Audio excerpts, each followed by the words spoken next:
I'm going to see if I can do this all in one sitting for today because I have other stuff to do. I need to do with him.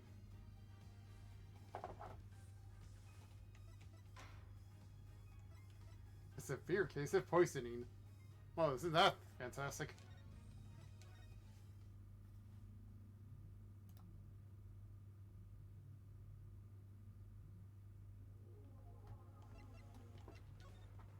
Right, to the detention center first.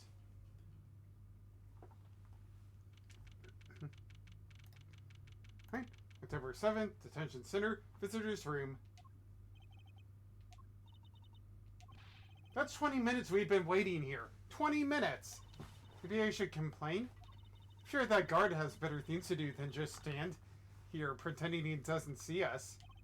You know, the minute we get angry, the client will show. It always works that way.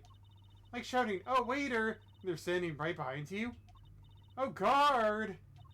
Is our client going to be much longer? What are you talking about? Haven't you already started the meeting yet? Huh? Ah! Eek! What? Where do you come from? Well, anyway, please have a seat.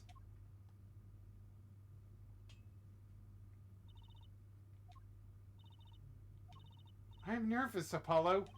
It's a silence. Build suspense. Why don't you do something, Trucy? You're a magician, aren't you? That's right. Okay. Oh, it's Mr. Hat. I'm the amazing Mr. Hat.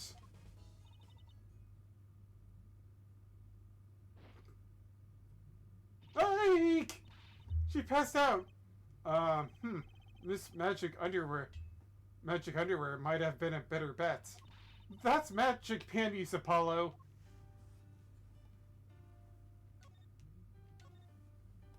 Hi. Well, I'm your defense. I really think it has to be fate, you know. And by fate, I mean destiny. Did you know I'm good with astrology? I mean, I'm named after Apollo, the sun god, after all. Tell me, what's your sign? Are you a Virgo? Or Capricorn? Was it Capricorn? I don't remember. I can tell you mine if you would like, Apollo. No, never mind. Just got carried away there. Seemed destined to get difficult clients, it seems. Can I ever get a good one? So what's your name? Oh, right, I'm supposed to introduce myself first. I'm Apollo Justice. And I'm Trucy Wright. No one cares. I know. This is going nowhere fast. Hey, I know. Maybe you can tell us what happened. I'm your defense attorney, after all. Anything out of the ordinary happened lately? Well, the other day this tourist from out of town stopped me to ask directions. Okay. Later, Trucy. Feel like I need to ask directions myself here. Oh, that was fruitless. Though I think I understand despair a little bit better now. Not hope, but despair. From that beer thing. You did good, Apollo. Okay. Look, she's doing her nails. What? Are nails more important than defense? Is that it? Let's go, Trucy. Excuse me. Could you read this? Sure. I feel like a teenager on a first date.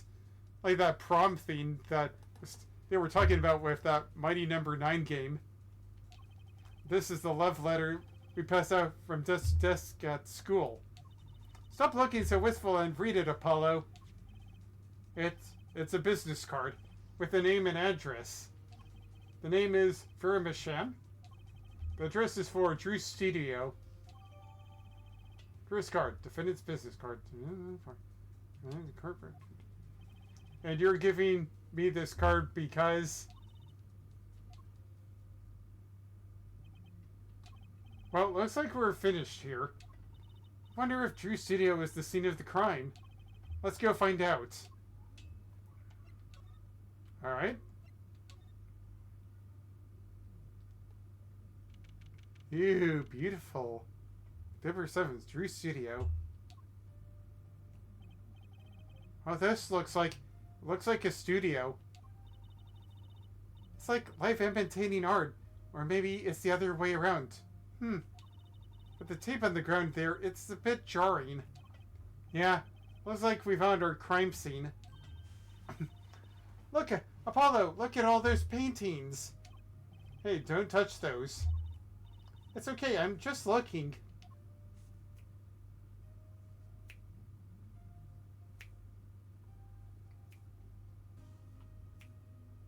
Huh? Huh? Apollo, look at this one. Looks half finished. You can still see the rough sketch underneath. But that's odd. Rough part doesn't look like the rest of the painting at all. Yeah, good point. That is odd.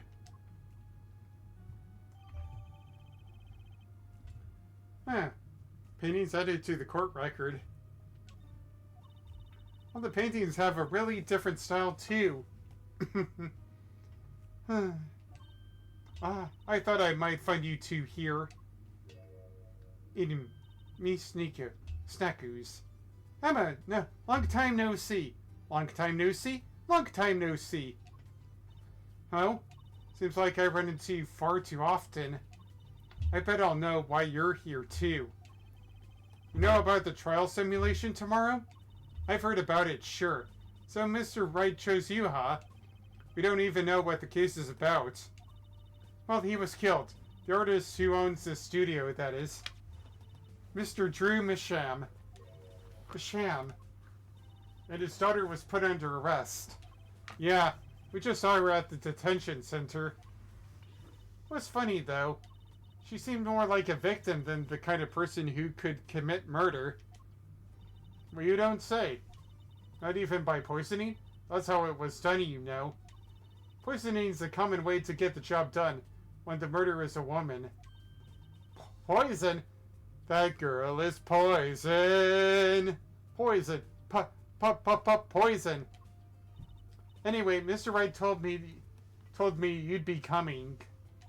Feel free to take a look around. I'll just be over here with my snackoos. Can't talk to anyone related to the case this time around. Which means we better find out as much as we can here at the scene. Or else. Ew, coffee cup. Ah, that's the victim's coffee mug. Aha! So the poison was in here. This is my first time seeing a real poisoned mug of coffee. I would hope so. Poisoned coffee? Not exactly, actually. What do you mean? No traces of poison were found in the coffee. What? You'll have to figure it out the rest yourself. I'm officially not on your side after all.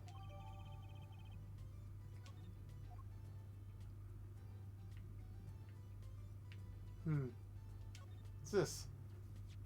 That letterbox looks funny sitting inside a room like this. Let's take a look. Empty. The other half of that letterbox is actually connected to the outside of the studio. Mr. Misham would put his letters in there. The postman took them away. Impressive that someone still writes letters to this day and age. Or wrote, rather. Ouch. Hey, there's a painting hidden back here. Hey, you're right. What if it's embarrassing somehow and he didn't want anyone to see it? You certainly seemed pleased by the possibility. Huh, so normal. That's hardly something to get mad about. Huh? What is it, Apollo? Oh, doesn't this painting look like... Never mind. Better get a professional opinion on this. Court record.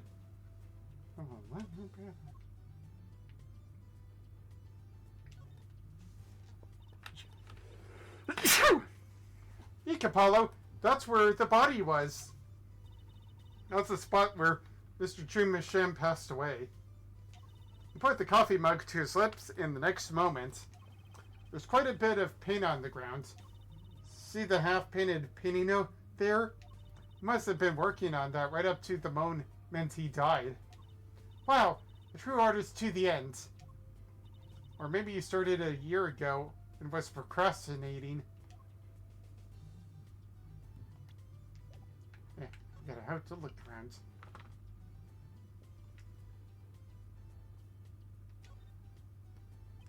Let's take a closer look at this desk here.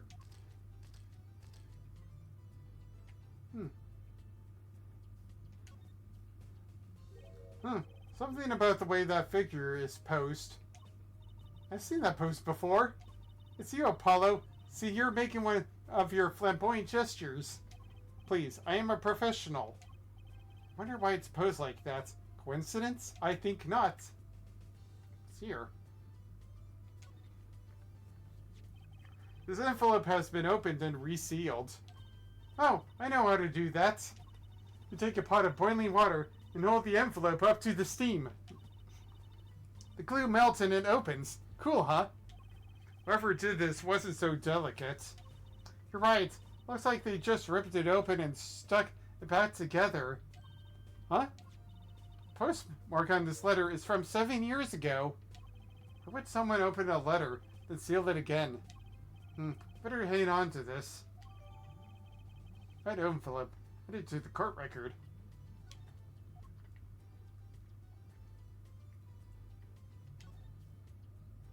So this is Drew Masham. This little girl must be Vera. Yes, they took that some years ago. They look close. Happy little family. Until you arrested his daughter. Look, I was personally against it, that okay?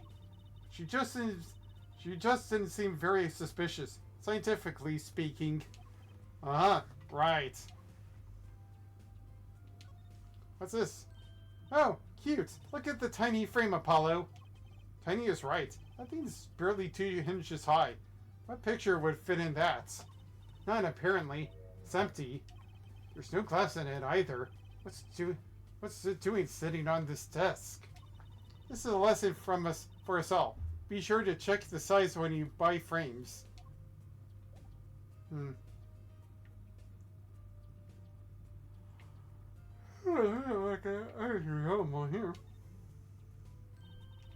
Look at all these paints, Apollo. There's so many. It's got like 20 kinds of red. You can repaint your suit, Apollo. How about this shade of green? That'll be enough of that, thanks. What's there?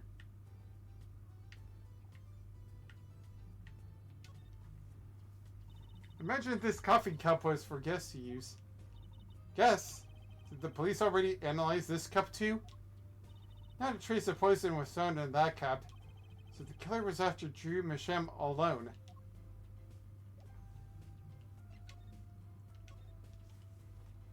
So, this Drew Masham was some kind of artist? Apparently. Did a lot of illustrations for books, I hear. Had a lot of female fans too, for what it's worth. Oh? Well, I guess his stuff is kind of pretty. Like that oil painting over there, for instance. Yeah. That wasn't one of his illustrations, actually. Huh? So it was a standalone painting or something? Is that what she means? He was an odd bird, Masham. Hadn't showed his face to anyone until the end. What do you mean, to anyone? He was always locked up in here in his studio, apparently.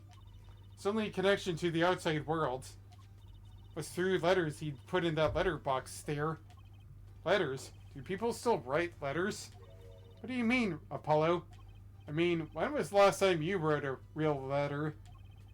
Don't most people use emails and stuff these days? Now, Mr. Masham couldn't stand technology, it seems. Did everything by mail. Maybe he thought that way was more artistic, you know. In any case, the only person besides him allowed in here was his daughter, Vera. Oh, you mean the killer? The suspect, please. He took some fingerprints, of course. The only ones found in the room were Mr. Misham's and Vera's, basically. Actually, last night, Mr. Misham gave an interview to a reporter for the first time. It happened during the interview, apparently. His first interview ever. Could you tell us a bit more about what happened the night of the murder? So, this woman, Vera. She's Mr. Misham's daughter, right? Yep, a real sickly girl ever since she was little. Hardly ever went outside. So you know she was a gamer here and there. She did kind of get off a withdrawn sort of aura. She was homeschooled by her father, apparently. It was quite a scene when they took her to the detention center. She was screaming about how she'd die if they took her outside. That does sound like a scene. In the end, she agreed to leave if she was allowed her good luck charm for company. Her good luck charm? Apparently, she has this charm that magically gives her the courage to go outside. Why can't I ever get a normal client? Why would Shun daughter kill her own dad? Don't look at me. So about the poison, it was found to be in his coffee, right? No, not precisely. That's precisely, what does that mean? No, I think. Like I said, last night was the first time someone from the outside came into the studio. Guess mysterious painters who never go outside make for good articles. And it just so happened that he'd done the first night of his first interview. Around 9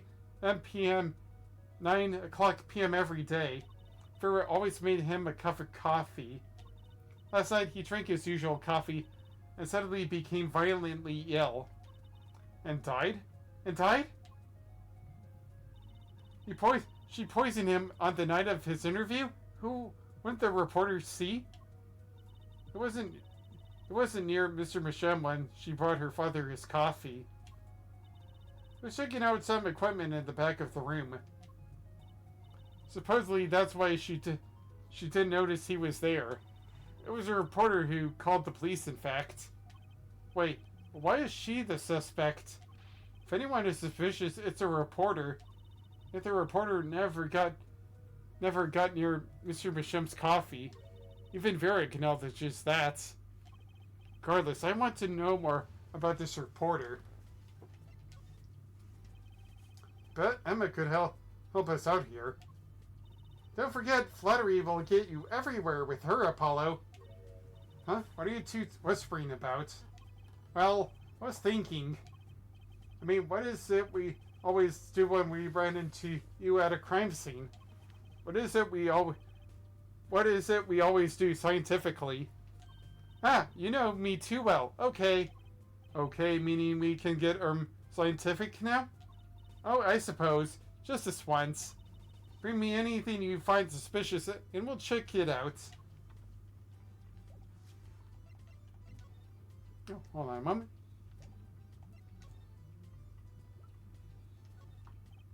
Emma, I was wondering if you could... Detective, it's detective, answer, okay. Hold on, scientifically even. Science. Emma, about this... Oh, that? Yes, what? Yes, what? Yes, that's... Why, that's a bright red envelope. Sure, she sure is jumpy. Someone opened this, didn't they? My lips are sealed. My lips are sealed. Your lips are sealed? That's a first. You mean you know what's inside the envelope? Sure, I read it after all. Ah, you mean you were the one who ripped this open? Ha, please. I would have steamed it open. But she did sneak a peek at it, apparently. Know that I have a powerful weapon on my side. Weapon? Yes, the use of tools. Highly specialized tools for information gathering. Tools I wouldn't mind getting my hands on. You should try flattering her, Apollo. You see, a little praise can open big doors. Never heard that one, but it's good advice. Let's try talking to her some more. About that envelope we found. I was wondering if you could help us out with that tool you were mentioning. You want to know about my tool, do you? It's called an X-ray analyzer. X-ray, like the X-rays you get at the dentist? That's right. At least that's what I call it. Huh? It has a real name, but it's much more complicated. The X-ray spectralization. Something... How am I supposed to remember all that? So basically, it lets you see inside things, like envelopes. That's right. You're sharp, Trucy. But it's a bit more complicated than that. In practice, of course. Actually, to tell the truth, I'm not really sure how it works scientifically. Hold on a moment. I hope I get the good one.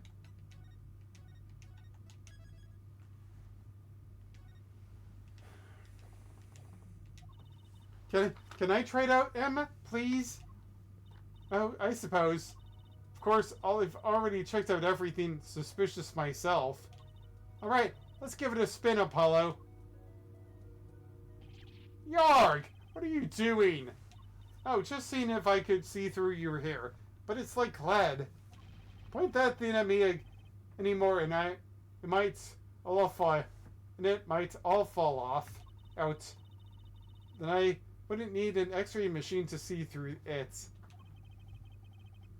Let's get down to business, shall we? Right, let's test it on a sample first.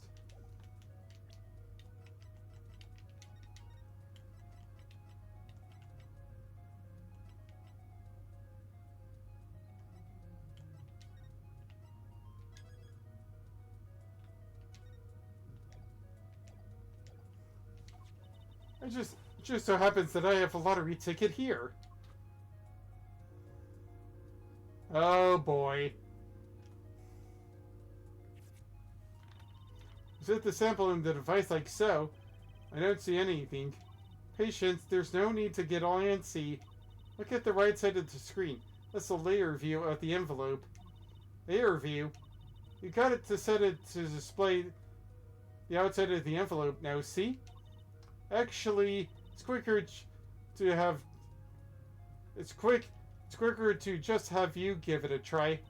Turn that dial there with the negative for me, would you?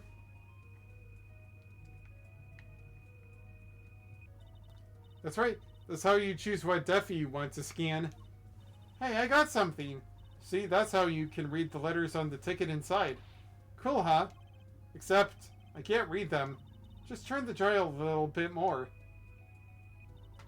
Right. What you have to understand is that a sheet of paper isn't really flat at all. When you zoom in that much, you see the paper is like a bunch of hills and valleys. Wow, really? This X-ray device uses a beam with a wavelength of only 0.05 microns. It breaks cards down into thin layers, so it can only show what's written on that layer. I'm not entirely following you, but what's good is it if you can't read anything. That's why we go on to step 2. Try rubbing the image a bit, if you would. Rubbing, like going over the image with well, how many, eh?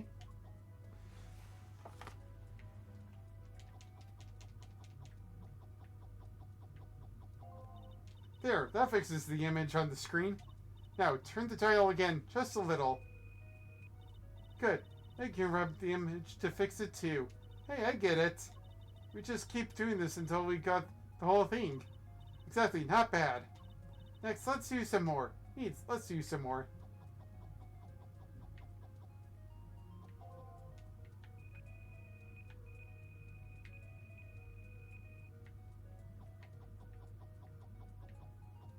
Yay! I'm the winner one.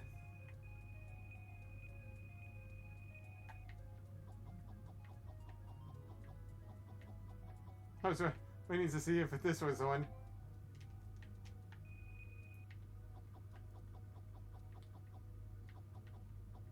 am looking 007. Okay, let's print this one out. Woohoo! I'm a big winner! See? This is the true hidden power of my weapon. Neat, huh? Now let's try it out on the real thing, shall we?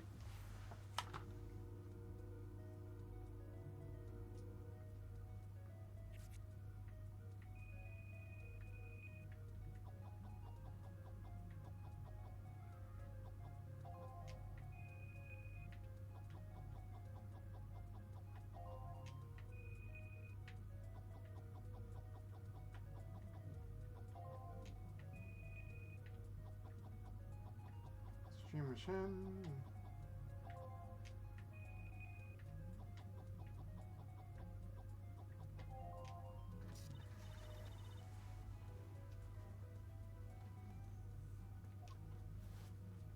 Huh.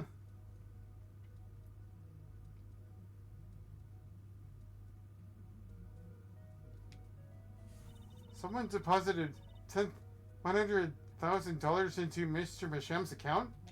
His paintings must be really valuable. There's another page in there. Care to take a look? You bet I do. If you're going to read someone's mail, you might as well read it all. Here goes with the second page, then.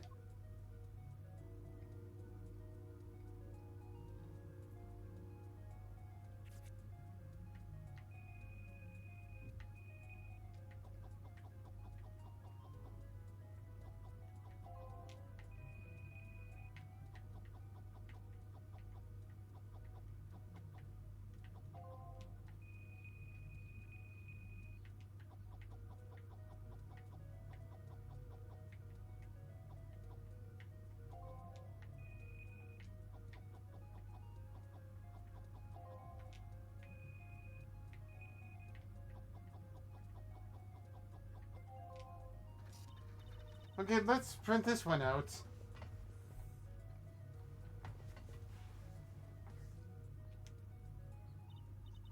So it was a letter about payment for one of his paintings. Well, the secrecy, though. And what? Why was this letter the only one in here? It's 7 years old, right? Maybe it had some special significance to him. Well, Emma? Well, indeed. She knows something she's not telling us. Looks like she's keeping mum about it. No, man, court record.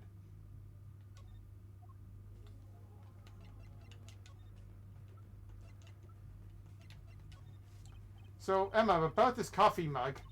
I hope you aren't trying to grill me for information. You know I'm not talking. I suppose you are the detective here. Why don't you take a Why don't you two take a look at yourselves? If you find a clue, I may not be unwilling to lend a hand. I think she's going to help us, Apollo. Let's check out the mug, shall we?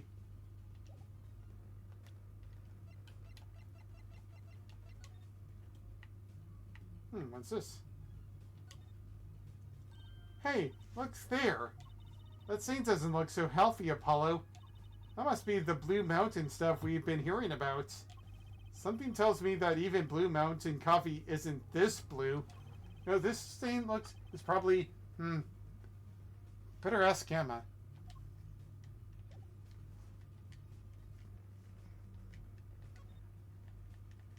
Oh, I see. I haven't presented it yet.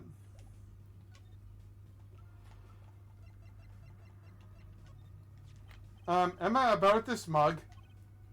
There's a pale blue, residue on the rim. Eh? That? Yes, well, it's just a rumor. But I've heard there's a kind of coffee called Blue Mountain. I'm pretty sure that it isn't actually blue, Emma. Ah, right. Okay, you got me. That's left over from my testing spray. Forensic science! I knew your hobby was behind this somehow, Emma. It's not a hobby. So, what kind of scientific stuff were you up to? This spray, that's what. Turns blue when it touches poison. So, the poison that killed the victim was on this mug? That's right. See? It wasn't in the coffee. The killer applied it to the rim of the mug itself. Wow, science is amazing! It certainly is helpful. Maybe Emma would be willing to help us out a bit more. You should try buttering up, Apollo. They say flattery going everywhere. I mean, we're talking about it a bit more. About poison analysis. I was afraid you were going to ask about that. See, this solution is used to test for atroquinine. Huh? Didn't Clavier sing about it some time ago? That was a while. Atroquinine, a deadly poison found in the autopsy. Oh, I know that spark in her eyes. She's getting excited, but best tread lightly. It's one of the most virulent poisons, but is absorbed into the body astonishingly slow. It takes at least 15 minutes from the time of ingestion for adverse effects to show. Oh, and guess what? Recent research has shown that's fine, really. We don't need to know all the gory details. I think I get it. You just sprayed the stuff on something you want to test, right? Precisely. You can find even the slightest trace of poison with this. I want to try too, Emma. Pretty please? You don't have to ask twice. I already used it on everything suspicious, of course. Yay, let's give it a whirl, Apollo. Ugh! What are you doing? And ow! I got spray in my eyes. Shouldn't I get that decontaminated or whatever? Go to chemist thing. Ow! My eyes. I was just seeing if I get a reaction off of you. How is this for a reaction? Never do that again. I'm not poisonous. Tell that to the hapless witnesses on the stand. Well, I know I'm toxic, but still. Ow. Let's just get down to checking for real poison, shall we?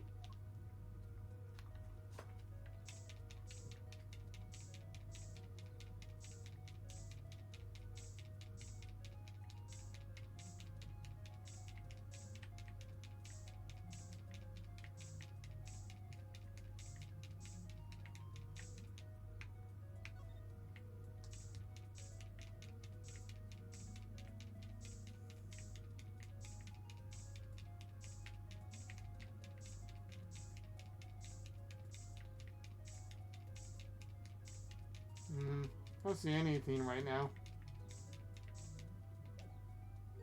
Too bad, no reaction there. Sure, Emma checked out all the likely spots. Wait a second. What is it, Apollo? Did you spray that little disc over there? I don't think so. Spray probably can't reach that far, you know. Let's check it out just to be sure.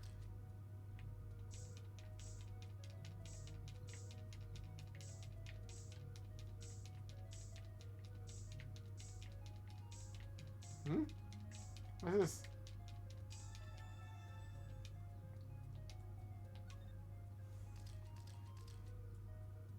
Eek!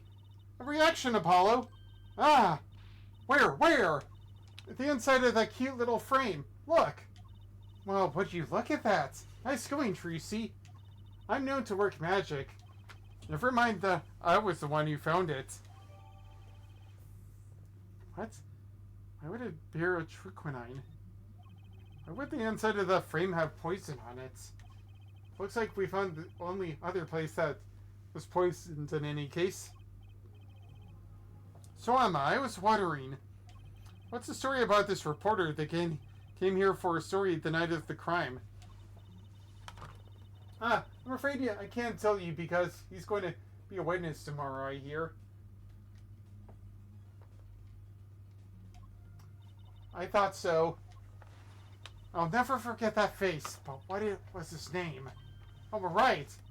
Rochelle. He's after a scoop to sell to the papers. So a reporter comes for an interview with the painter.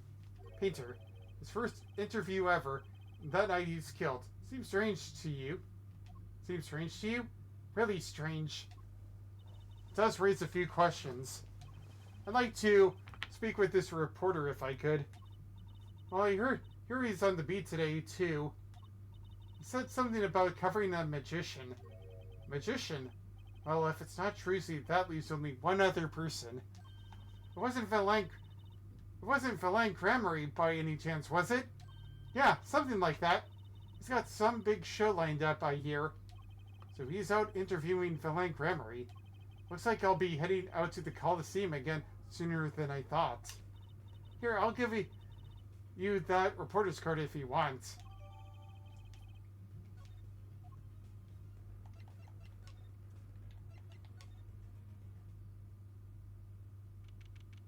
It's been some time. Woohoo! This is it, Apollo. Place where magic and dreams converge. Just a while ago, it was the place where murder and nightmares converged. I mean, who would want to do that thing again? Let's go say hi to Uncle Valent. Just, what about the case?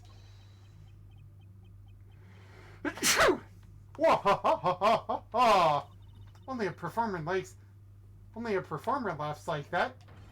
Young Miss Trucy. Often I hope we meet again, only to tell myself it was an impossible dream.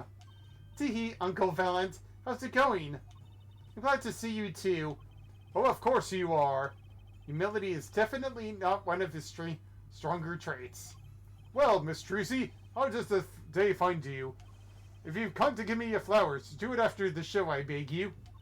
Actually, we came to wish you good luck. Congratulations on your big magic show. Oh, but it is I who wish to congratulate you. Not everyone is so lucky as to witness miracles such as the ones I perform. Yeah, you're amazing. Get the picture. The world will watch in wonderment as Magnifi's illusions are reborn. Here on stage, by my hand. I guess we could talk first. Everyone's talking about the big magic show. Is it true that the Gramarye miracle is back after a 7-year absence? Miss Trucy, I must apologize. This show and this honor should have been his.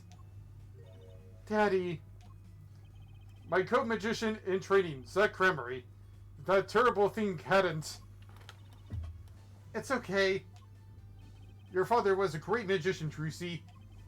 If he were alive, then I, Valent Gramarye, would have been proud to stand upon the stage as his assistant. Thanks, Uncle Valent. You know, I'm happy you're doing the show. To think we get to see the great Magnifi's illusions again. She really is looking forward to this, isn't she? My mentor, the magnificent Magnifi Gramarye, was a true deity among magicians. A creator god who gave birth to magic and illusions that defied our very imaginations. I was so little when I last saw one, but I still remember his shows.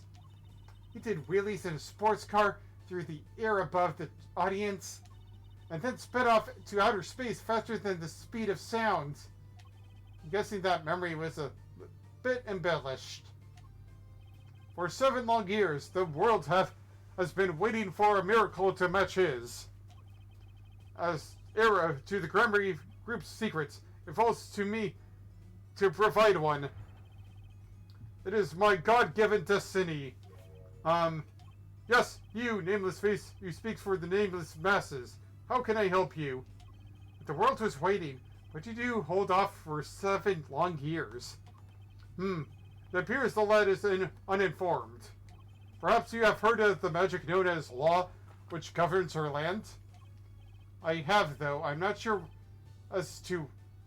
it qualifies as magic. The performance of Magnifi's miracle was impossible. A certain law prevented it for 7 years, but no more.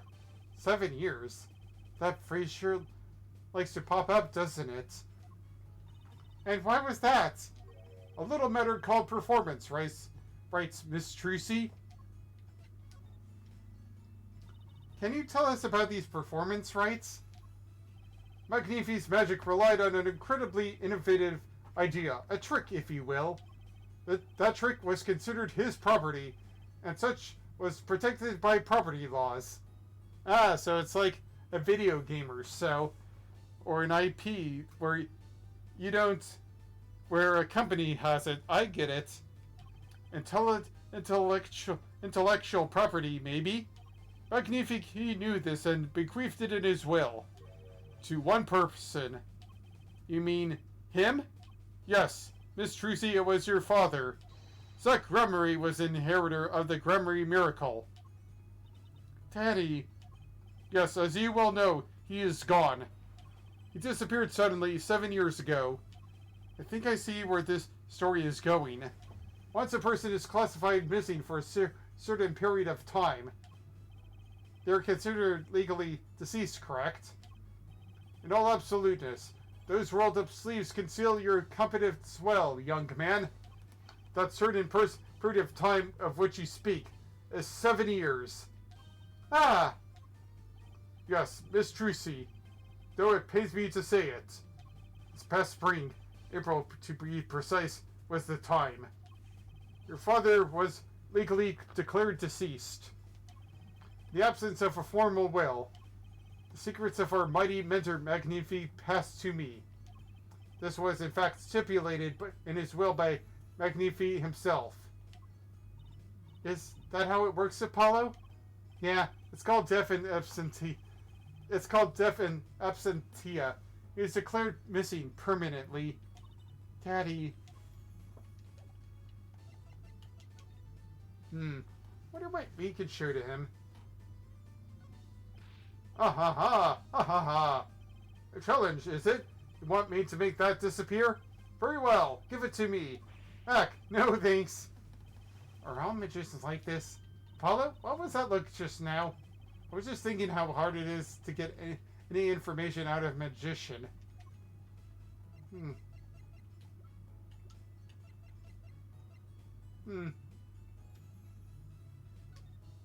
I was wondering if you could tell me about this. Ha ha ha! Why, that bears the Gremory seal. Uncle Valent? Something wrong? Trucy, where did you get this? Huh? Daddy gave it to me. Your daddy? My partner's like Gremory? No, my other daddy's Phoenix Wright. Why now? Why would your Lord Daddy? Lord Daddy? That's kind of stretching the whole archaic thing a bit. The signature upon the back. Do you recognize it? That belongs to none other than Zack Gremory. What? Teddy signed this. Might it be so bold as to open it? I'm sorry, but I can't let you do that. What's in this envelope, I wonder?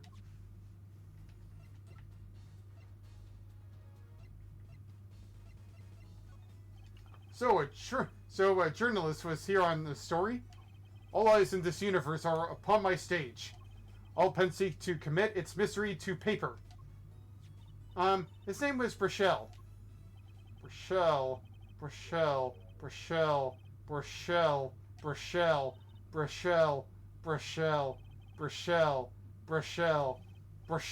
That cloying smell of mint when he smiles, yes. Could you tell us more about him? What did he want?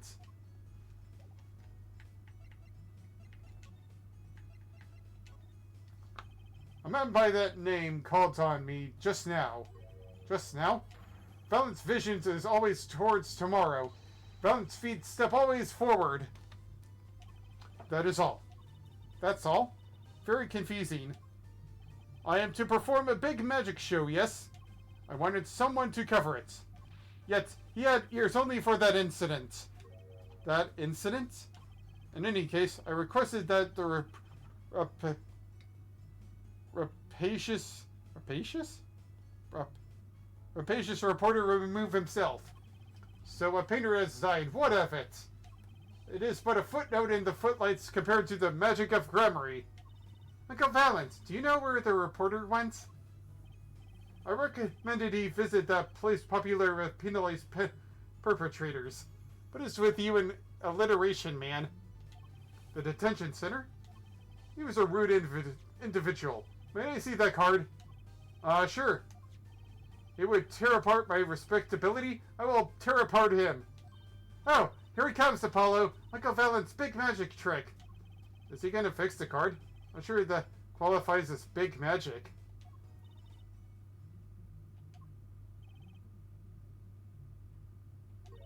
What happened to the big magic? Ha ha ha ha! Ha ha ha ha! Is it not more miraculous for it to stay ripped? You must have really not liked that journalist.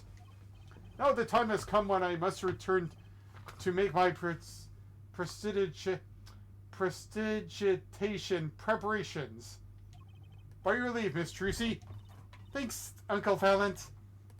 3 days from now, make ready for a miracle. Like that Freddie Mercury guy. What do you think that journalist was after? And why did Valent react like that to this envelope? I think it's time to pay the detention center another visit.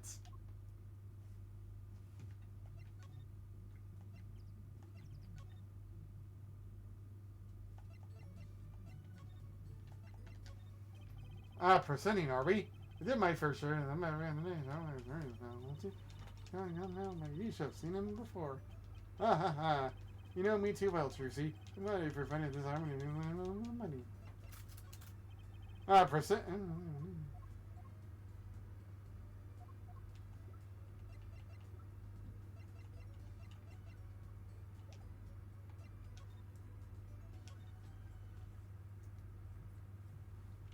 October 7th, Detention Center Visitors Room. I think I hear what you're saying. We're all doing it for the money. End quote. No, not at all. Looks like someone's already meeting here. Maybe that reporter? Oh, gods, no. Hey there. How are you doing? Who might you be? Sorry. We didn't know someone was already here. I'm Apollo Justice, attorney at law. Talk about a nervous monkey. You're a justice? You know me? Do I know you? Of course I know you. Stir some witnesses on stand until they spill beans. End quote. That's not true. What's he writing? Are you a reporter by any chance? Whoa, you're Trucy. Huh? Am I famous? Oh yeah. Trucy Wright, heads carrying a bag. Puts everything she owns in her panties. End quotes. Eek! That's so not true. Let's hold on to your breeches there. I wrapped this interview up in a jiffy. Interview? See? So guard, I think I know what's going on here. Guarding rooms is my life. What else could I possibly need? End quote. No. How many times do I have to tell you this? Look, I've got work to do. You deal with him. Did you come here to interview the guard? Oh, wait, what a pickle. Accused won't talk. Had to interview someone or go plumb crazy. End quotes. Huh? I should have guessed. Where's my manners? Name's Rochelle. Spark Rochelle. Pinner at law. Interviewer at law. I'm not picky. Journalist just closes his eyes. Writes. End quotes. What's that nauseating Strunks meant every time he grins? Until you've been interviewed by me, you don't know what thrilling is. Well drawn to crossroads of mayhem, madness. End quote. I can see that. He's writing something again. Well, if he's a reporter, maybe he knows something.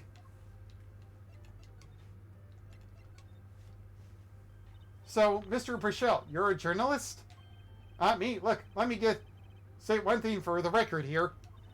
Yes, I'm the interviewer. You understand? Yeah?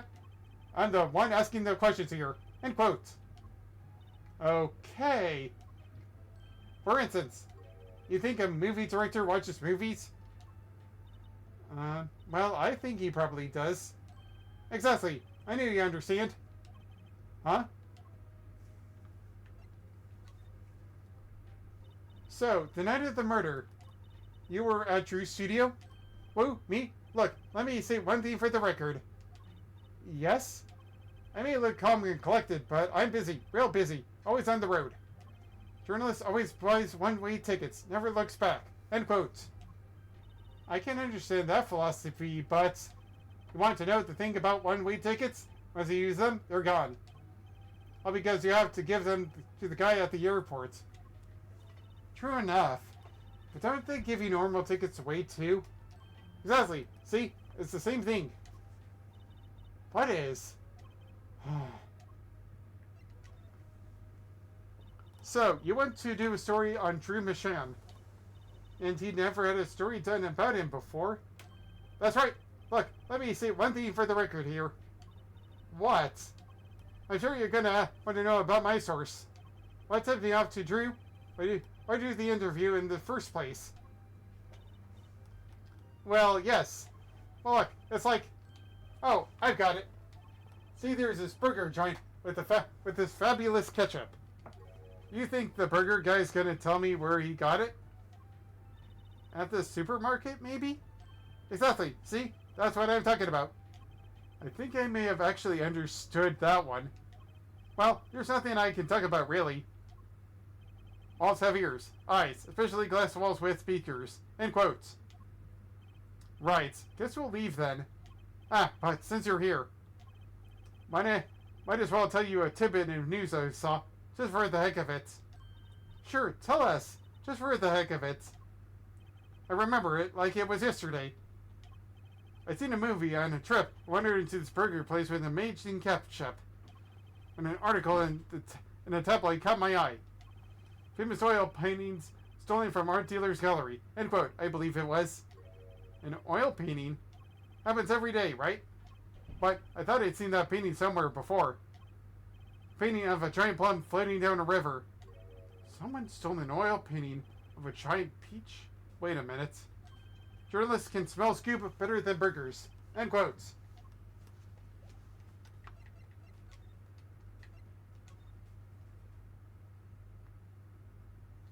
October 7th, True Studio. Well, how'd it go? Find anything out? Actually, there was one thing I wanted to check with you. What's with that scary face you're making? What's with the I know something but I'm not telling face you've got going, Emma?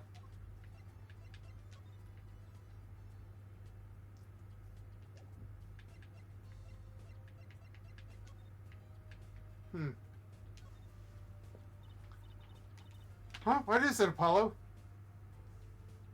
Well, doesn't this painting look like... Never mind. Huh? Better get a professional opinion on this.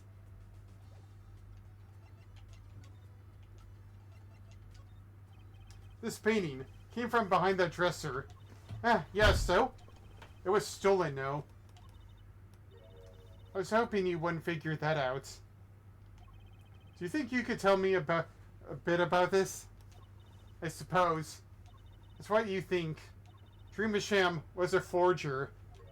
A forger?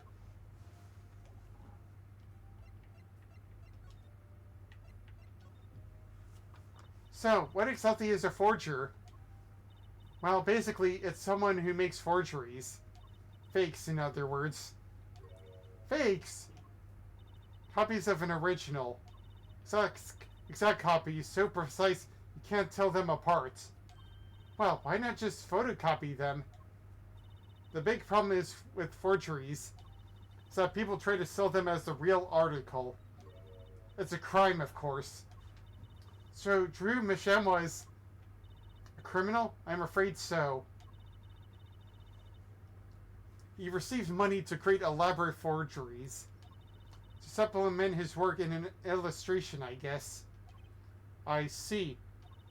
Actually, that's why I brought this in here in the first place. What do you mean? When you're trying to determine if a painting is a forgery, the rough sketch underneath can be a valuable clue. So the rough sketch is like practice for the real thing. Like doing a magic trick in front of a mirror before you go on stage. But not in the case of a forgery. Not necessarily anyway. You know what the finished product is going to look like after all. Oh yeah, I guess you would. That's why I brought this. I'm going to use it to see what's under the painting of the finished piece. I get it now. Not that I really needed to go such lengths, seeing as how one of the paintings was only half finished anyway. Still, it'd be neat to see Mr. Masham's rough sketches. Kind of like what he was drawing when he thought no one was looking. True, that would be interesting. Maybe valuable for our case. You should try buttering her up, Apollo. Maybe you blame me everywhere, and they say, maybe I should ask him and help this out.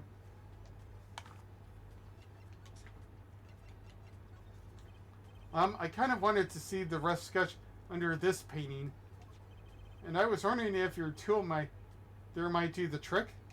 Oh, fine. Fine, just this time, though. Let's check it out. Let's try this one.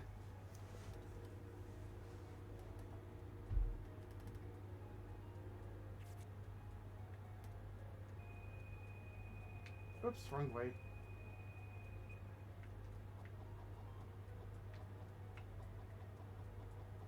I wonder what these are going to be.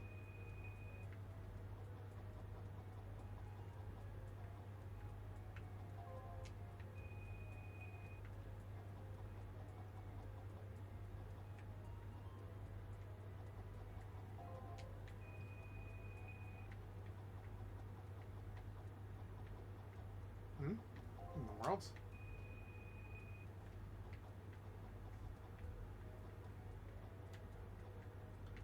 What in the world is this? Okay, let's print this one out. What in the world? What? What the heck? Wow, he really blows. The finished painting isn't anything like the rough. Devices like mine didn't exist until recently. Probably thought he could draw any sort of thing he wanted to for the rough. What do you mean? Well, in the past you could only analyze the composition of a rough sketch. Composition? In other words, the traces of charcoal between paint and canvas.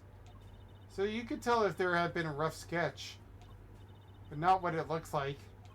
I think I follow you. So in essence, it wouldn't matter what was underneath the finished painting. Some pros would actually paint out a rough sketch entirely, then do a completely new painting on top of that. So Mr. Masham was trying whatever he wanted before painting over them? Possibly. Is there a problem with that? Not particularly, but something about the sketch itself is kind of odd. Awfully silent all of a sudden, Apollo. You think we could check out one of the other paintings? Well, sure. You like this detections. You like this detection stuff, don't you? Right? Let's try this one.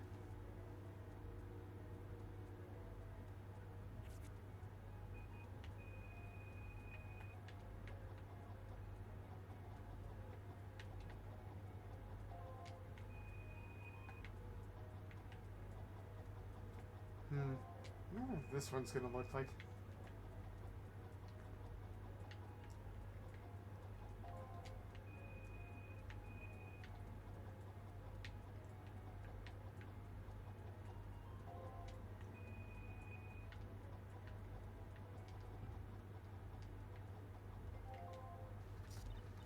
Okay, let's print this one out. What in the world? This one too. What's wrong, Apollo? You look so serious all of a sudden. Why so serious? You think I could take a look at the last of these? Fine by me. Knock yourself out. Out.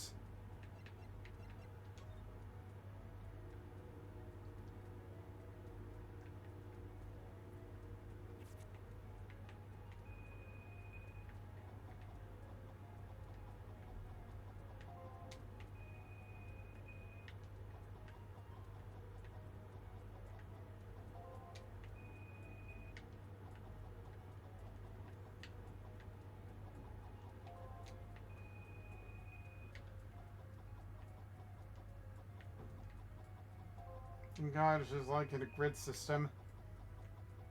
What in the world? Okay, let's print this one out. What the heck is all of this? I hesitate to ask why you're getting so excited. Why? Because I just can't hide it. You sure your device isn't leaking some strange... You sure your device isn't leaking some strange kind of strange radiation? Tracy, look at these 3 sketches. Do you notice anything?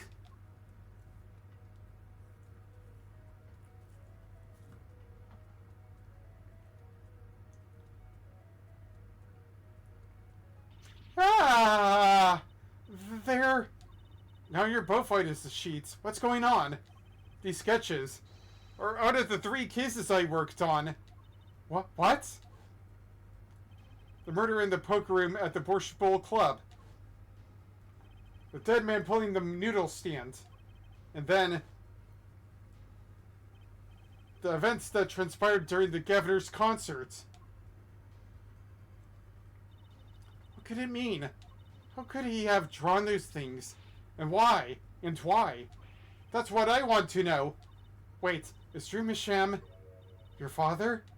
Give me a break. Does that even seem remotely possible to you? Never even heard of any Drew Masham before. I hadn't seen a picture of him. I hadn't even seen a picture of him. But there were my cases drawn on his canvas. Every single one of them. It couldn't have been a coincidence. Just who was this Drew Masham? What did he have to do with me?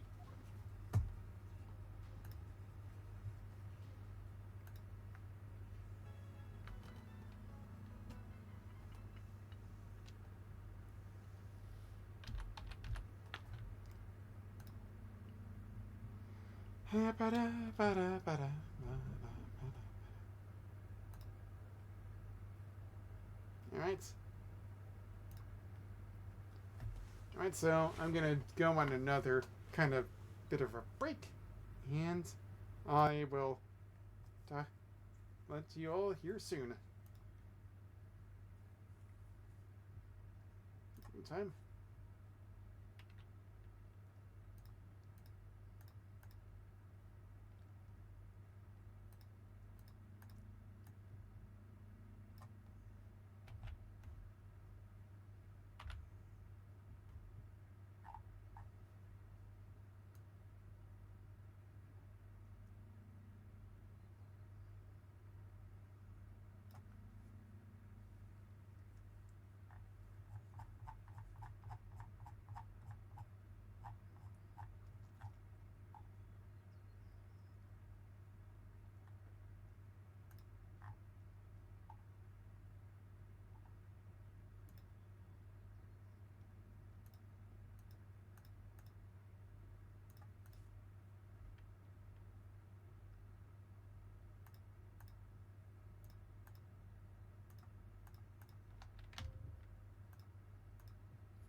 All right.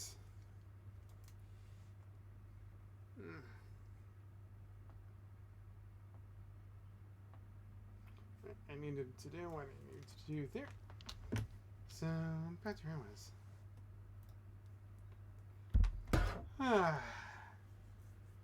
Gonna get me a drink of water before I ask myself what kind of person was Drew Michan.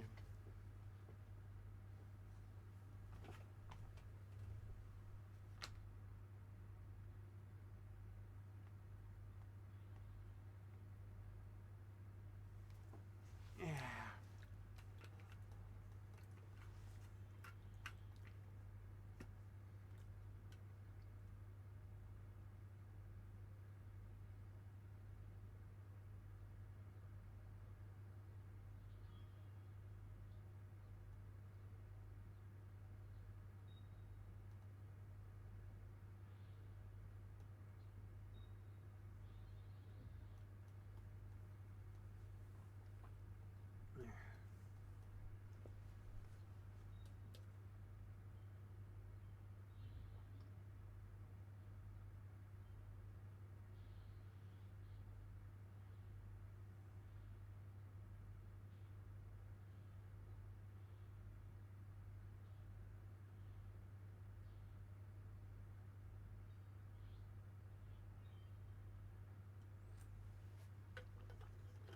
Yeah.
I was looking at something stupid on my end.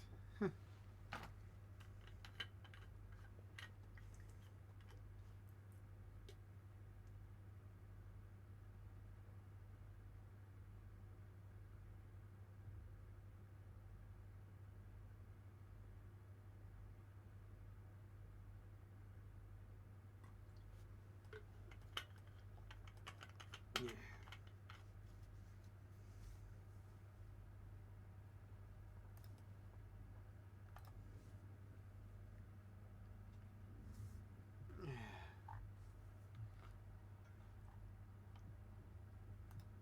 Alright. Let's pick off two. Where we begin? No, not this one.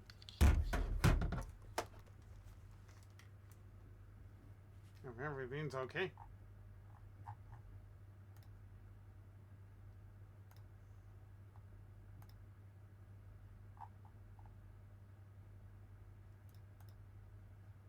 Alright, back to where we were.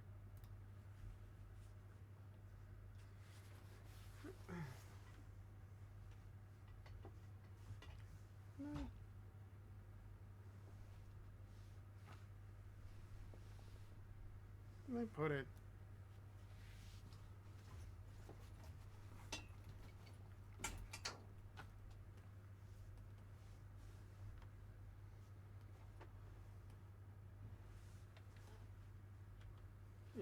No. It's that controller. I was trying it. Where did I put it?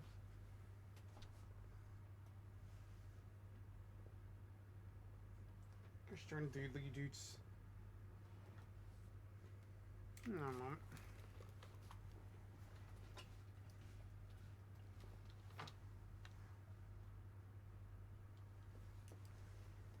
I would love like this area.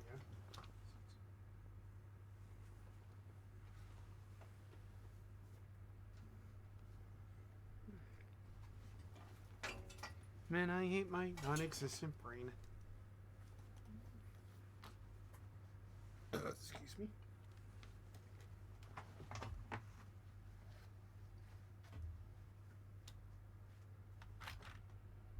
I'm gonna rain here tonight.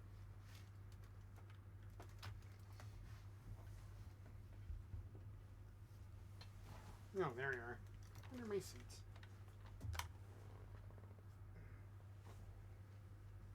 Now.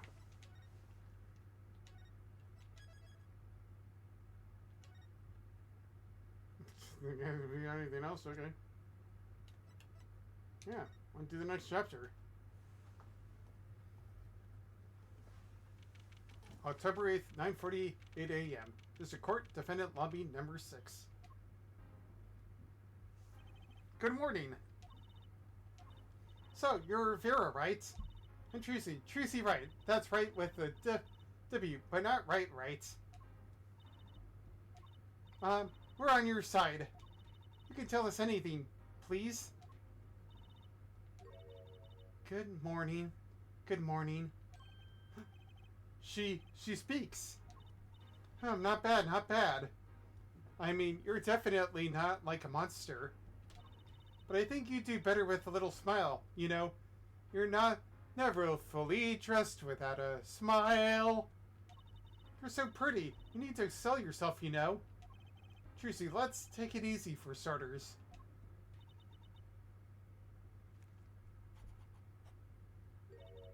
Thank you for taking my case.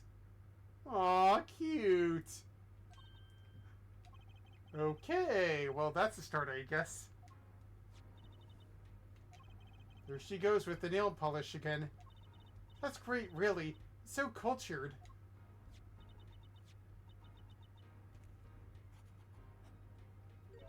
Want to try? Ooh, really? Girls, they just want to have fun. Oh, girls, they just want to have fun. The victim, Drew Masham, was a forger.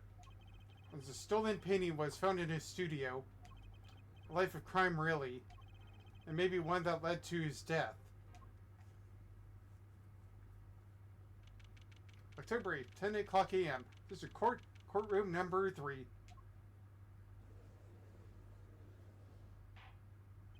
Well, we will now, begin the, trial of Vera Masham. Is the judge okay? His voice is all raspy, and he's looking all around nervous-like. The repercussions of today's trial will most likely be felt for a very long time, and may indeed alter our legal system forever. Until the next game, and the next game, and the next game, and the next game, and the next game. Today is the trial of the justice system. The first step towards a new order in our courts. Daddy's secret mission. The jurors will function like a jury. Well, duh. It is hoped their inclusion will help the courts to better reflect the people's will. And the elbow. Why aren't there any jurists in the courtroom? The very closed-circuit cameras watch this courtroom at all times. The jurors will have access to everything that transpires. Jurors, judge well, and judge cool. Now see here, Prosecutor Gavin. I was going to say that. My apologies here, Judge. Jurors, judge today's trial coolly if you would be so kind. Jurors are unbound by the letter of the law. They don't affect the trial with evidence, but by their feelings. We're about to find out just what effect they're going to have. Maybe in the next game, and the next game, and the next game, and the next game. Very well, Prosecutor Gavin. The details of the case, if you would. The victim is the painter Drew Misham, who was killed in his own studio. His coffee was poisoned. By whom, you ask? By none other than the defendant Vera Misham. Objection! There wasn't any poison in the coffee. Done. Someone has been doing their homework. Indeed, poison was not present in the coffee, but on the mug itself. The mug? Residue was found on the rim, I see. The autopsy report describes the manner of our victim's death. The court accepts this as evidence.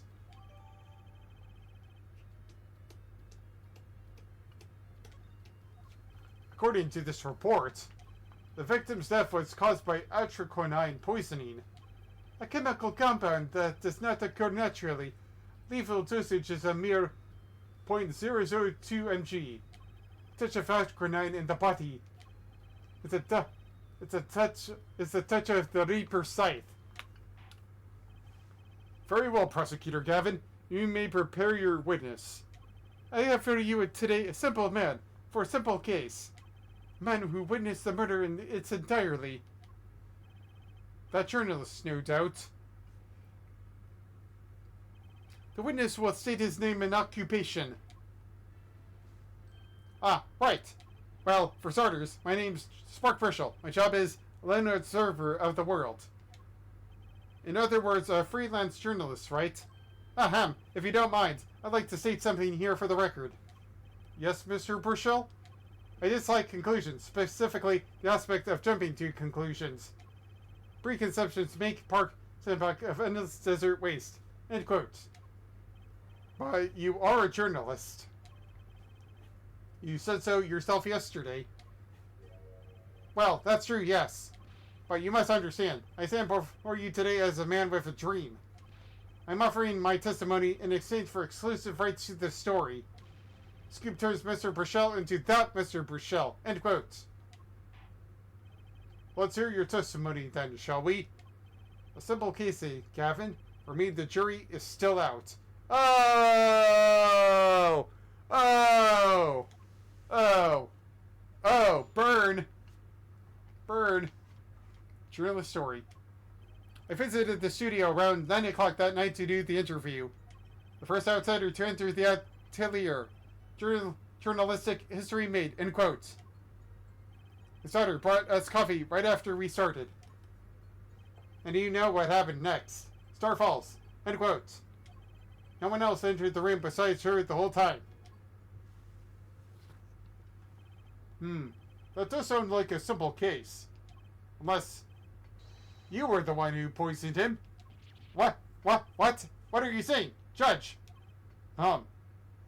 Need I remind you, the cameras are rolling today. I felt the need to be a bit dramatic. You didn't do it, did you? Me? Meeting without a theme like that? Come on, that's like newsmaker making the news. End quote. Or even contemporary witch hunt. End quote. I know, all the accusations for our courtroom. End quote. Ha ha ha ha. Rock indeed. Prosecutor Gavin looks like he's having fun. I'm so happy for him. Very well, Mr. Judge. Mr. Justice, direct cross-examination, please.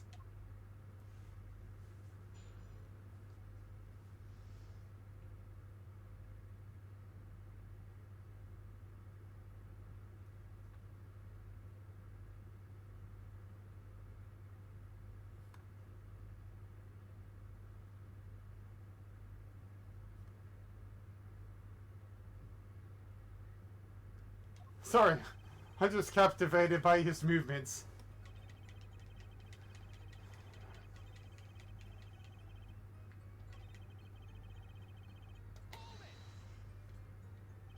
What's this about a star falling? Star falls, huh? It's like an old telegram. Send money over. Wasawi, you don't know? That's like a journalistic code word. An important person has passed it away. The star falls, get it? But there's no gravity in space, is there? I wouldn't think stars could fall, really. Does this matter? Oh boy, this is good stuff, good stuff. How about star breaks? Nah, Lex punch. I know, star dies. Nah, Lex imagination. Of course, you could go with Drew Dry, straight to the point. I like it. I think we need to hear about something a little bit more substantial. How about when Mr. Misham passed away? Oh boy, what a scene that was. He puts his coffee mug down with a crash, right? Yes, and then? Then the cold finger of death touches his spine. Life's flame sputters and fails. So-called, was that touch? Might do not but tremble uncontrollably. Actually, life's flame is a little tired. Life's river froze over. Yes, that's a go. I think he's starting his article already. Could you describe that a little more simply? Well, as you can imagine, I was pretty surprised. He hit the floor. As they say, artist's seizure is final performance. End quote. Atritoquinine paralyzes the central nervous system. Atritoquinine paralyzes the central nervous system. The body arches back like it was a bow. The limbs tremble. That's quite enough of that. Some of us want to be able to sleep tonight. Oh yeah? Well, I want details. Lots of juicy details. Or that you can listen to, or less you here's that sequel. Atritoquinine, my love, by the Governors. Available at all major music outlets, even though one of us is currently in jail. The point here is that the victim died of atritoquinine poisoning. Well, Mr. Justice, how did you find that testimony? Well, as an account of the moment of the victim's death, I'd say it's very important. Please add it to the testimony. Very well. The court requests that witness add this account to his testimony. The spasms. That was definitely death by poison.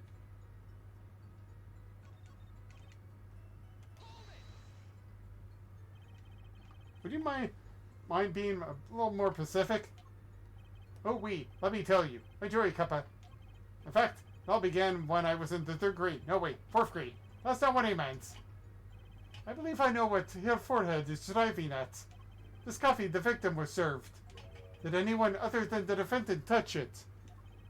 Right, that. That's what I was going to say, really.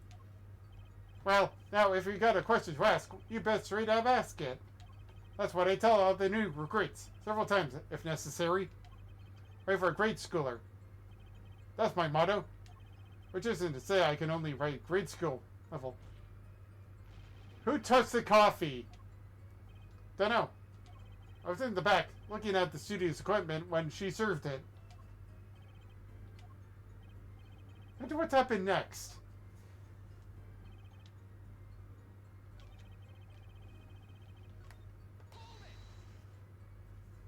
You say it was definitely death by poison. How can you be so sure? Hey, look, I'm a journalist. I've seen a lot of things. And I've had more than my share of experiences with so-called poisonings. Man eats fishy fish. Goes bye-bye. End quote. Food poisoning doesn't count. Should I get him to talk about something else? You say Mr. Misham had the coffee too. Did you actually see him drink the coffee? Of course. He who sees it wins, but he who says it wins bigger. End quote.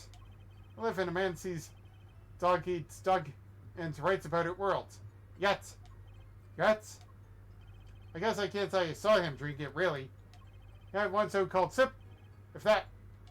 Now puts lips to bunk, drinks, end quote. A poison is quite virulent, I hear. My son take a so-called somersault, since I gulped it down that coffee without so much as a second glance at it. Wait, maybe something's there. Some kind of so-called trick.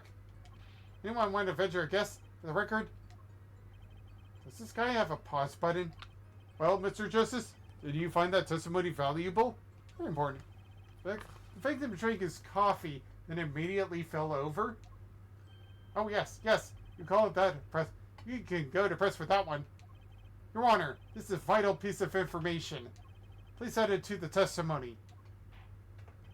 Very well. Witness will add this to his testimony. What? Vital, right.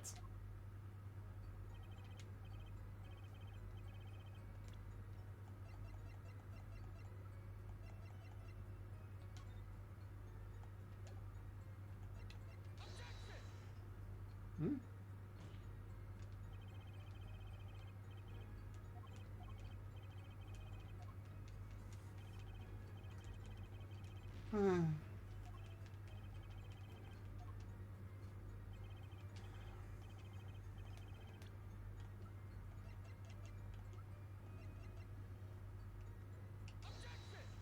Objection! You know what I've have a problem with? Particular property of the poison used, atriquinine. Oh, Prosecutor Gavin was quite clear about the poison. Poison. A lethal dosage paralyzes the central nervous system. If you drink that, even you, Mr. Justice, would be reduced to a quivering pile. Are you using me as an example? Unfortunately, we weren't told everything. There was a vital omission in Prosecutor Gavin's information. An omission? Atriquinine is as virulent as he says. But death doesn't come upon ingestion, not immediately. That's because atriquinine is slow-acting. Slow-acting? What? According to one forensic scientist. Blah blah blah. Blah blah blah blah blah.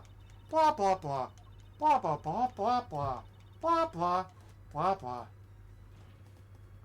If we suppose that the moment Mr. Misham sipped the coffee was when he sealed his fate, then he would still have had time left to enjoy his last cup of joe. Get that model. Order! Order! What's the meaning of this?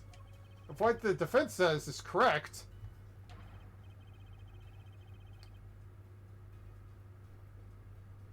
why, that contradicts the entire testimony we just heard.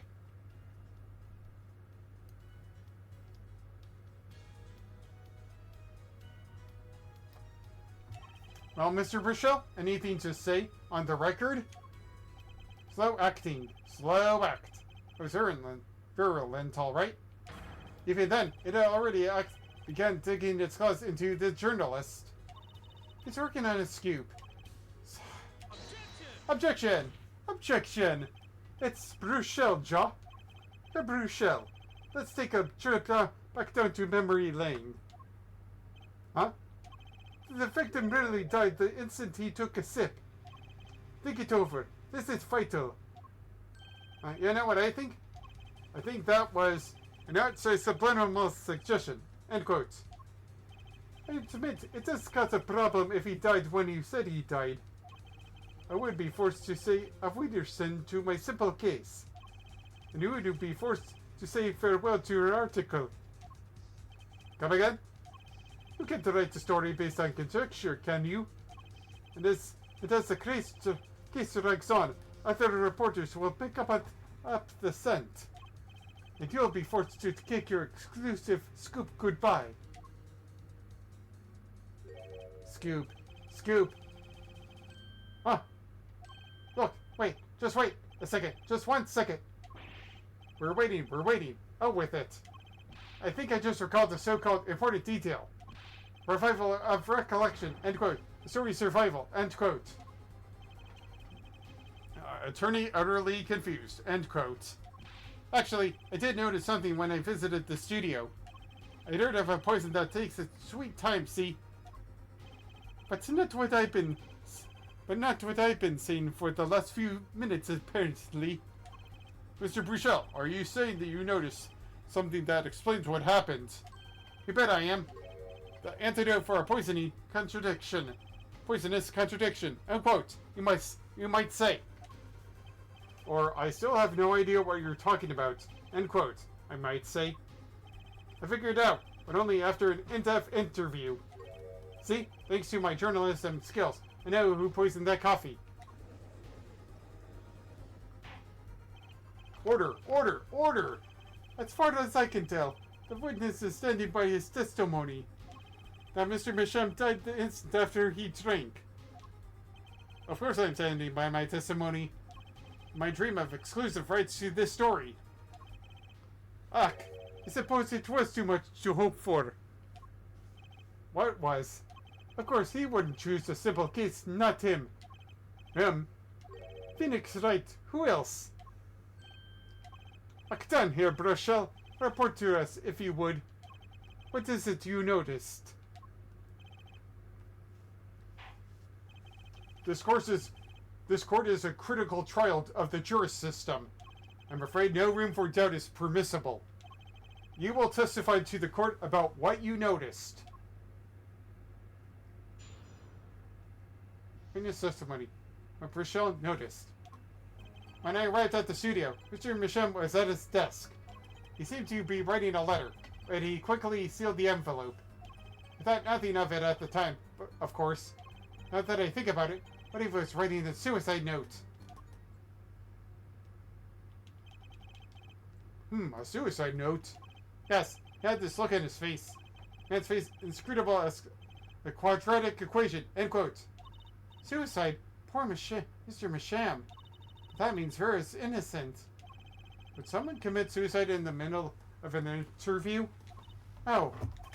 Very well. You may begin your cross-examination.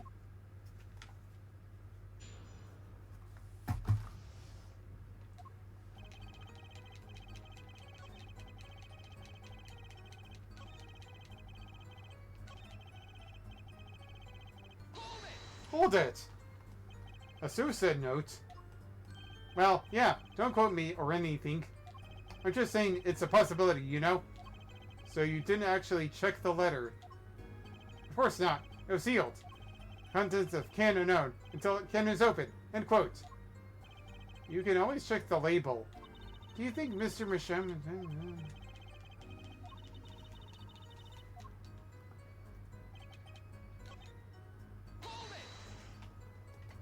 So he put the letter away when he saw you? Early reporter gets warm. End quote. That's my secret. I'm not sure I follow.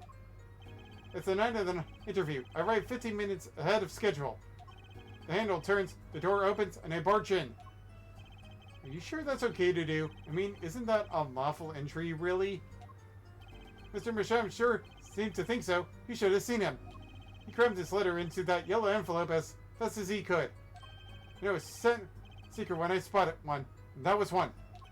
It does seem significant. Well, Mr. Justice, wonder. It does have the ring of something important. The defense finds this testimony vital, Your Honor. Very well, please add it to the testimony then. Hey, why not? Account comes free of charge. It was a yellow envelope. It was left at the crime scene.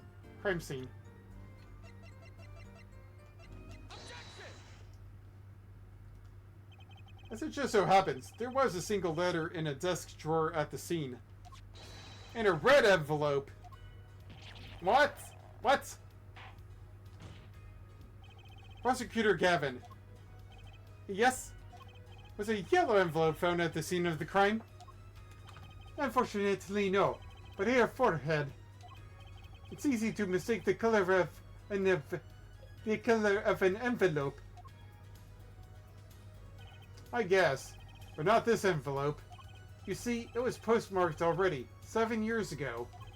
Well, Mr. Brushel, I can explain that. True, right? You wanted to get that letter in an envelope pronto. Get it out of sight of my beady eyes, right? So we grabbed the nearest envelope and crammed away. And what about the whole red and yellow envelope contradiction, chump? Well, Mr. Justice, have you anything to say to the witness's claim? That night, the victim put a letter he had been writing in an... That's impossible. Ah, I like your expression. So full of confidence. It's simple, really.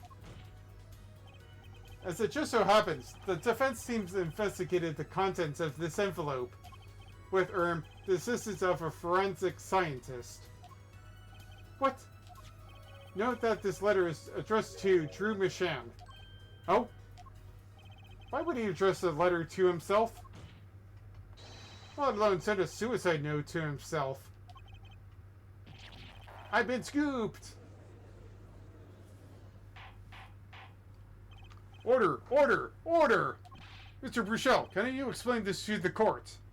Oh, my. How could I have forgotten? I suppose this happens to the best of us. Reporter gets old, forgets lots. End quote. I'm still waiting for an explanation, Mr. Bruchel. Well, that's the thing, you see. After you put his letter in that envelope, Mr. Misham sat there searching for his desk drawer for something. A desk drawer? Yeah, a stamp. A so-called postage stamp. End quote. A stamp? Whatever for? Well, to mail is a letter of what else? And then, well, yes, I think I saw him put it in its letterbox. Yes, it was a yellow envelope, and he put it in that box. Well, apparently, this yellow letter has nothing. I wish it did. Just think of that were a suicide note. What a story. Star-rate suicide note. In front of a reporter. False. End quote. As I was saying, that has nothing to do with this case. That said, yes, Your Honor? It makes me wonder about the contents of that red envelope.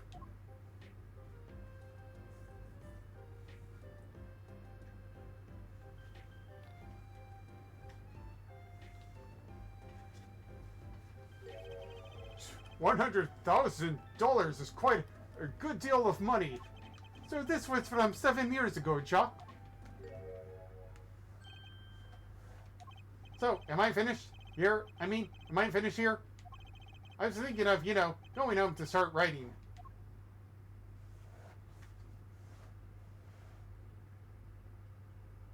What was that? I hate to state what you should I hate to state what should be pretty obvious to anyone. But when you catch the scent of a story, you make that rather unique face. Come on! Attorney has active imagination, little else. End quote. Even I noticed something. My eyes aren't what they used to be. I'm starting to understand what all this perceiving stuff is about. Such as active imagination. End quote. Please continue with your testimony.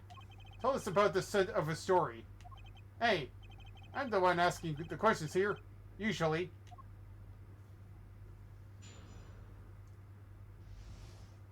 Scent of a story. Actually, it took a bit of work to get a thumbs up on the interview. Reporter Leverage story. It's his first interview. End quote. The story concerned a certain case from 7 years ago. That red envelope probably had something to do with it. Say what you will, but Drew's talent was without compare. So you threatened to go to press with this story? That's how you got your interview? Blackmail? Hey, oh yes. No. That wasn't exactly I'm not Something wrong, Mr. Bruchel? Look, this is my story, my tidbit. Journalist info is livelihood. End quote. I see. Well, you have me chatting away in here. What's going on in there? What if some Hollywoodsworth or Skelly Scooper gets wind of my story? They could be going to the press while I'm going to waste. The court feels your pain, Mr. Bruchel. Mr. Justice, let's pick up the pace. A certain case 7 years ago. Wait, 7 years ago?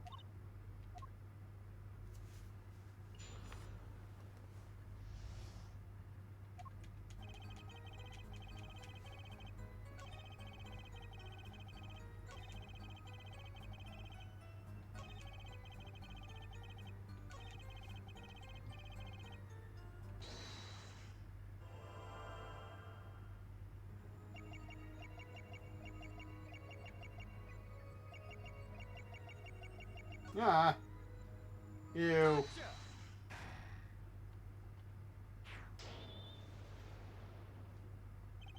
Sweat much, Mr. Bruchel? Alright, yeah, well, man can't help his glands, you know? It's more than that. When Mr. Micham's talent was mentioned, you suddenly began to sweat buckets. Sweating bullets! Ark! You're hiding something about his talent. What? What? That's ridiculous. Evidence time. Show wait a minute. 2009.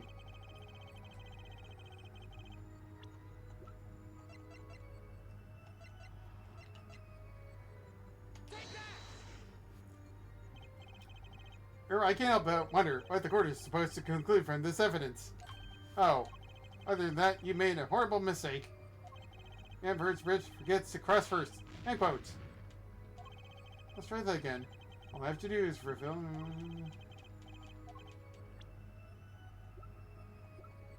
Oh. I sure the wrong one, ain't it? This painting was found in Mr. Micham's studio. There are two problems with this painting. The first is that it wasn't painted by Mr. Micham.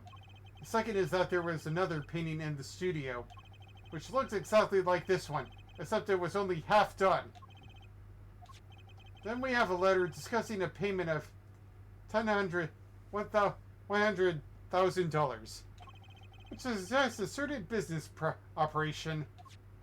This business of making forgeries. Oog. Yeah.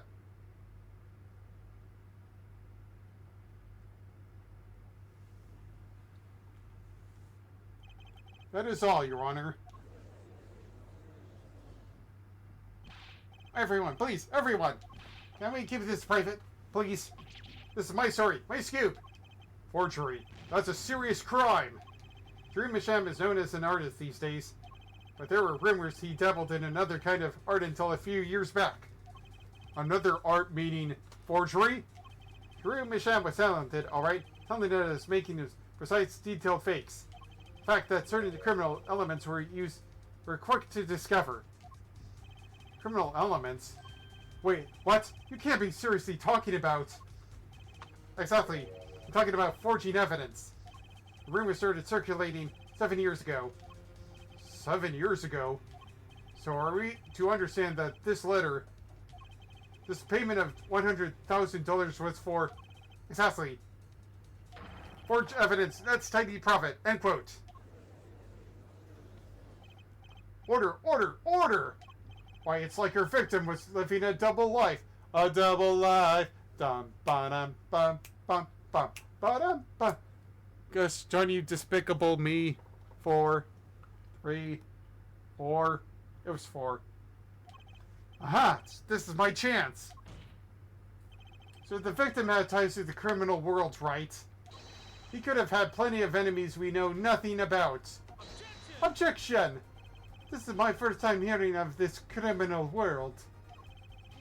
We certainly found no criminal connections when we conducted the audit investigation. Objection! But how do you explain all this money? You have to admit there's a possibility of some illegal activity here. Objection! But there's no proof tying this letter to our case. Our case was and remains simple from the beginning. Only the defendant could have poisoned that mug that night. And you, of course. Hey, the only thing that I poison is my pen, and I'm writing reviews. Mr. Bruchel, your testimony to this point has been quite unreliable. It doesn't speak well of your reporting acumen. What are you talking about? My journalism is rock solid.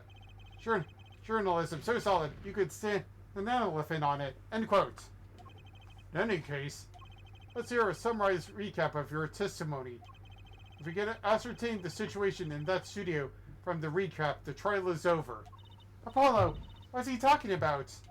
The cross-examination showed Mr. Bruchel didn't have any reason or means to poison him.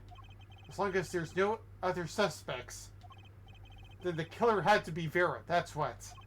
This next testimony is our last chance. Mr. Bruchel, your testimony, please.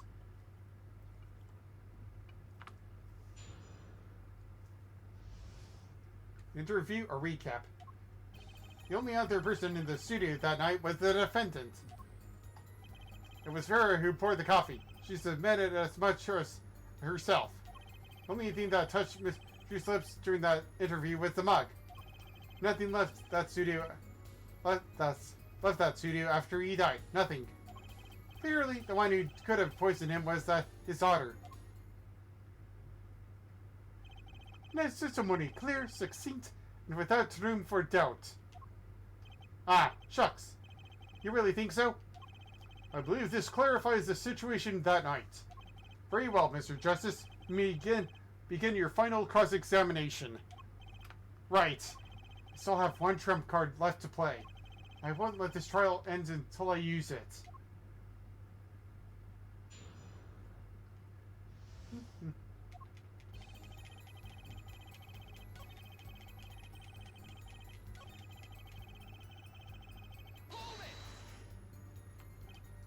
You're sure about that?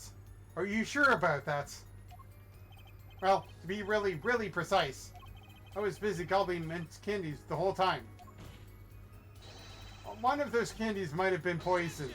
Objection! Yet at the time of autopsy, no fresh fragments of mint filled the room, and no mint residue was found. It's a long shot anyway. Don't tell me you're still trying to prove this. You think the victim ate, drank, or revised just did something other than coffee? Well, Mr. Justice, if you have some proof, the possibility is there. I can feel it. Just maybe not prove it. Not yet. Possibility isn't going to cut it. Not now. Mr. Mishem ingested that poison via one route or another in that coffee. Proof? It's possible. Gotta risk it. Oh, excellent. Let's see your proof then. Please show us your evidence. What evidence shows that the victim wasn't poisoned via this coffee mug? Now.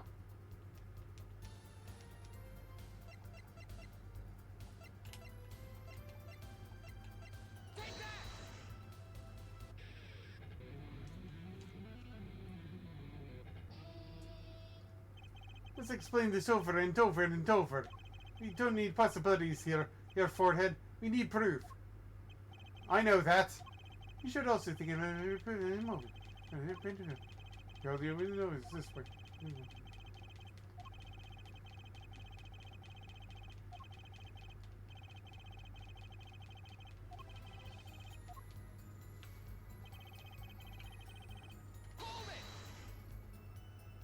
Not one thing. You're sure? Yep, sure it can be. Well, with one exception. One exception? What? Journalist Sparks Rochelle does interview. Leaves studio. End quote. Come on. It's a joke. Get it? Not funny, I know, but still.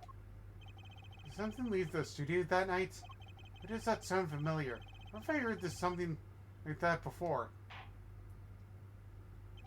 Now that we've proven our witness is a comedian of sorts, I'd like to turn over to our defense attorney before returning to the testimony. Do you have any idea what, if any, they might have left that studio that night? That's one thing. I think one thing might very well have left the studio that night, actually. Certain something that has vanished from the crime scene. By which you mean something other than our witness? Of course. Don't tell me. Misham. Believe me, any comic relief I may provide is entirely unintentional. Then, let's see what you've got for us, Mr. Justice. Well, thing is, this thing wasn't at the crime scene, so I can't show it to you. But I do have evidence that shows how it could have been taken from the crime scene.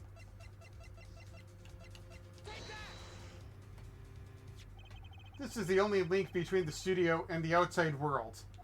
A litter box? What did Mr. Burchell just tell us? When he entered the studio on the night of the murder, the victim had just finished writing a letter. Yeah, I said that. And yeah, it was true. Furthermore, you wanted to tell us that he put the letter in a yellow envelope and put it in the letter box. But that very same letter box was empty. In other words, that night, the yellow envelope disappeared. Objection! Ah, yes, intriguing. So an envelope has disappeared from the crime scene. Of course, this changes nothing. Huh? He has a point, Mr. Justice. What we're trying to figure out here is how the poison got into Mr. Masham.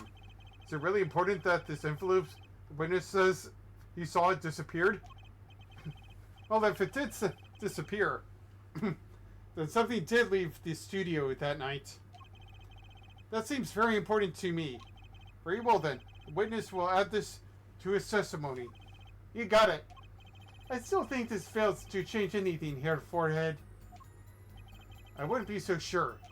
The letter disappeared from the crime scene that night. This is exactly the opening I've been looking for.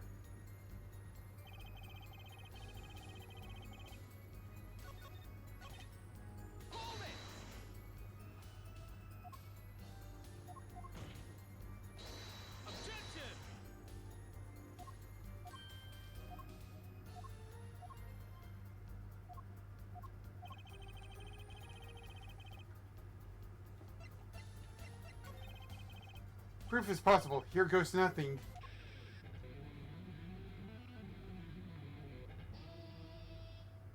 You do understand what we need, Jaw. Proof here, Forehead. Not possibilities. Not endless possibilities. Of course, and Prosecutor Gavin, I hope you understand. I'm ready to give you that proof. What did you say? I have proof of the disappearing envelope. I saw him writing a letter. I did. Which was picked up by the mailman, I assume. Of course. Which means that envelope had a stamp on it. A stamp. Ah! As we all know, stamps come with dried glue on the back. In order to use that glue, you have to wet it. By licking the stamp. Objection! Feh. No one worth talking actually licks stamps in this day and age. Objection! Even if you wanted to talk to him, you couldn't. He's dead after all. Objection! Okay, so he licked the stamp. But wait! I'll just explain the atrocanine on the rim of the coffee mug. Objection! If he licked the back of his poison stamp, the poison would get on his tongue, yes. What would then happen if he put that coffee mug to his mouth,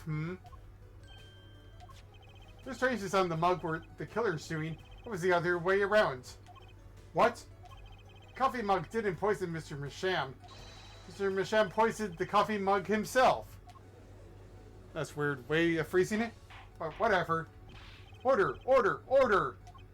But that doesn't, does it? Recall, if you would. Atrocan is a slow-acting poison, yes? Poison entered his body when he put the stamp on that envelope.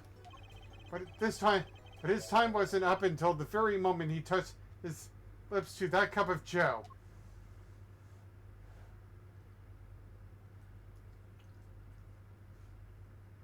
Sorry.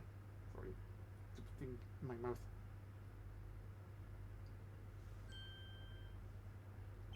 You have something to add, Mr. Bruchel? Uh-oh. His nose is picking up another scent. As I believe I mentioned earlier. Blah blah blah. Blah blah blah. Blah blah blah blah. Blah blah blah. Blah blah blah. Blah blah blah. But you know, I don't seem to remember him ever finding one. Maybe he just ran out? Incidentally, we searched the desk drawer at the scene of the crime. There are no stamps. That's a single one. Huh. That does pose a problem. How will he prove that the stamp was coated with poison? Actually, I'm glad no other stamps were found. It makes proving the stamp he used was poison possible. Ha ha ha! Ha ha! Good show, good show. You can't even prove there was a stamp at the scene in the first place. Well, let's hear what the defense has to say anyway. Where's your evidence that proves the existence of this poison stamp? Well, that certainly is a cute little frame. By little, I mean really little. It was on the victim's desk, Your Honor. Quite empty, as you can see for yourself. I noticed that too during my inspection. So what? I'm still a rock star, and I got my rock moves, and I don't need you tonight. Apparently you weren't as observant as you should have been. You see, when you saw this frame, it was missing something quite important. Huh. Thank you for the follow, Renee40596. Missing something? Yes, it's brain. Yes, a pale bluish stain on the inside of the frame. Ultracanine residue. What? Why isn't I told about this? The frame is only 2 inches square. The face of the frame is even smaller. Maybe an inch wide at most. You weren't seeing. Oh, but I am. Tell me, what fits in such a small frame? A commemorative stamp here, perhaps.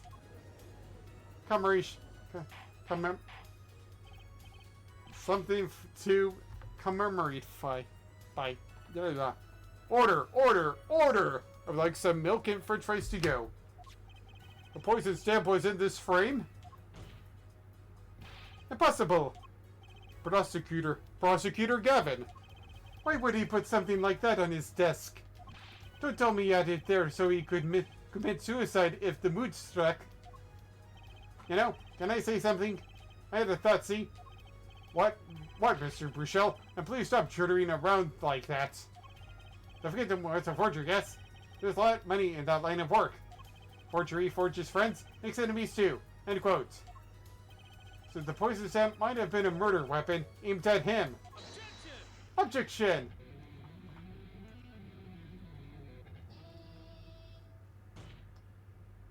Oh, rich! That's rich! Leave the ridiculous flights of fancy to the governor's song lyrics, please. Finally, something we agree on. The stamp was a murder weapon. Nonsense! Murder is simple business. Who would go to such lengths? No one. Oh, but I disagree. Come again? Recall, if you would, the victim's reclusive lifestyle. Dreamer Shem hid from the world. He avoided meetings. His only contact with the outside world was the mail. The mail! Now, if you wanted to kill someone you couldn't meet, but you knew read letters, the stamp would be the perfect weapon. Ridiculous! Where's your proof? I want proof. Show us evidence that this poison stamp was sent to him as a murder weapon. I might not have evidence, per se, but things are finally starting to come together. Right now! Over me! What is it, Apollo? Your fists are trembling. I think I know what happened. I don't believe it, but I can see it. I think I know how Mr. Masham was killed. Well, fill us in, Mr. Justice. A certain piece of evidence points to the truth, Your Honor. I can show you how someone with intent to kill sent Mr. Masham the stamp of death.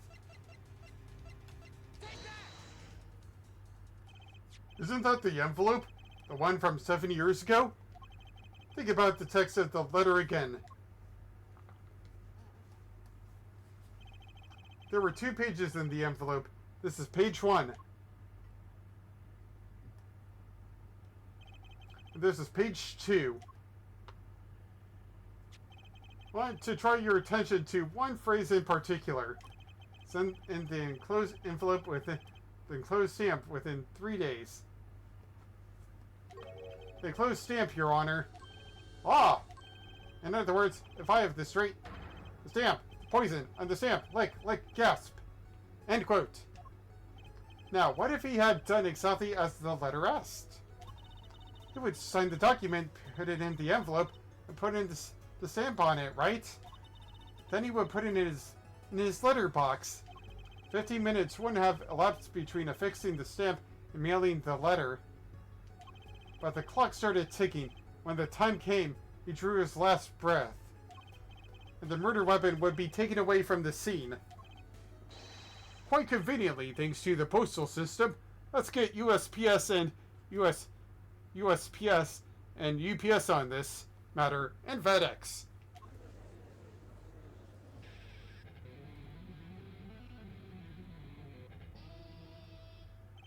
Such a splendid imagination you have here, Fordhead. With pure and pure imagination. Let me confirm one thing with you, if I might. So, this poison stamp was inside this envelope from 7 years ago, ja? Is that what you've had us believe? Really? Well, it is a little bit of a stretch, but there's a possibility. Yes, a very small possibility. How small, I wonder? Poison stamp in this envelope? A stamp that then became the murder weapon. How do you intend to prove this seeming coincidence? Well, it was 7 years ago, and we don't even know who sent that letter. And your answer is silence. I see very well. I move to... It's not nice on you. It's not nice on you to pick on the Froyland Clavier.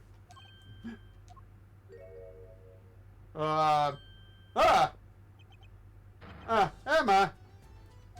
Well, like my Christoph Gavin impression? Did I sound like him? Don't quit your day job. Please don't. Don't you have a crime scene to be looking after, four-line detective? Someone had to come to dig you out of all the mess you're making out of this case. Mess? You know, none of this would happen if you trusted in science a little more. You can find out if that stamp was in that envelope easy. Get to explain yourself, four-line detective. Glare at me all you want, but science is on my side. It's all in the residue, right? Ah, that's right! The poison detection spray. Produce the red envelope at once. You can open it on the authority of the court.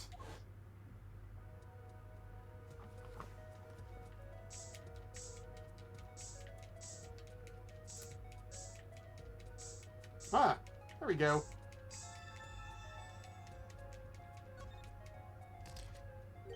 Well, what do you look at that? I'm mistaking it. That's atroquinine residue. I don't believe it. Murder weapon from the past. Now it's 7 years later, it bears its fangs at last. Objection! Absolutely outrageous. Truly, truly outrageous. That is Gem. Tell me why. It's nothing but a heartbreak. Why didn't this murder take place 7 years ago? Well, there's one possibility. Maybe Mr. Basham figured it out. Figured what out? He realized that the person who sent the letter wanted him dead. So he sent his reply to a different stamp. And what he put his decisive evidence in a frame. Hold it! Hold it! you're still here? Can I make a statement here on the record? I, Spark Razortooth Burchell, claim this scoop as mine. Dear Michelle, killed in cold blood. By sender a 7-year envelope, old letter, end quote. No, maybe something more succinct. Star falls after a 7-year delay, end quote. Order, order, order, order. I see no room for further argument here. Though I admit, this is all coming quite as a shock. To think that the murder weapon reached his mouth after 7 years. Stamp his ticket straight to afterlife. End quote. Oh, I think the witness is a bad influence on our judge. I see no room for further debate on this matter. The sender of that letter 7 years ago could hardly have been our defendant. Apollo, I think we just won. Very well. This court finds the defendant. Objection! I'm going to rock and roll all night and party every day, except for this one. Is this the bright future of our legal system? Prosecutor Gavin? A ticket to the afterlife from 7 years ago. Tickets for Cavalier shows are invalid after 2 weeks. But it doesn't make sense any other way. It boggles my mind that so many people haven't noticed this. There's a fatal contradiction in Forehead's claim. A contradiction? A poison stamp was placed in this envelope 7 years ago, whereupon it was framed until now. If that's the case, then why would Shri Misham have done what he did? Emma explained that he must have realized it was poisoned. therein lies the rub. 7 years ago, the forger Drew Misham sent a trap and put the stamp in a frame. Do not debate this. But this begs the question. Why then 7 years later did he use that stamp on the night of the murder? Oh,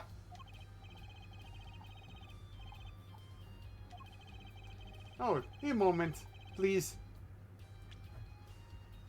Surely you mean to suggest that Mr. Misham simply forgot.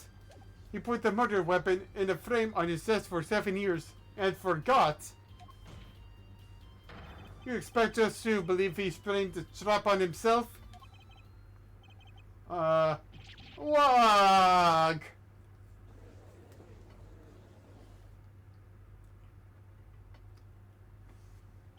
Well, I admit, this is also quite shocking myself. It does seem highly unlikely that he would spring a it does seem highly unlikely that he would fall afoul of a trap that had been sitting on his desk for 7 years. Apollo, I don't think we're winning anymore. I'm glad we're all back in the real world now, and none of that virtual reality crap.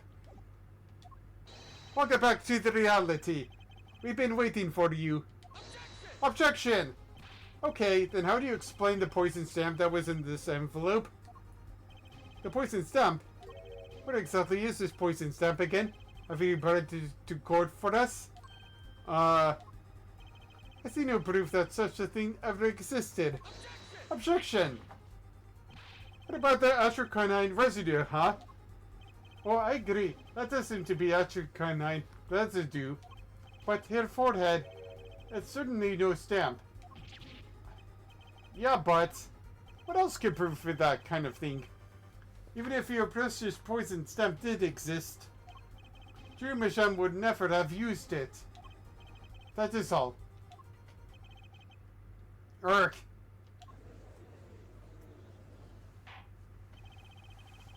I believe we come to a conclusion again. Apollo, we were wrong the whole time?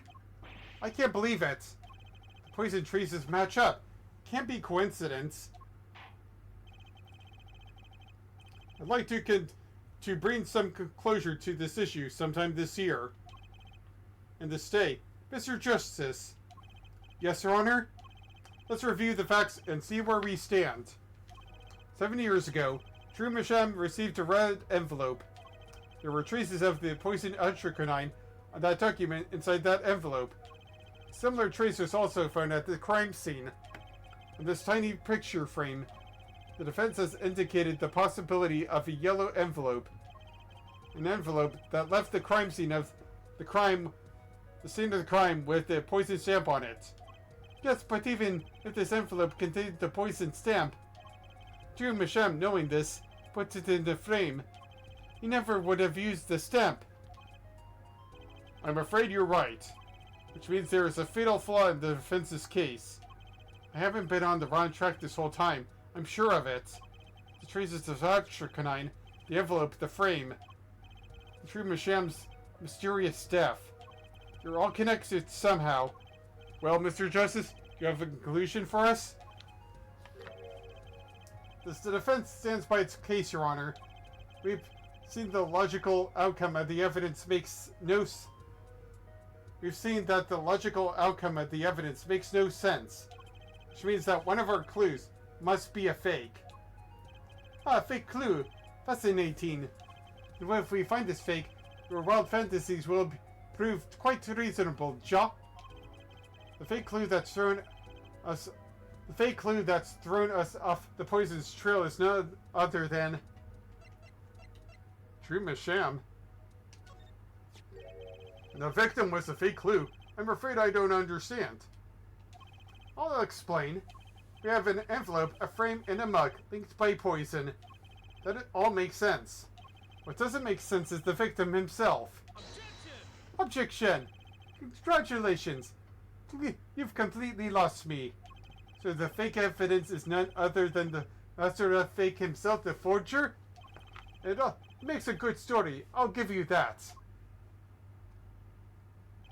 The fake clue. Fakes. Forgeries. Ah! I know that face. That's a I just had an idea face. I don't know if I'm right, but I'm going with it anyway. What if our forger is the fake? Come again? 7 years ago, our forger sniffed a trap and stepped aside. 7 years passed. Now the forger stumbles into that very same trap and dies. Why? That's what I want to know. Because the forger who was killed was a fake. Here we are again. The victim was a fake? Our forger smelled the trap. One forger smelled the trap. One forger fell into the trap. That's 2 forgers. And one of them was a fake. Order! Order! Order! So you're telling us that Drew Misham, the victim, was a fake? Well, if he was a fake, who was a real forger?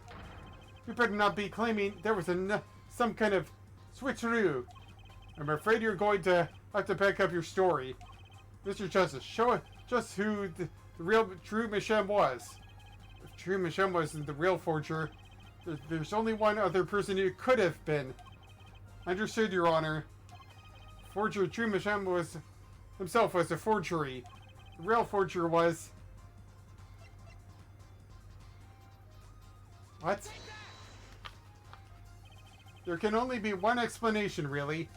The real identity of the forger known as Drew Misham is none other than his only daughter, Vera Misham. Order! Order! Order! Mr. Justice, this is going out of a limb even for you. I kind of agree. I mean, Vera, a forger? Let's consider it before you write it off entirely. If you look at the paintings in the studio, one fact becomes quite clear. Forgery had been taking place in that studio for quite some time. The forger wasn't caught in that trap 7 years ago. This can only mean that the one who was caught in the trap wasn't a forger. Well, actually, that does makes a certain kind of sense. One more thing. Only 2 sets of fingerprints were found in the forger's studio. Drew Misham's and Vera Misham's. If we know that Drew Misham wasn't the forger, that leaves only one possibility. By process of elimination, the forger was Vera Misham. Well...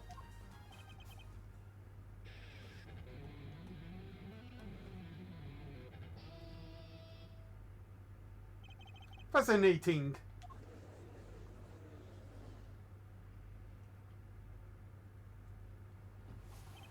Vera Misham, you've been paying attention to the trial so far? Let's just ask her and be done with it, shall we? Who are you? Who is this forger, Drew Misham?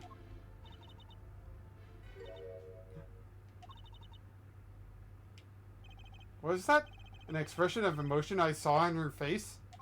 She's staring holes into Prosecutor Gavin's face. I'm right over here, Ja. I'm used to being stared at by Fordlands, believe me. Though they usually talk to me too. Tell us, were you the one who forged those works of art?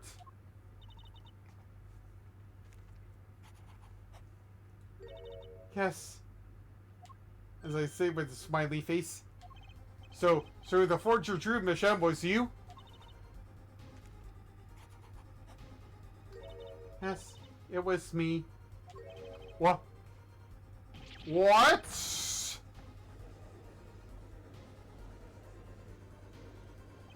The court was in an uproar, and it wasn't coming down. We had to break for a 10-minute recess. Speaking of 10-minute recess, I will get ready for the next one.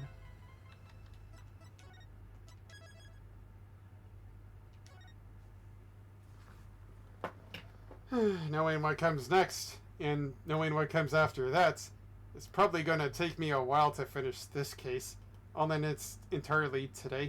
Nyam nyam. So yeah.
Alright. I'll be right back. Just gonna have to do other stuff.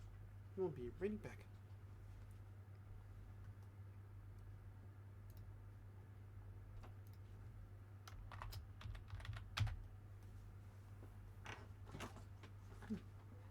Water bottle.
Alright.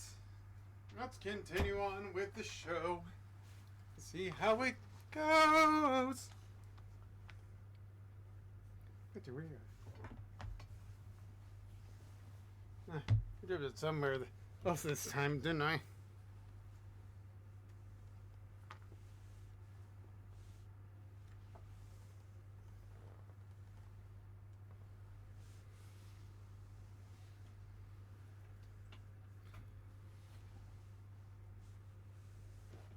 Ah, there we are. Turnabout succession, trial day 1.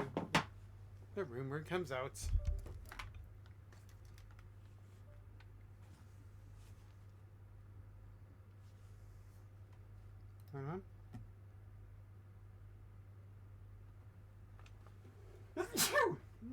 Man, dusty in here. Yeah, I'd like to continue.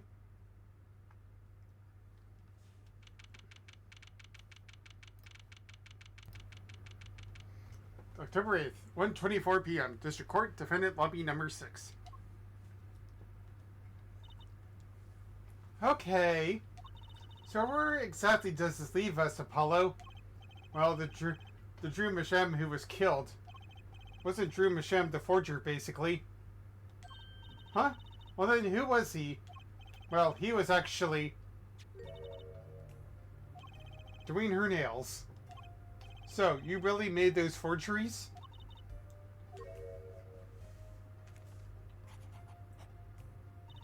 Yes, for Father. I know it was wrong. Could you tell us how it happened? My father was a painter.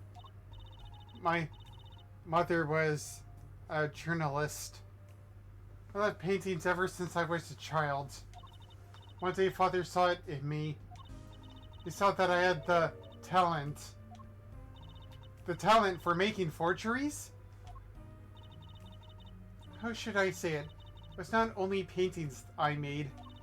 Given the materials, I can make anything. Anything. Father was so proud, and I so happy. But, in the end, I was making those monstrosities. Forgeries. I've never had a good constitution nor personality. I know very little of the world outside my door. Excuse me. Not because of me. Father is. Do you know about this red envelope?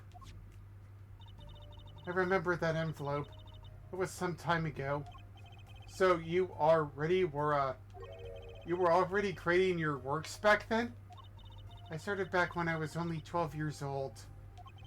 So the one who figured out the stamp was poisoned, that was... Mr. Justice, it's time. To the courtroom, please. Right. Out of time. Wait, Vera, just one more thing, please. Those 3 paintings in the studio. I painted those as part of my work. Right. See, we checked them out and we saw what was underneath. We saw the rough sketches underneath the 3 finished paintings. I see. Mr. Justice. Yes? Father, he knew of you. Of both of you. Your late father. He was watching, gathering information. All about the Wright & Co. law offices. But lately we're not doing just law. Yes, you do tricks, gags to amuse, and play piano. Well, they're not really gags. Yet when Father heard you had resumed the legal business... How pleased he was. Who was Mr. Machem? How am I supposed to know? What if he was Daddy's daddy? Judging from the relatives' ages involved, I'd say it's highly unlikely. It's already confusing enough with all these daddies running around. We all know that the victim's daughter, Vera, was the forger. What does this mean for the case? Guess we're about to find out. Ooh. October 8th, 1:36 p.m. District Court, courtroom number 3. Rebel, rebel, rebel. Rebel, rebel, rebel. Court is now back in session. Her seems pretty tense. She's practically chewing her fingernails clean off. Perhaps you could begin by telling us how it all worked. How did you set this Drew Machem forger persona?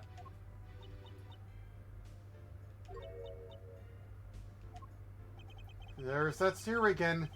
She's drilling more holes into his head. I know it's hard for you, but hey, he is a handsome guy. What's hard? Very well, miss, if you would. Did you really make those detestable forgeries? Perhaps you'd rather answer my question. Were you the one who painted that painting? A remarkably similar one. Yes. I painted it, yes. Father praised me quite highly for it. So, she was the one who made the forgeries. Yes, she did not wish to reveal the truth of their operation. So the victim was a stand-in, a decoy, to the world at large. It was the forger, not her. I've done a bad thing. I have, haven't I? Regardless, we need a little more information. About, for instance, this. You have seen this before, Shaw? Yes. It was in the desk drawer, not I. I couldn't fit in there. Very well, you may proceed with your testimony. Tell us everything you know about this envelope. Witness testimony. The red envelope. I created things and Father sold them. This envelope came after my first work. That was other than the painting. Father handled the deal. All of it. I received the stamp that was in that envelope. It was after that job that we moved to the current studio. There certainly was much of great interest in your testimony. Not that the witness realizes it. Very well. Please begin the cross-examination. Right, okay. Need more information about this forger. This Drew Machem.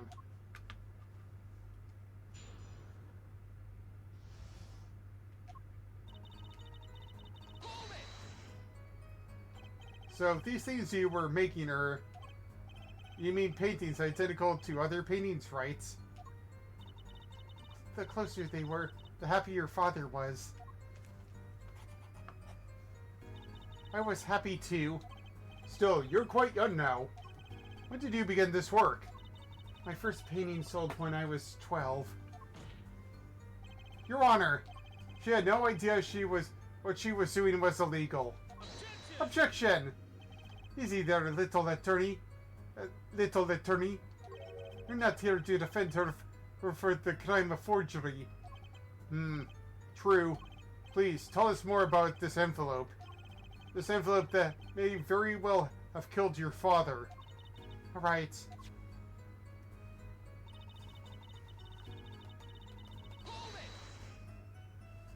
By other than a painting, you mean? You'd only done paintings up to that point? Yes. My father had a realization. He noticed my talent extended to making things other than paintings. For instance? For instance, a letter someone had written. Or a fingerprint left upon a cup. Or a signature on a document, a seal upon a letter. None of this makes her sound very innocent at all. The 100,000 and the 100,000 promised in this letter was the start. The beginning of a new industry for Drew Machem. A new industry? The creation of items to be used in criminal proceedings. Forging evidence, in other words. Oh.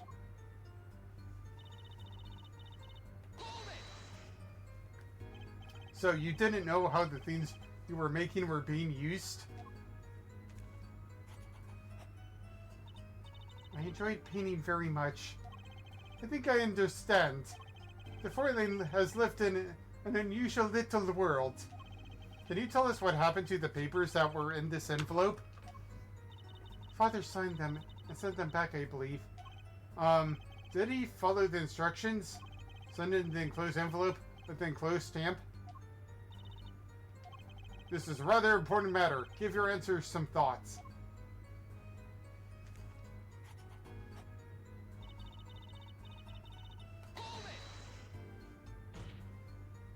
What do you mean you received it? Did I do something wrong? You didn't use that scent because it was dangerous, correct?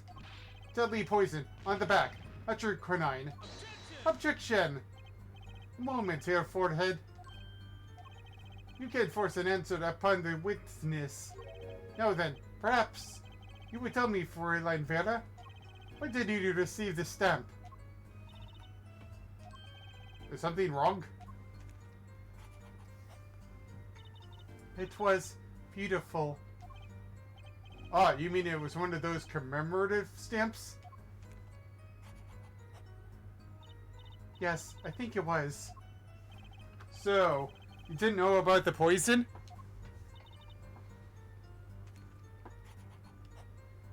I guess not.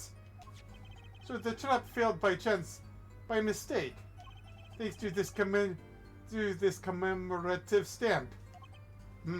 Quite the close call.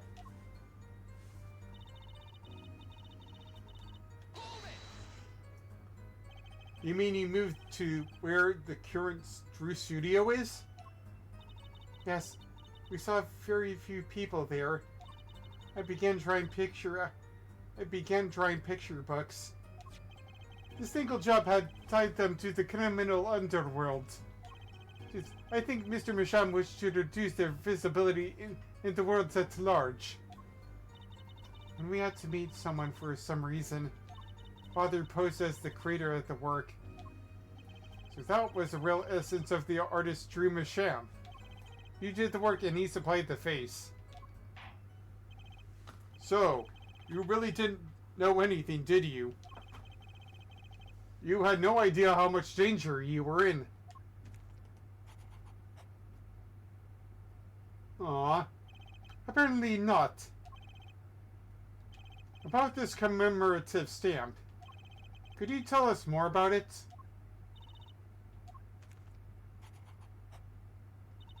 It was very pretty, and it's more than that. Yes? It was a picture of people I liked at the time. This is something new.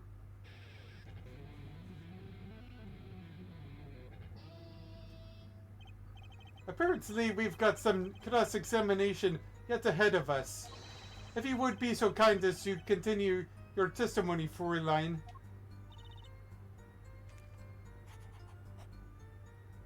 Ah. The stamp was a picture of my favorite magicians, so I kept it.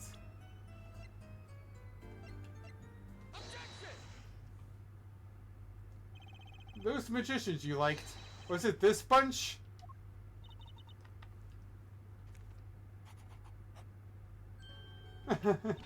Apollo, they're not a bunch.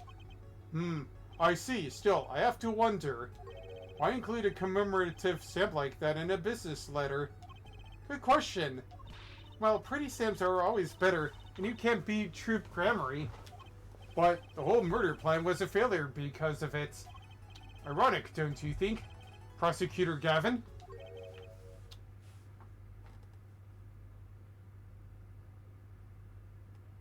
Huh? Prosecutor Gavin? Gramarye. What's with Gavin? Might I ask just one question of this witness? Huh? In your testimony just now, you stated this was your first work that was other than a painting. Please tell me, What exactly did you make? Can I ask why? No. Answer the question. No. Eek. Prosecutor Gavin. You're usually not the one whose volume concerns me. Yes, it is an unbecoming of me. I apologize. But I must know. Please, Miss Misham, tell me. It was a book. A single page. In a book. A book? Please be more specific. It was a handwritten book. Like a diary.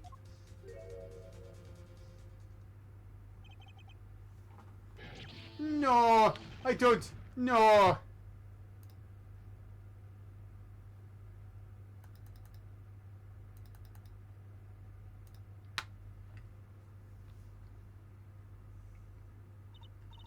What's wrong with Prosecutor Gavin? It looks like he just saw a ghost. Miss Misham, this book.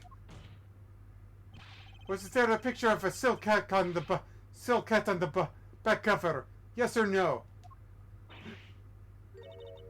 How did you know? Objection! Prosecutor Gavin, the defendant is answering all of your questions. Stop badgering her. He's told you nothing, has he? Your soiled solid mentor, nothing. Solid? Who? Phoenix Wright. Who else? Daddy? He never told you about the trial 7 years ago? About how he came to lose his attorney's badge. It was a certain piece of evidence that decided his fate, you know. A certain diary. On the back, it bore the mark of a silk cat. What? Phoenix Wright, tossed out by the profession by false evidence. And the forger who made that evidence. Is this girl standing right in front of me? Farah, you must tell us. The evidence you made was used in the trial 7 years ago. Who asked Drew Misham Hugh to forge that evidence? For all of our sakes, who was it?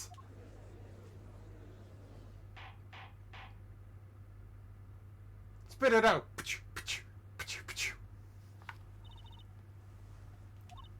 We only met once. You met the client? Well, who was it? It was...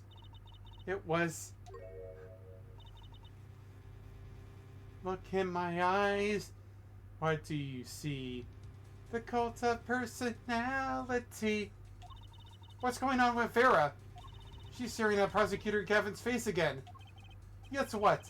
Is there something about me? I remember clearly. I remember who gave me the book, the diary.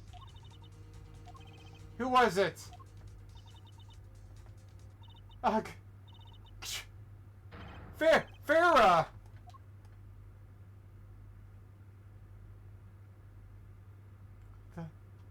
The full.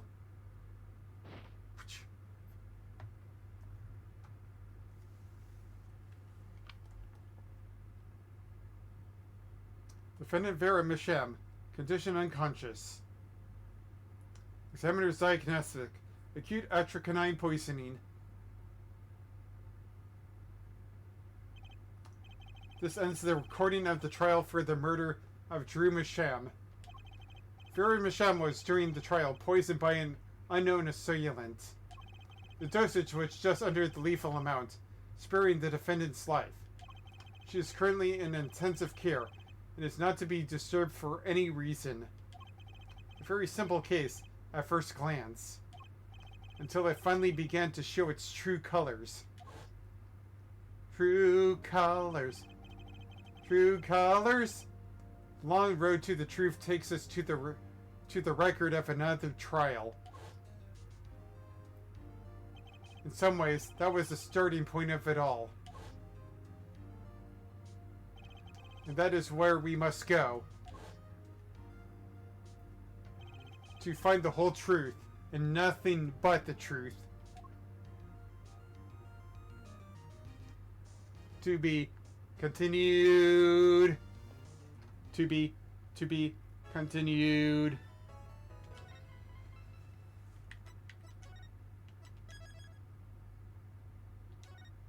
Alright. 7 years ago. Trial 7 years ago. In this case, I'm gonna take another swing of 7 years ago and going to take like a half-hour break or so. And I will see you all then. Bye-bye. For now. This will be an intermission, so I can do some stuff here and there and get ready for the rest of the night.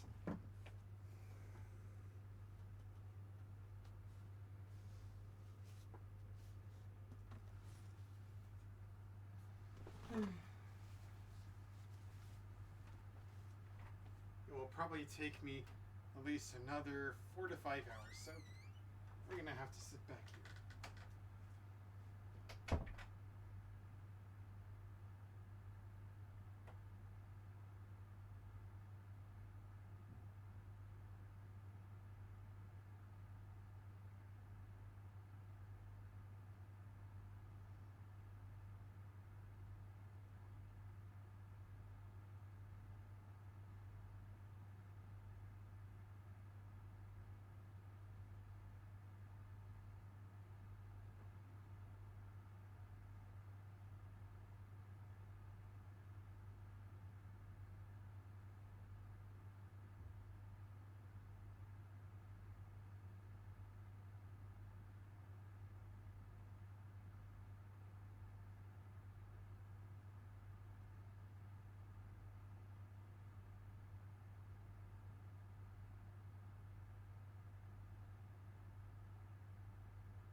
quite back yet.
Right.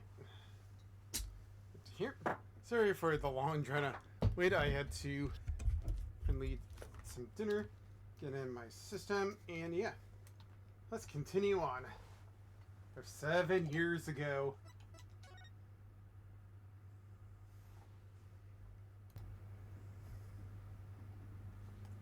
Showdown time.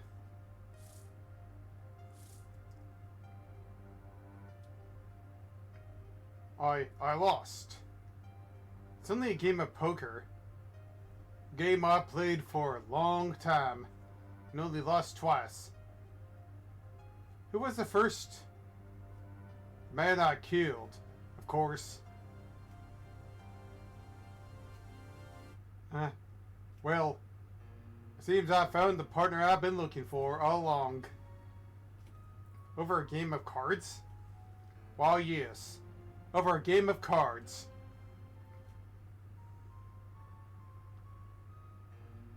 That was how we first met. 7 years ago.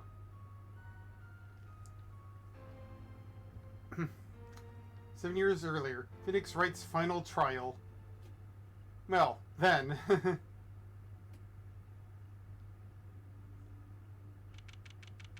April 18th, 9:27 a.m. District Court, Defendant Lobby Number 2. Phew, okay. It's been a long time since I felt like such a rookie. Gotta try and relax. There's gonna be no Maya with me, now that she's training. Good morning, Mr. Knigmar. I'm sorry to have sprung onto you so suddenly. I received the files from your previous attorney only yesterday. Honestly, I'm not entirely sure I'm prepared. I understand I'm asking the impossible of you. Yes, well, you haven't really told me what happened yet. What we did was play cards. That was enough. Actually, it wasn't. Trust me. Oh, morning, Daddy. I'm sorry. I'm so glad you came. You okay, Daddy? They picking on you? Ha ha ha ha ha ha ha. I'm fine as always. This little boy here is to help me after all. That's young man to you. Good morning. That's a cute outfit you have on. Thanks. My first show today after all. Oh, I'm sure it is. What the heck is she talking about? Oh, Walt boy. Huh? Me? Looks what he started. Here.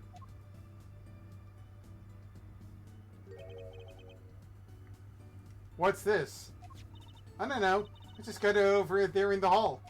They told me to give it to you, to the old boy in the suit with the spiky hair.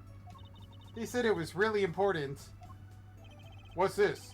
A memo for you or something? Or some such? Not from the looks of it. What is this? Looks like a page from someone's diary. I'll give it a read later. Well, how do you feel about the trial today?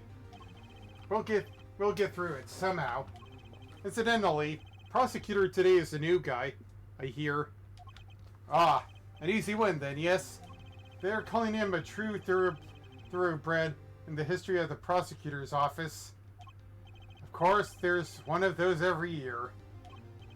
Switching up attorneys just before the trial. I know it is a difficult situation I put you in. But, allow me to say one thing, Mr. Wright. Yes.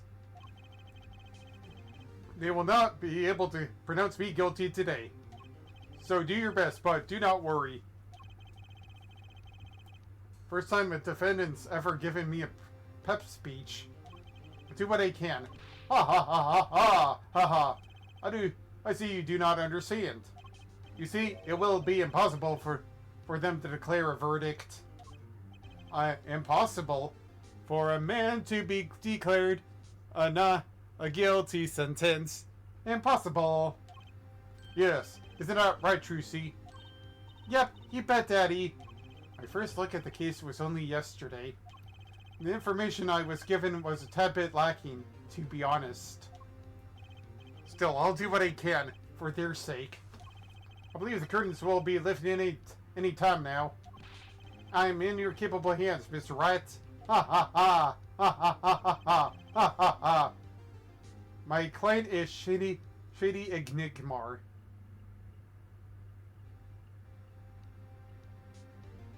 Well, the real Shady Ignigmars, please stand up. Please stand up. Please stand up. Known to the world as Sacramary. Known to the world as Sacramary. A wildly popular magician, star of the troupe Gramarye. His mentor, Magnifique Gramarye, was a rare breed of magician.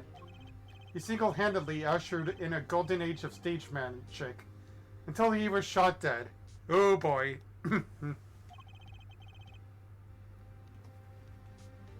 And Zach Gramarye is a suspect.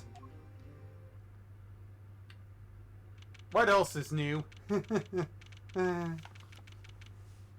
April 19th, 10 o'clock a.m. District Court, Courtroom number 7. The court is now in session for the trial of Shady Ignigmar. The defense is ready.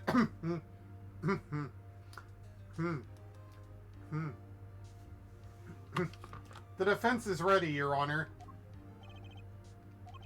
Is the prosecution ready? I was just thinking, is this what all the fuss is all about? Bit of a buzzkill, really. Buzzkill? Is this some kind of new kind of crime? One of the worst. This is a trial, Ja. Or the sweaty palms, the pounding hearts. A governor's concert's got 10 times the thrill this kid's got. Who were you again?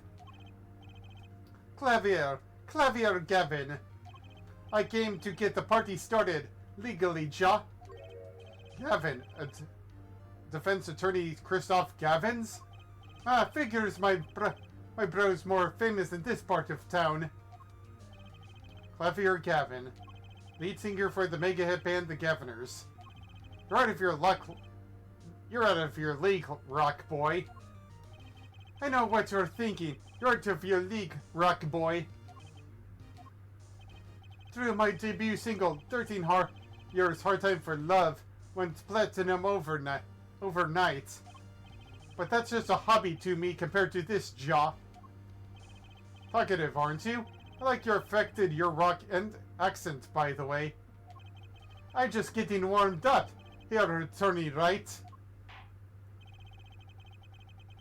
Perhaps you would be so kind as to fill us in on the case? Act 10, baby. Time to call in the opening act. What was his name again? Ah, yes, Detective Gumshoe. Hit it! The last time we ever see this guy.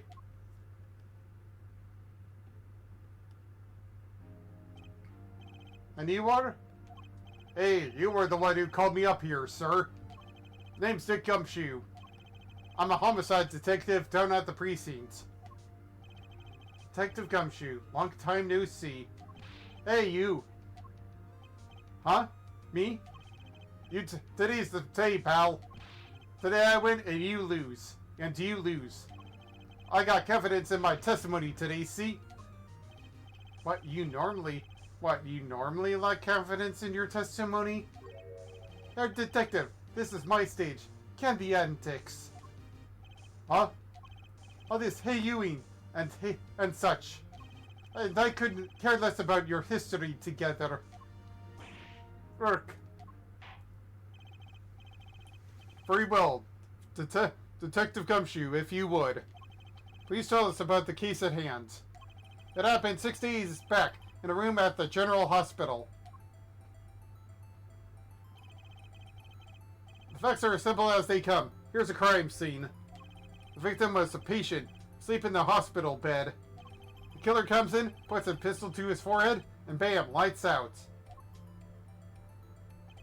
Them's the facts.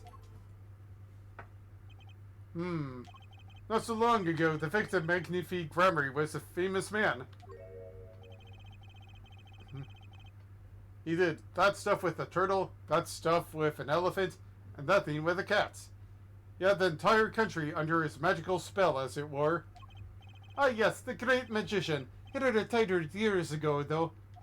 Say the name McNeefy to one of my generation, and you'd be lucky to get a blank stare.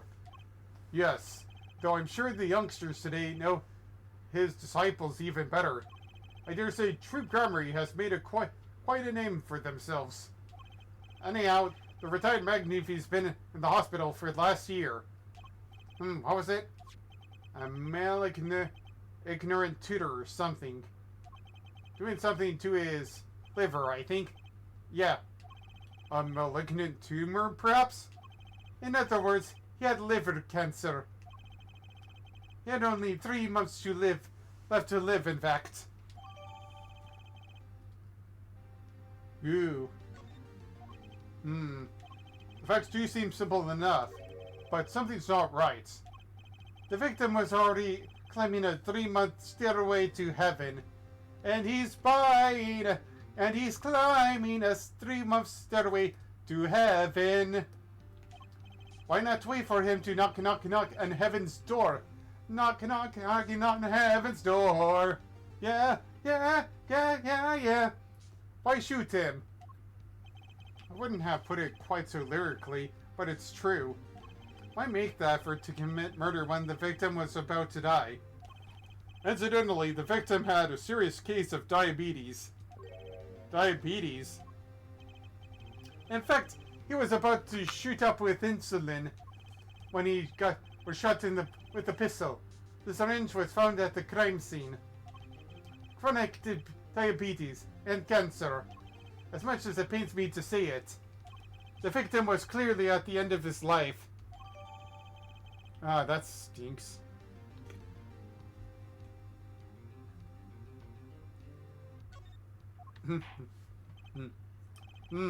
I believe the question before us is clear then.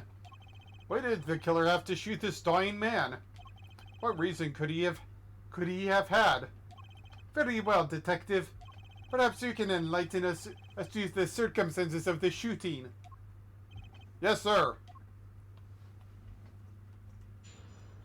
Minor testimony. The circumstances. Actually, the victim kind of ordered the defendant to do him in. A few days ago, before it happened, the victim sent a letter ordering his own murder. The defendant did what was asked of him and shot the old man in the forehead.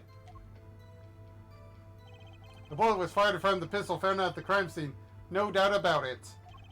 And the pistol definitely belonged to the old man, sir. What?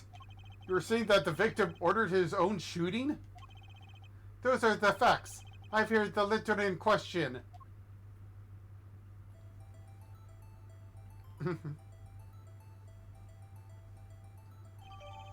Ah. Very unusual indeed. Although, could such a thing as a letter really cause one to pull a trigger, I wonder? I believe the answer to that question can be found at the end of the letter. You get out reviews, and we both know the reason why.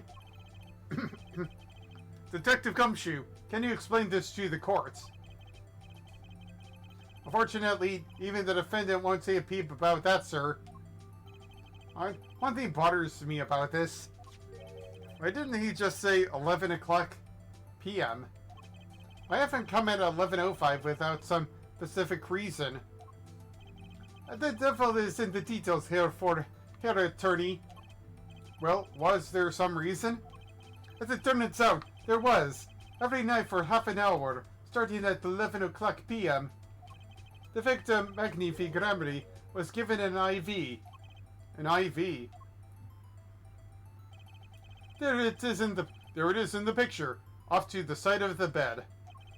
At 1 o'clock p.m., a doctor would come to set up the IV. 30 minutes later, he would come back for the empty bag. This happened every night, without fail. So, that was the only time they could meet without the chance of an untimely interruption. During his IV. Very well. Shall we begin? Mr. Wright, your cross-examination, if you would. What's this reason he couldn't refuse, I wonder? Could have at least mentioned it to me.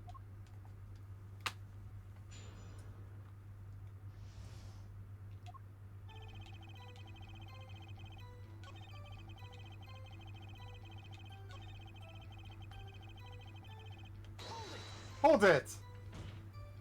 That's new. How can you be so sure? Hey, you gotta learn to stop relying on people to do your thinking for you, pal. Learn to think for yourself. Get that noggin cracking. You failed to impress the concept of questioning, detective. First, we got this letter. It says shoot in the forehead, loud and clear. I can see that, but I still wouldn't do it. Well, maybe you need to grow yourself a backbone, pal. What? To shoot someone? We also found the defendant's pistol at the scene. Traces of gunpowder residue shows that it had been fired recently. Well, Mr. Wright? As far as I can tell if I'm looking at this photo, there seems to be no issue with the prosecution's claim. Photo. Maybe there's something in there I can use. So if they're saying the defendant shot the victim in the forehead, I think there's a hole in the prosecution's argument. Clearly, Mr. Gnomar. Looking at this photo, another possibility occurs to me. Yes? What does the letter tell us? That the defendant had a reason he couldn't refuse his teacher's wishes. Bingo, pal. That's why he said the defendant popped him one in the forehead. Oh, the defense disagrees. You see, the defendant had another choice he could make. Objection! What can you prove with this photo? I can prove he had a choice, yes.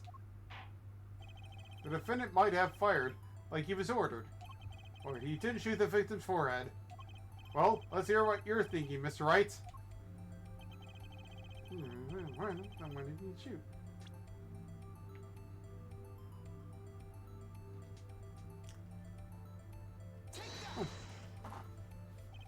The clone doll? Take a closer look. See? It's been shot in the forehead. 2. Ah! There's a hole in its forehead. Yes, and a hole in the prosecution's claim. Objection! Ha! I suppose you have the reason as to why he'd shoot the clown doll?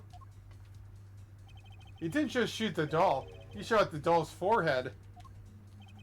His forehead? Ah! Let's read the orders once more, shall we? You will shoot one shot, screw in the forehead. Which is exactly what he did. Shot the doll, screw in the forehead.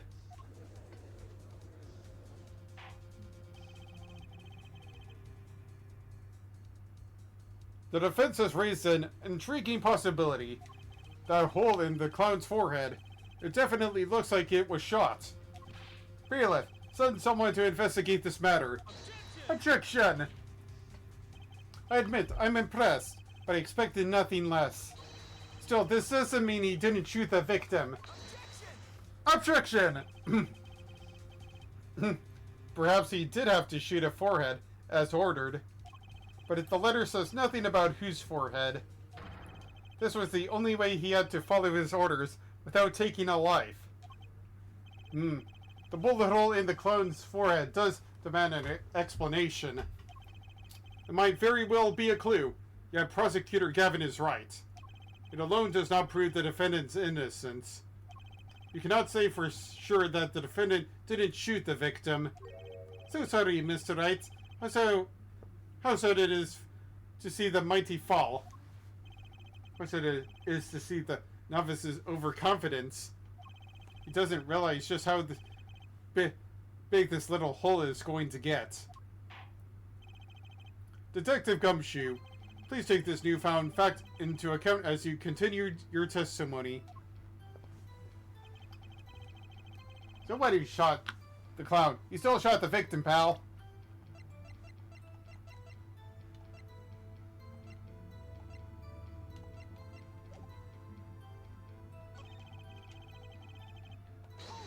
Hold it!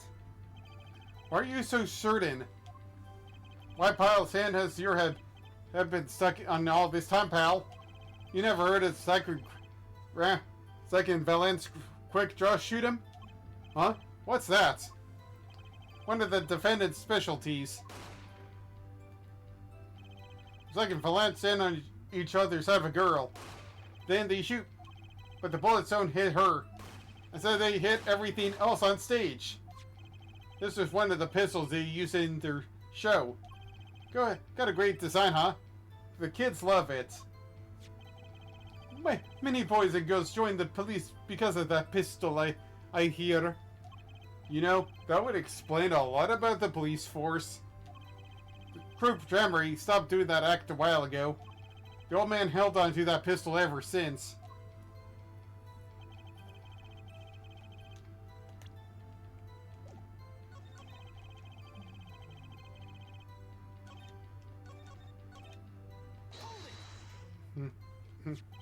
You mean this pistol, the one in the crime scene photo?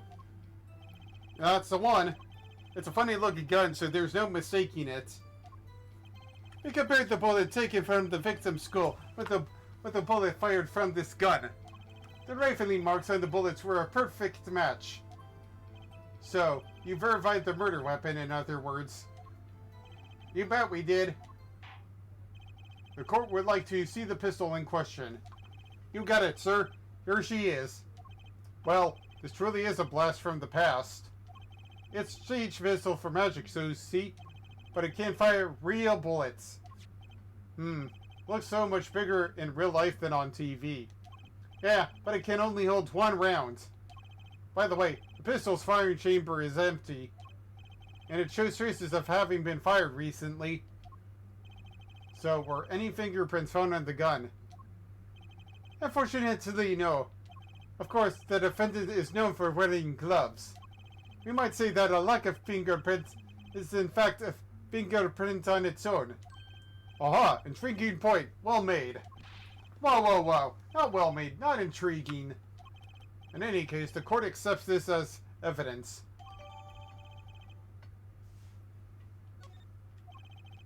I grudge I would get a kick out of seeing this. But now it's time to return to our testimony.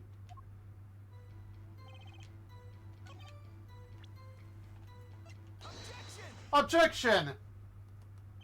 The trickiest cases often seem the simplest. Prosecutor Gavin, you missed a bullet hole in the clown's forehead. If you hadn't missed that, you might have come to a very different conclusion. Understand? Yeah, but like I said, pal, after he shot the clown in the forehead, he went and... Objection! He did not done nothing of the sort to the victim. The pistol proves he could not. A murder weapon? How? It's quite simple, Your Honor.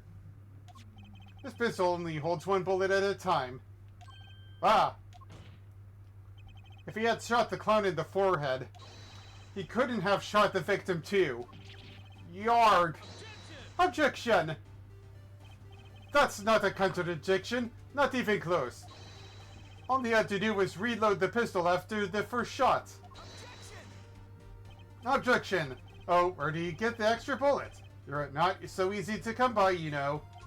If you claim the defendant had one ready, then prove it to us how he got it. Eric! Hey, ha! I had a feeling this wasn't over yet. No, this party's just getting started. And I haven't proven anything yet beyond my good looks and starting record sales.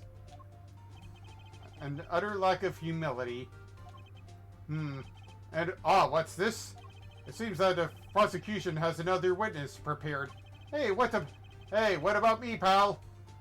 Sorry, Detective Gumshoe. You'll be shadow banned to the Attorney Investigation series. No, pal. No. And we never saw him again. Goodbye. Like I said, her detective was just a watermap act. Ugh. Now that the audience has gotten a taste of what's to come, they're ready. Ready for what?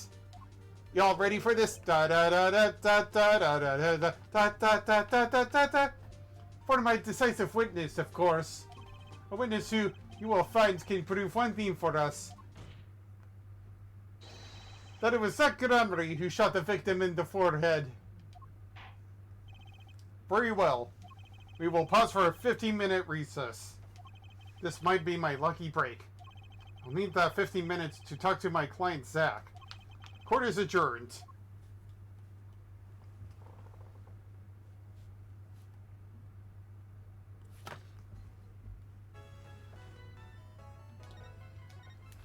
Alright.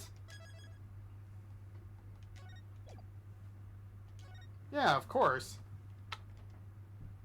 I'm about like 4 to 5 hours to go anyways. April 19th, 11:21 a.m. District Court, Defendant Lobby Number 2. Very impressive, Mr. Wright. I have to say I'm expecting nothing less. You've only just begun. I was hoping you could tell me a bit more about what happened actually. I did not think you would believe me if I told you. Better that you discovered the truth for yourself. I was thinking of you, you know. I think we need less thinking and more talking.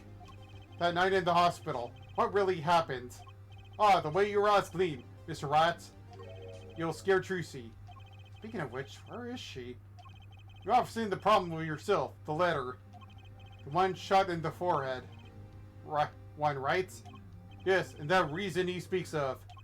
I cannot deny my mentor's wishes, even if it meant my own death. Why not? This is something I will not see for now, at least. What's this for now business? I've done many things in my life, some well, some poorly. But this is a cross we must bear alone to our graves. We? You wanted to know about the night of the incident? Finally, this guy sure likes to take his time getting to the important stuff. Of course, I had no intention of shooting my mentor. I snuck into his room that night at the appointed time. I found there upon his bedside two pistols. Two?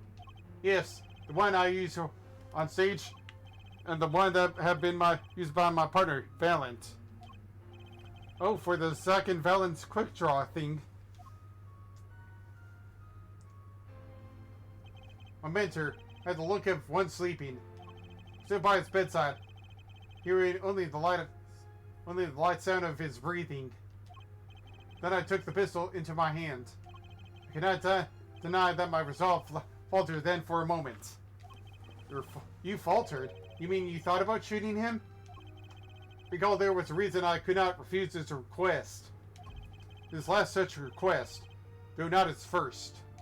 So there were other requests you couldn't refuse before?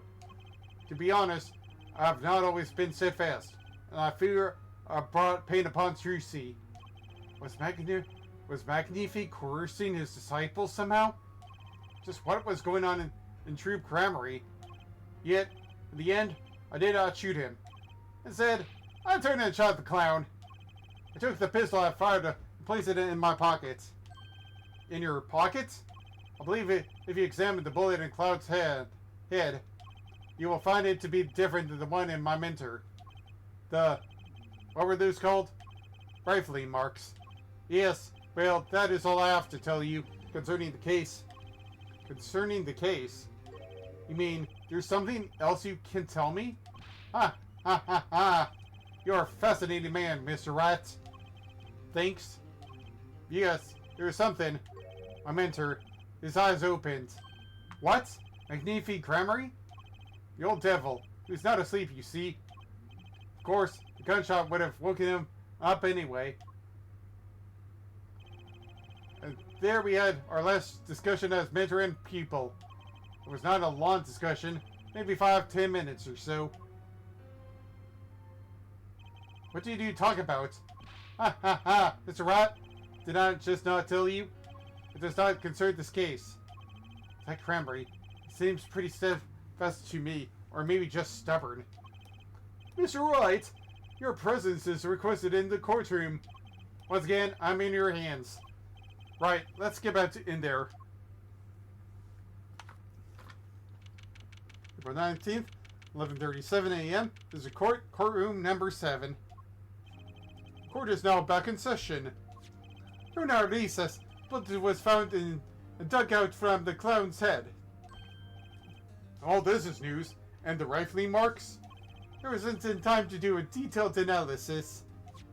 Though they did find the weapon that matches the murder weapon. Well, that's not very conclusive, is it? Which is why I'm talking about to call my very decisive witness. You're a decisive witness? How many times have I heard those words? Though they often turn out to be far less decisive than you think. Oh, don't worry. On my account, I'm quite confident this witness will do the job. After all, he is intimately acquainted with the players in our little production, being the other half of Troupe Cramery's famous duo, Second Valant. Valant Cramery. So we get to meet the great Magnifi's other disciple. And he looks much more beautiful without that mustache. Perhaps we'll start by asking your name and occupation. Valant Cramery, magician. And you're the decisive witness, are you? You can prove your fellow student or your partner's guilt? Fates, the grand illusion filled with traps and tricks. Wait, the shooting took place in the hospital after 11 o'clock at night.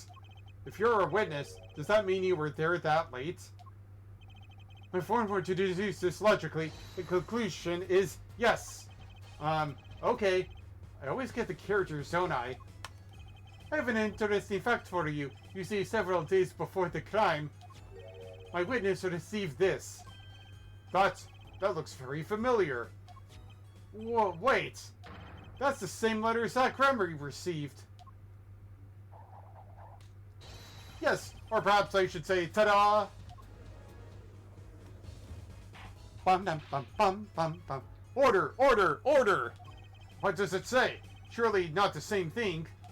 Perhaps you should see for yourself.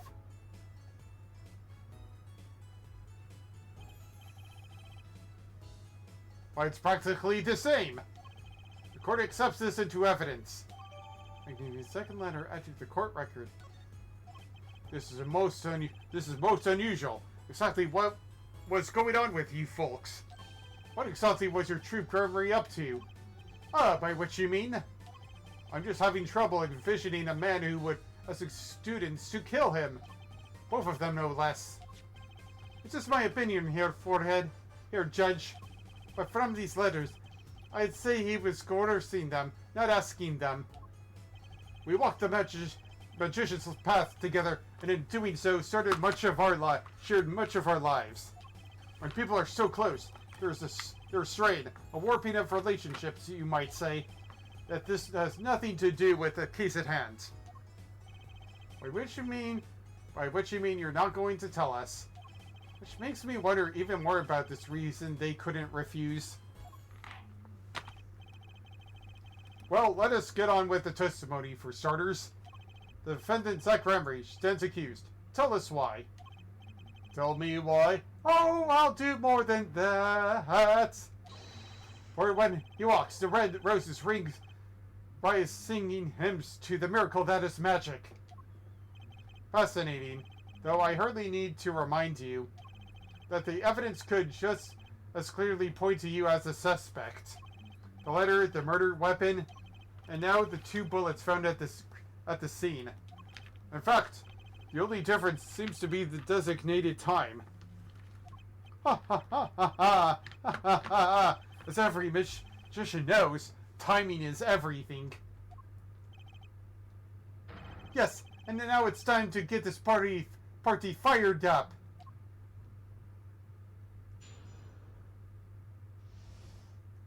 Night crime. That night, I visited the hospital room at the time of Magnifi requested. The smell of gunpowder hung in the room, and my mentor had taken his final bow. I do not imagine my fellow student might have received the same instructions. Yet a deal with the that is still a deal. This sweet kiss I gave to the clown. Then I informed the doctor and the police. So you were the one who reported the crime? Indeed. I would think this fact alone would clear my name of suspicion. Let's not jump to any conclusions. Yes, the cross-examination generally comes before the conclusions in this court. But if your testimony proves to be true, then the defendant, Zach Cramery, is guilty. And if it was Zach Cramery, And the killer was you, Valant. And no despairing acts will get you out of that.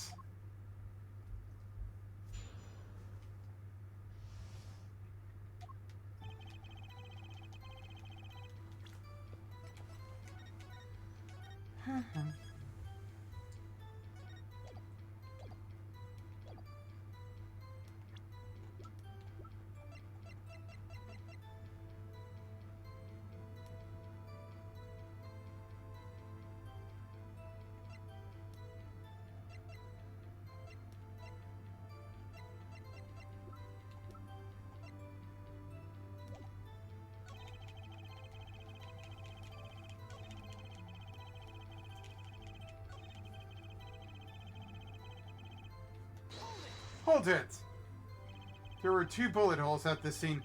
One in the victim and one in the clown. Sorry. You're saying the one who shot the clown was you? No doubt my partner Zack has said much of the same thing. Yeah, because whoever didn't shoot the clown committed murder. You better dig around here a bit more. See what I turn up.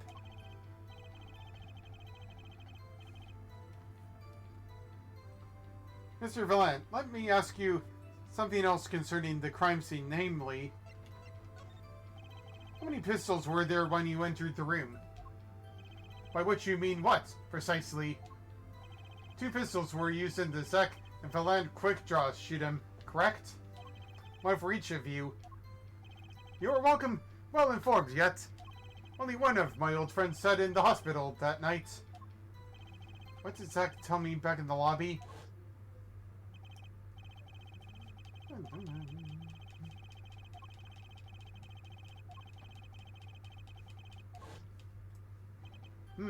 I see no problem with that statement. Only one pistol is visible in the photograph of the crime scene after all. So you picked up that pistol and fired it? Indeed I did. Alakazam, Alakazine, Alakaboom. Is the number of pistols really so important? The number of pistols is quite important, Your Honor. Very well. Please add this detail to your testimony. What can I do but obey?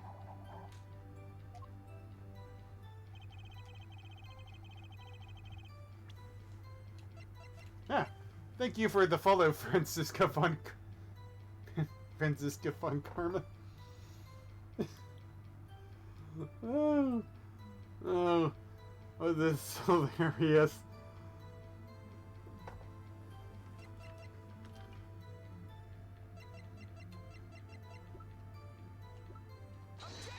Objection!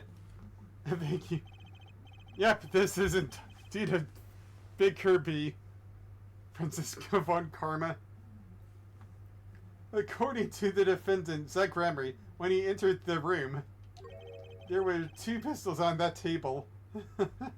Yep, it is a giant Kirby. 2. One of those pistols he used to shoot the clown in the forehead. Then he left with it in his pockets. Of course, this is what he would say. Unlike the hapless clown, we must assume our defendant has some brains in his head. Well, what about what Mr. Valant has told us? You see, there's something about his testimony that doesn't make sense. What might that be? I told you I took the pistol that was there and shot the clown. Nope. That's your story, at least. But the rifling marks tell a very different story, Mr. Valant. Recall what Prosecutor Gavin told us.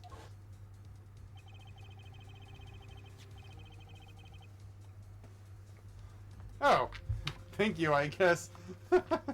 I've always thought about joining. I've always thought about something like being in a wrestling company or doing that kind of stuff. Well, hold on a moment.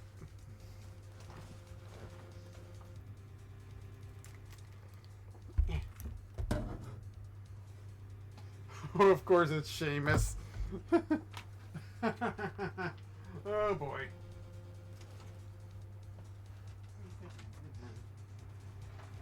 Yeah, and even though they're not currently a team altogether right now. I still have my box of videos. Videos. Yeah, oh, beauties, you're fantastic. Videos.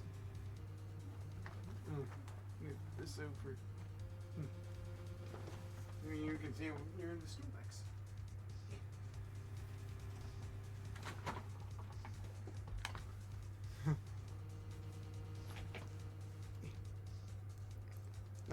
Now I got my thing of Bootios in the background. I hope you're happy with that. It's a new day, yes it is. If you're not fresh, then you're not Booty. Compared to blah blah blah. Ah! Mr. Valent, if you fired this pistol, then you shot the victim in the forehead.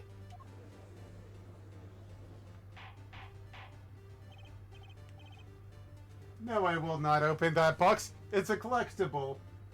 That and it's a good old while old, so I have... It's just a collection thing, and it would probably smell really bad. The contents are at least, like, what, 10 years old? Maybe more? In no way I'm opening a box of Bootios. Order! Order! Order! Well, this is all rather sudden. Objection! What have I done? Prosecutor Gavin? I owe the court an apology. Sorry. Sorry for what?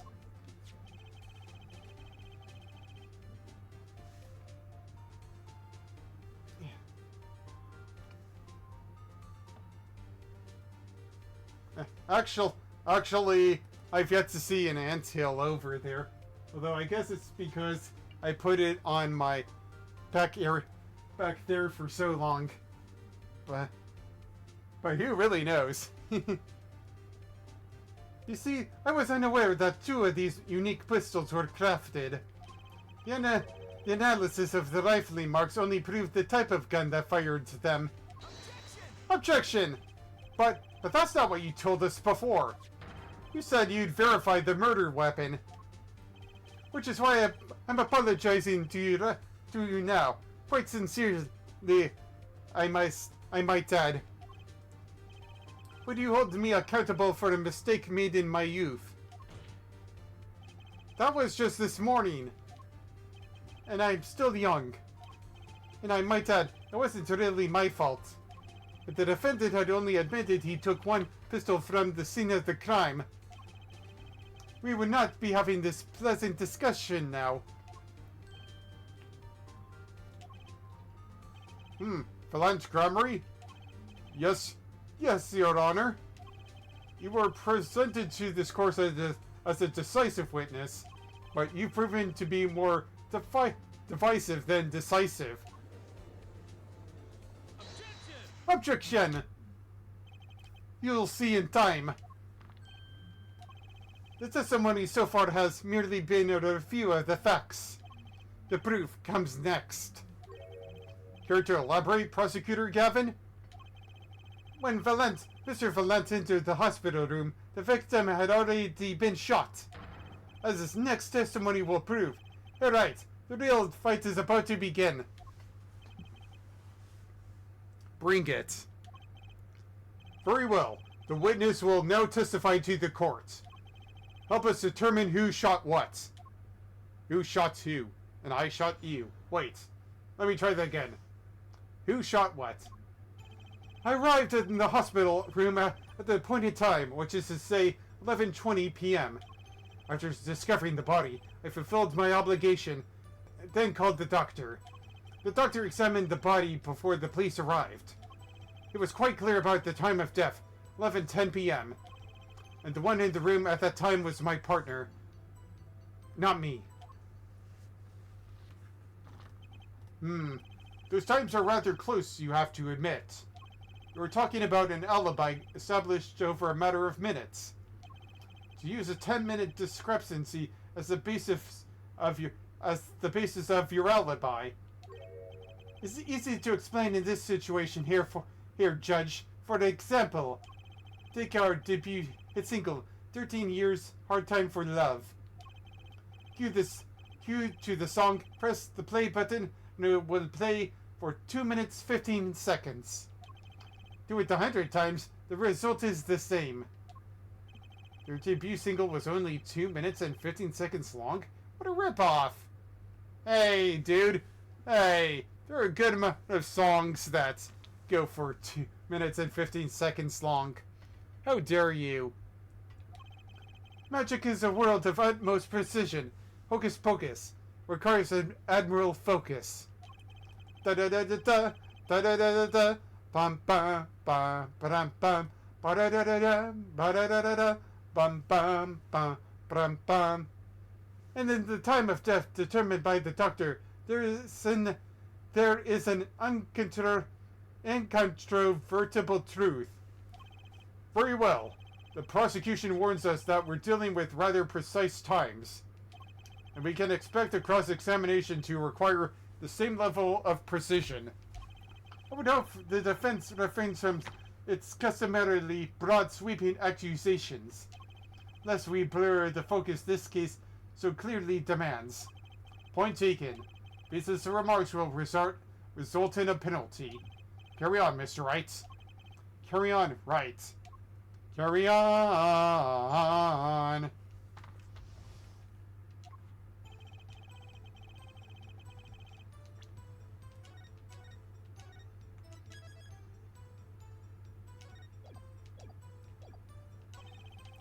Honey.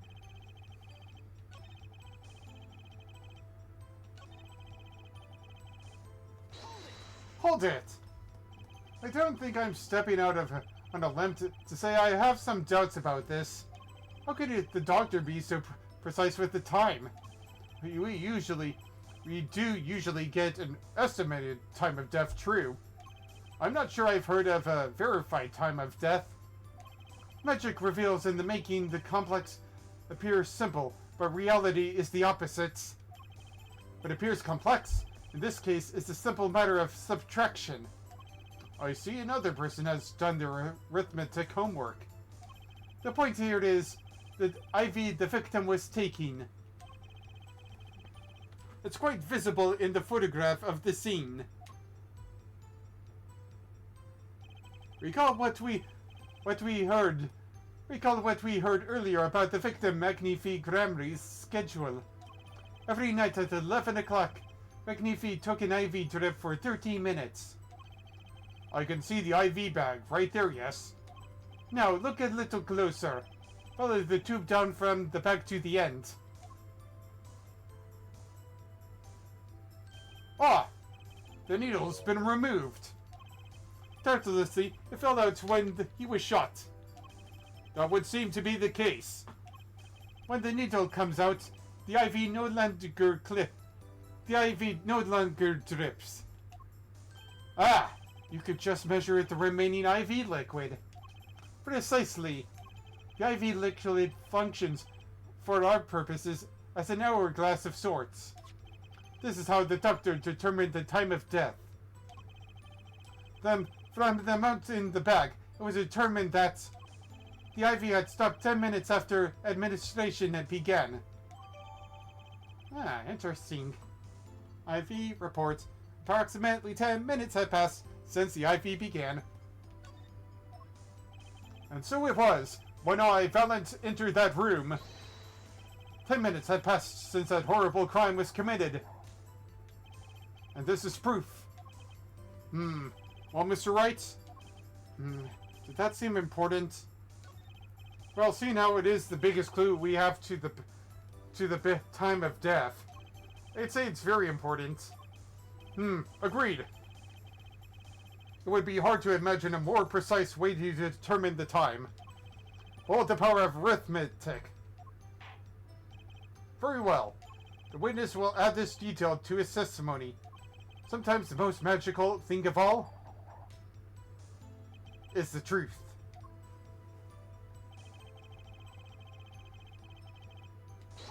Hold it! Did you notice the IV yourself by any chance? When I first entered that room, the stench of gunpowder assailed me. Next, the mark of death upon my mentor's forehead. And then his left arm did I spy arose drooping and wilted. Sword, the discarded IV needle. Knocked from the vein by the force of the shots, luckily for you. If that IV had not been there, why you might have been a suspect. Why you might be a suspect. Indubitably so. I might say it's thanks to my lucky color. Your lucky color? Indeed, even today I wear it proudly upon my suspect self. For it always, without fail, brings me luck. Why then, Why, when Zack and Valente won their first Magician's Grand Prix? Yes, the very one held by the Association of International Magicians. I was adorned in this attire then too, and her trophy a bust. Ah, what a day it was. I hope it's not... I hope they don't give you the one that other magician had. Crown, this is one trip down memory lane no one needs. My lucky color, yes indeed. That AV2. I say I think 'twas hued especially for me, Valente.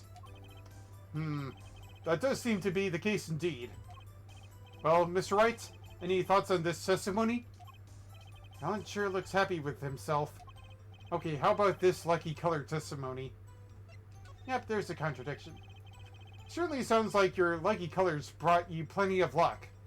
But not this time. Mr. Valente, your lucky colors betrayed you. I'm afraid you've lost me. Your Honor, the witness testimony just now clearly contradicts the evidence. What? Reason call my warning at the beginning of this cross-examination, Mr. Wright. These accusations will be duly penalized. I do hope this latest accusation is well-based. Don't worry, I've got all your bases right here. Ah, and all my base belong to you. Wait. Very well, let's hear the defense's claim. Where is your evidence that contradicts what Mr. Valente has told us?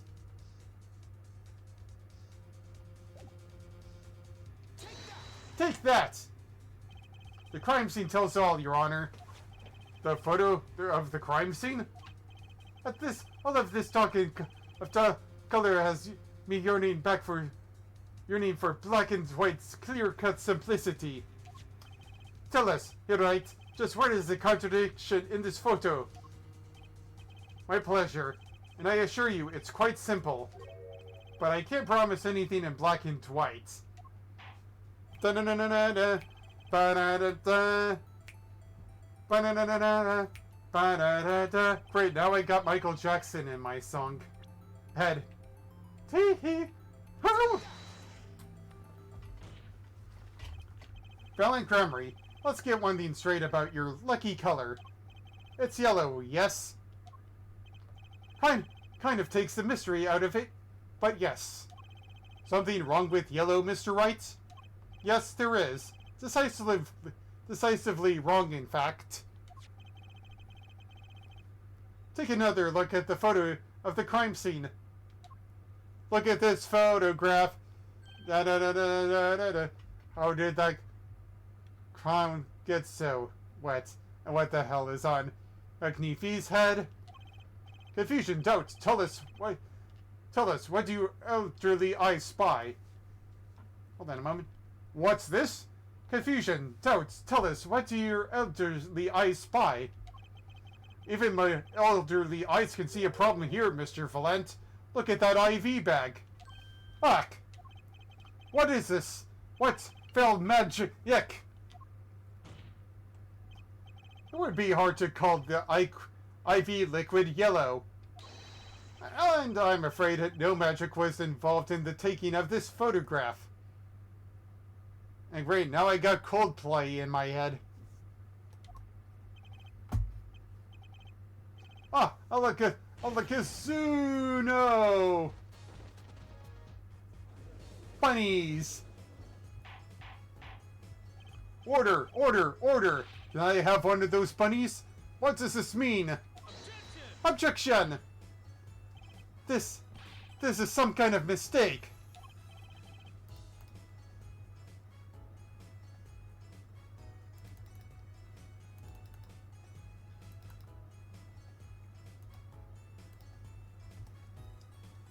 Yes, Prosecutor Gavin. Your witness's mistake. The greener they are, the harder they fall. I suppose there's no substitute for experience. Colin Grammary, as you reminded us several times, your lucky color is yellow, but the IV is clearly not. Well, this contradiction can mean only one thing. And to think, you almost had me. Huh? I see your true colors now, Ace Attorney Phoenix, right? They should be, those things should be uppercased. Something you'd like to tell us, Prosecutor Gavin?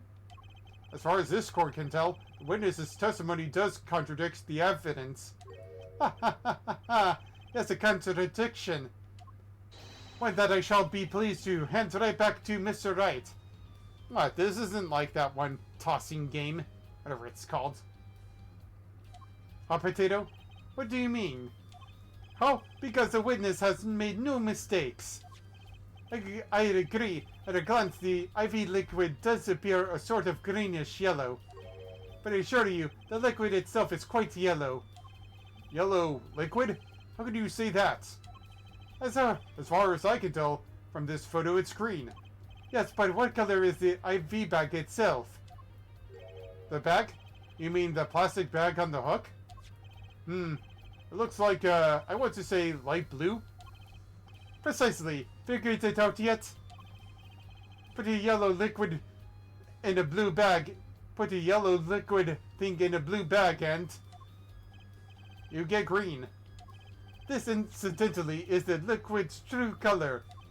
I see. Your explanation does have the ring of truth to it. Objection!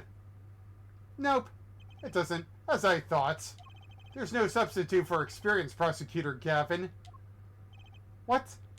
You may tell a good tale, but you've just proven something rather grave. For you, that is. Grave?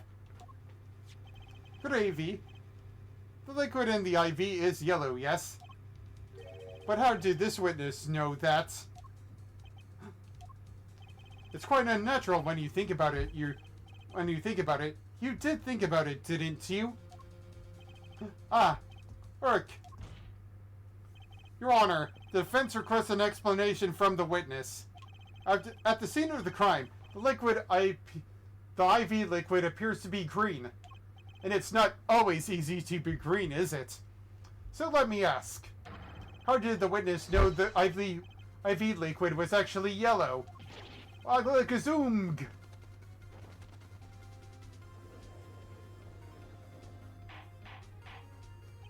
Order! Order! Order! Order! Mr. Wright, you will explain this at once. The witness clearly knew the color of the IV liquid. So I'm sure it means something, but what? Well, it means that I can think of only one possibility, Your Honor.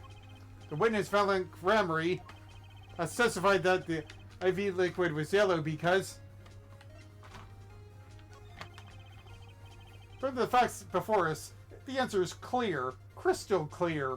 Like that bag we saw before. The witness knew that the IV liquid was yellow. Why? Because he'd seen it before. But not inside the blue bag we see in this photo. He saw the liquid by itself, in a clear colorless bag. I suppose he would have too, but I'm still not clear as to what this all means. Ask yourself, why would he know if he didn't work at a hospital? That's where you'll find your meaning, Your Honor. Objection! I'm afraid I find nothing. So what if he knew the IV liquid's color? Leave the getting excited over absolutely nothing to our teeny bopper fans, ja. Yeah. The IV liquid is the only evidence proving the time of death. A 30-minute hourglass with 20 minutes worth of sand remaining. Your claim, Prosecutor Gavin. I remember it well. However, there is a critical difference between an hourglass and an IV bag. Wait, I know. An hourglass uses sand, but an IV bag uses liquid. I'm right, right? As much as it pains me to say this, Your Honor, no. Unlike the sands through the hourglass, IV liquid enters the patient's body. At which point, like magic, it disappears. However, what if the amount of IV liquid had increased? You couldn't tell, could you? After all, there's no way of knowing how much was left in. Objection! Let me get this straight. You're right.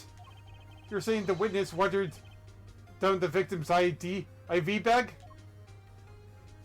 Not with water, but with IV liquid. That's how you knew the IV liquid was yellow. No, wait! I said wait! How might an amateur such as myself essay to perform such a task? Objection! I'm an amateur too, but I can pour water into a cup. Objection! I'm afraid there's quite a big difference between a cup and an IV bag. Quite! Can you prove our witness is capable of such a feat? He has a point, amateurs. I at least would have some difficulty pouring IV liquid into that bag. You didn't need to be an expert to see the look on the witness's face. He added liquid to that IV to throw off the time of death. I tire of these fairy tales lacking evidence. Well, Mr. Wright, any solid evidence to bring us back down to Earth? Valen Crammery, I'm afraid your magic won't serve you well in a life of crime. Might I ask what you're strongly suggesting? Magic relies on props, and props become evidence. Our witness was certainly able to increase the amount of IV liquid in the bag. All he had to do was work a little magic, and the prop was...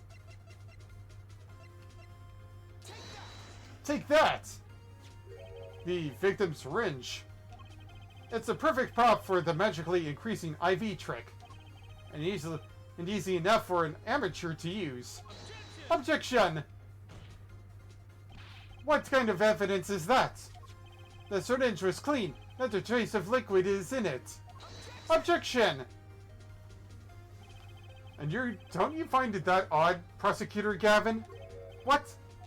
The victim had the syringe to administer his insulin shots. There should have been traces of insulin left inside. Huh. Well, Valen Crammery? So, as you pointed out yourself, the IV liquid makes the perfect clock. One that you could manipulate at will. Alakazag! Ugh. Zog.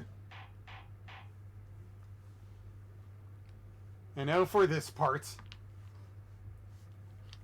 I do believe, well, with this being his first, that the burden of this trial has been a bit too much to bear for Prosecutor Gavin. I'm afraid that while there is a doubt to the amount of IV liquid in that bag, the time of death cannot be proven. And that brings our trial to a close for today. Well, maybe I can squeeze an extra day out of this. I can do a little much needed investigation work.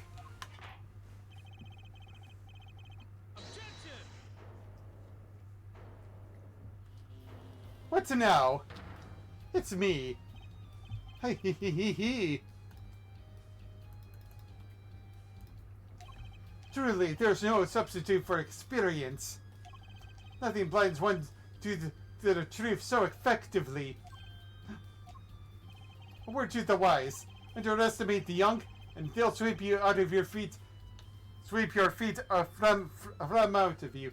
And they'll sweep your feet out from under you. In a way you never, ever expected. You see, I know exactly what you're thinking.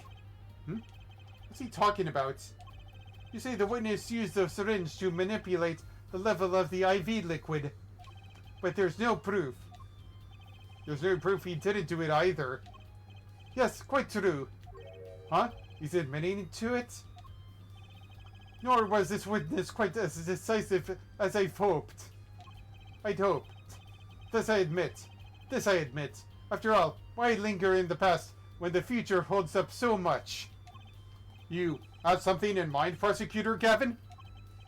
Proof here, Judge. I have another way to prove my case. With evidence, no less.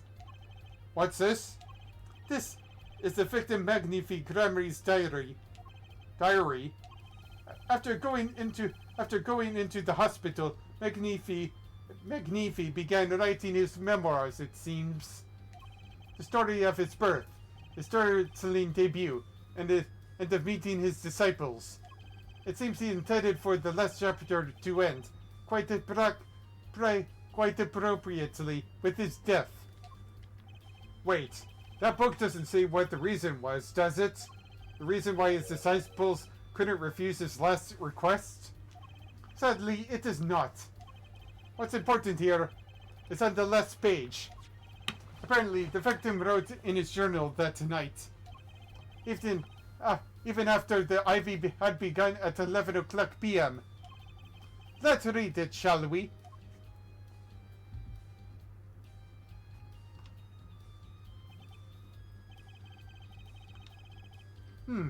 This does appear to have been written just before his death.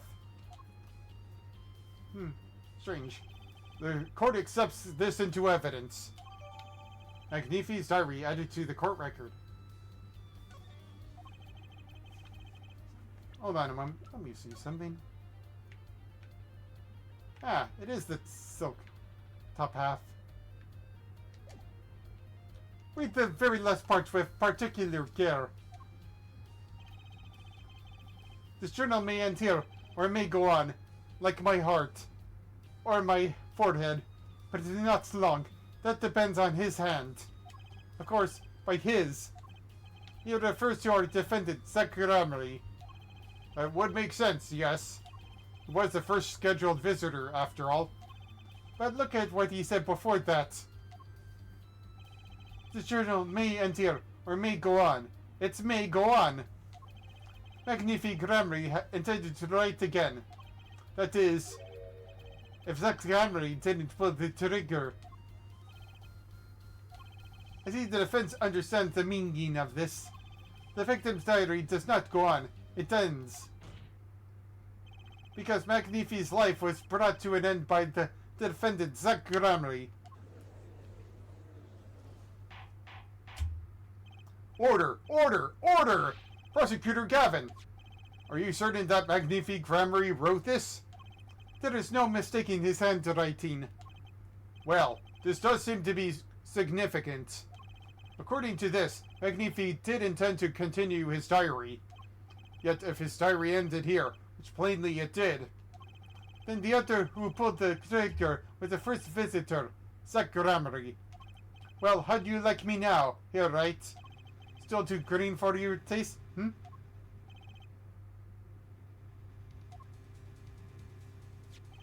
He's right about the diary being pretty clear. Still, I find it hard to believe that he'd overlook such an obvious problem with his precious evidence.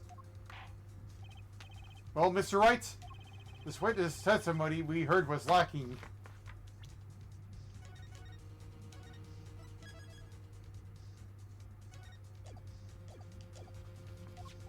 But put together with this evidence, it seems quite sufficient for a case. If the diary is accepted like this, trial's over. Maybe it's time to show them something.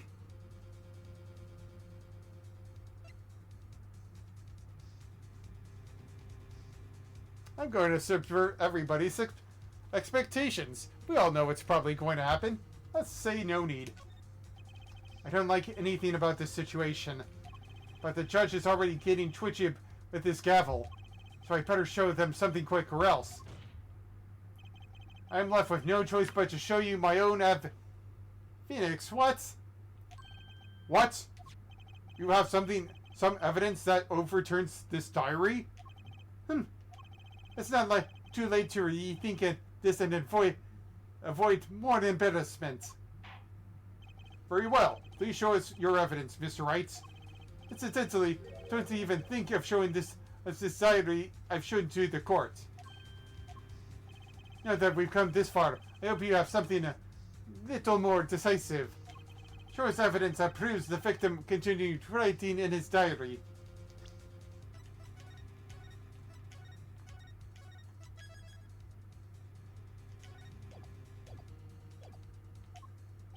Alright, and I'd be happy to.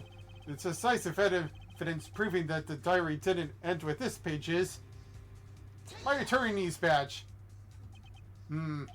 This evidence, you're saying this is decisive? We don't need proof that he might have continued his diary. We need to prove that he did continue that diary. If such a thing exists, of course. Time to get cozy with the court record. No, I've got the evidence here somewhere.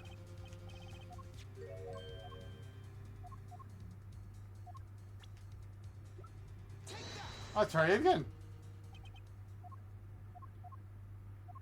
We could stay here all day, but unfortunately, this has to be the truth.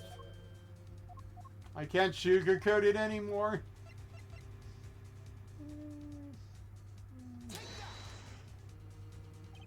First, take a good look at this diary.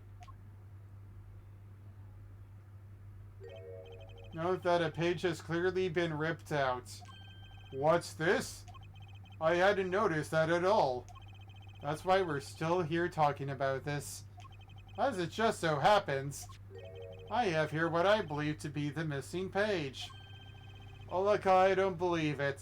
Oh look, I don't believe it. Believe it. Looking at this page, it's hard to imagine that the first visitor that I shot It's hard to imagine that the first visitor that night shot Magnifi Gramarye.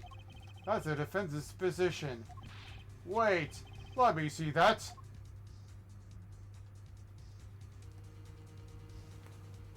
What in the Sam Hill? Why, this is the continuation of the victim's diary.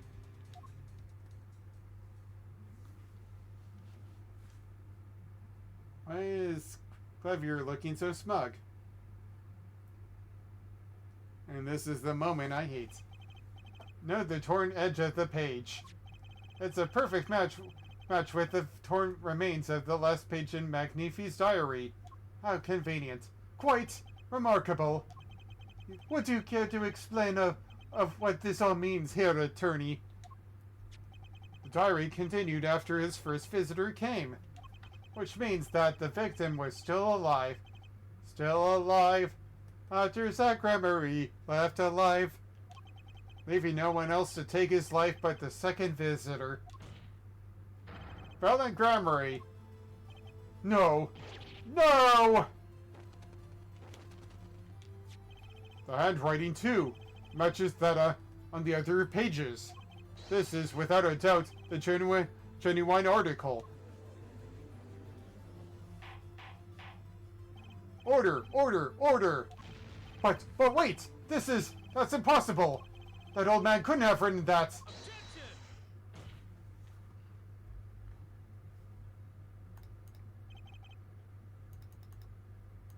Finally! You just couldn't resist, could you, Herr Wright? Resist what? Presenting solid evidence? Here, Judge. Yes, Prosecutor Gavin? My daughter requests we put the current cross-examination on hold. The prosecution would like to call a new witness. But, Prosecutor Gavin, this evidence overturns the current witnesses. I only ask to put it on hold. Please, my new witness has a very, very important piece of testimony to give. 5 minutes, no more. Promise, Your Honor. Well, if you put it that way, Mr. Wright, what's your take on this? Well, Your Honor, judging from his enthusiasm, we'll have to hear this new testimony sooner or later anyway. So it might as well be sooner. Then, though this is highly irregular, we will put the current cross-examination on hold. The witness may step down. Now, Prosecutor Gavin, please bring this surprise witness to the courtroom.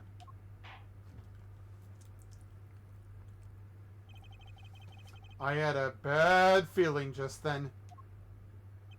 That reptile page was too obvious. He must have known. And I should have known it. It was a bad sign all around. Who's this guy? Holding trial with no audience is a first, even for me, Prosecutor Gavin. I beg the court's understanding. But I had to make a judiciary deal with the witness to secure his testimony. A judiciary deal? The details of his testimony have some legal ramifications, shall we say. I thought it'd be best to contain the information to this room. Very well. And you are the witness, I gather? Ah, yes. Yes, sir. State your name and occupation for the record. My name's Drew Masham. I'm a painter. A painter? And are you somehow related to this case? No, well, not per se. I have one simple question for this witness. Mr. Masham, was it? Do you know what this is? Oh, yeah, I know it well. How is that possible? Have you seen this diary page somewhere before? Oh yeah, I mean, I made it.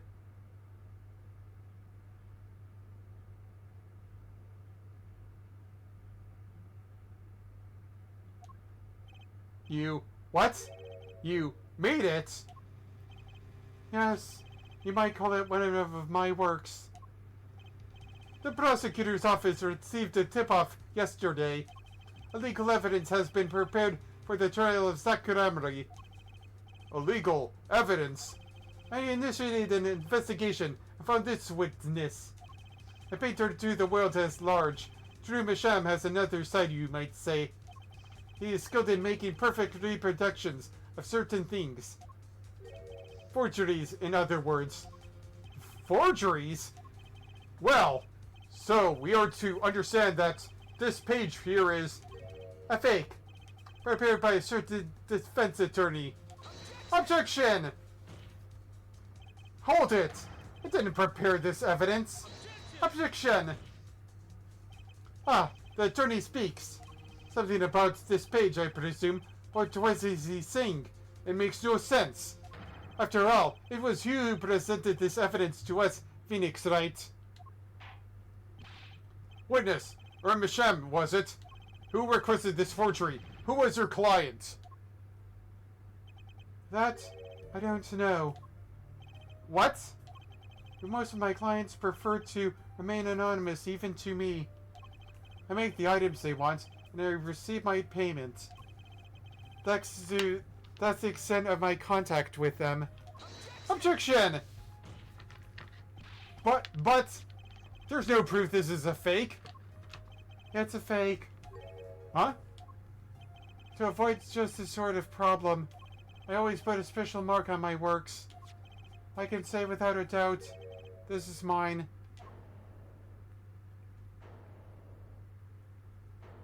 Oh gods.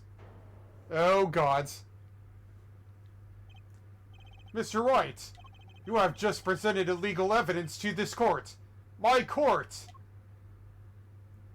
Oh gods. It was careless of me. That's all I can say. Oh, old boy! I'm here.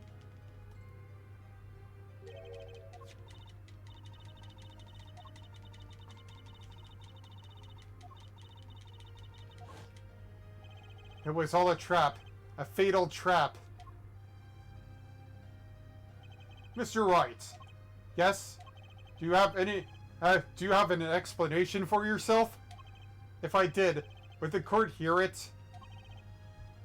Probably not. Forging evidence is a serious crime, and presenting it in court a serious mistake. A fatal mistake for an attorney. Fatal too, perhaps for your client, I fear. Tell me, what kind of defendant relies on forged evidence? The answer is quite clear. A guilty one. Objection! Your Honor, wait. I understand that presenting forged evidence in court is a serious crime. But you cannot hold my client responsible for actions I undertook as an individual. I'm sorry, Mr. Wright. Your Honor? Another close call, I dare say. If the prosecution's office hadn't received that hot tip, everything would have gone the way you wanted it to, Cha. I even gave you a chance. Too bad you decided not to think before embarrassing yourself. I see no need for further discussion on this matter. Special witness dismissed.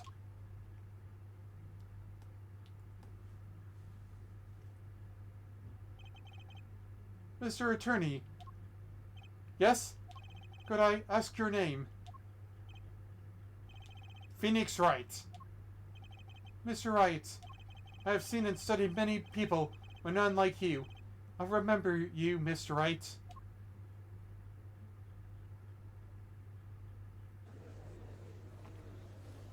Oh boy, what now?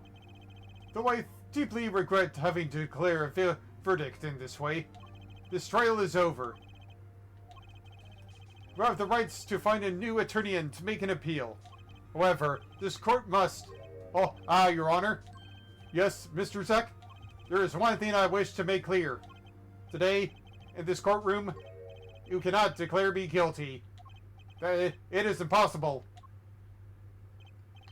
I'm afraid the defendant is quite mistaken. I most certainly have the authority to declare a guilty verdict on you. Except, tell me, how do you plan on announcing your verdict when your defendant does not exist? Excuse me, but you were right there. Right there. Right there. I am physically touching you from my screen. Wait.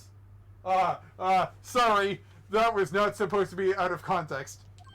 Doesn't exist. What are you talking about? I'm talking about this. Ah! Wow, he really did leave. Mr. Enigmar! The defendant has escaped. Find him, quick! Bailiff, close all exits from the building. On the double, you must not be allowed to escape. That day, in that courtroom, a miracle occurred. The defendant, Shady Enigmar, aka Zek Remry, did not just escape from court. He literally, unbelievably vanished. Right before the bailiff's eyes.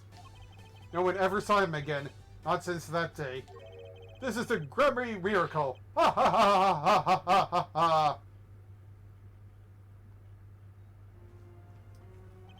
No verdict was declared.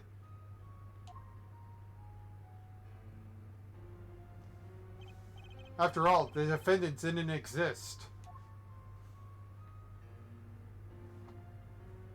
That's how it happens. The trial of magician Zek Remry vanished along with him for all eternity.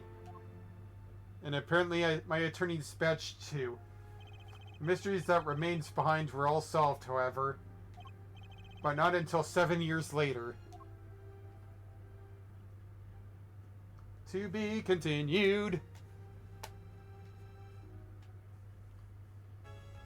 Alright. And now since I have... Ah boy, this is going to be a long part. Gosh darn Mason system. I feel like it's gonna... This case is gonna take me for at least the next torrent timing until midnight today. So yeah. Let's get... I'm gonna get another drink of water, get refreshed, and then do as I once with this.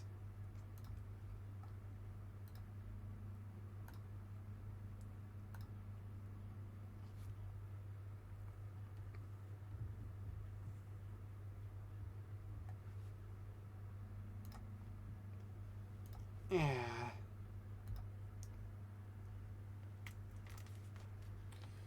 Alright, for another 7 minutes, I'm going to use the... Get a drink of water. Wait.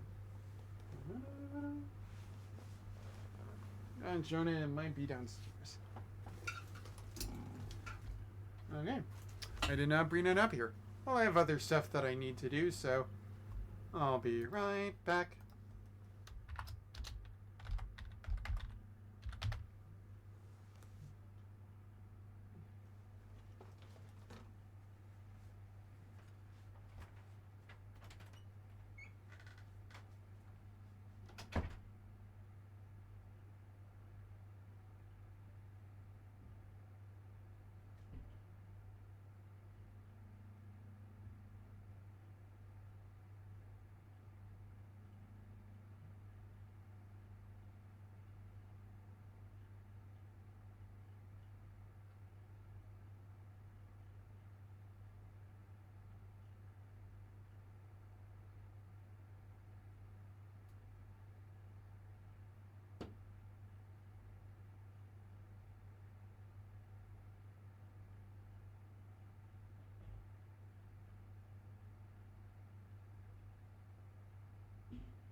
Bowser got a means of timing and to grab this, so I'll be back in around.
So let's get on with the most interesting part about this case, the Mason system.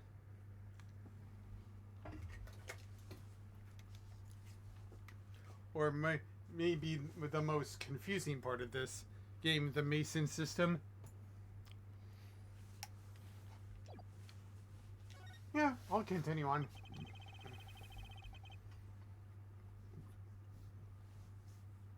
That trial 7 years ago was the beginning of it all. This I know beyond a doubt. The mysteries of the past work their magic on the present. But you'll soon be finding out all this by yourself, for yourself. Which of Magnifi's Gramarye's disciples pulled the trigger? Now he's dead. Where did the vanishing defendants at Gramarye go? What dark truth lurks behind the forged diary page? And what about the girl who was left behind?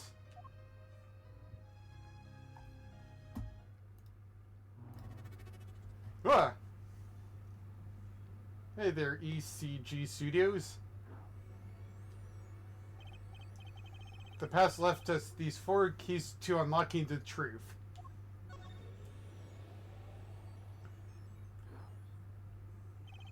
But that's not all. There are 4 keys in the present as well. And when all the questions have found their answers, the final trial will begin. But first, you must chase the truth through then and to now. Think of it as a game. Well, I'm already playing this as a game. I, Phoenix Wright, will be your guide through this game. That terrible trial saw me present forged evidence. Then it half finished, when the defendant vanished. What became of me after that? As your investigation proceeds, the answer will become quite clear. Oh, and one more thing. There is something I must tell you. As Apollo Justice has his bracelet, so do I have my own weapon of sorts. My Magatama. Ah man, this is back. Yay, the only thing that's good about this game. So, what does it do, you ask? That I would have you see for yourself. Well now, shall we begin? Blah blah blah. Let's begin 7 years ago, in the past. It's right after my last trial came to an abrupt end. Now that you know the game, let's play. But I'm already doing a let's play. Alright, let's see here. Let's go here first. Ah, come on, you. The nightmare trial was over, and the new nightmare of figuring out what had happened had just begun. Wanted to wake up, to walk away. But I figured I'm the only one who could do this, probably. Besides, I had plenty of time, thanks to the Bar Association Review Board's decision. Start to work when your attorney's badge has been taken away.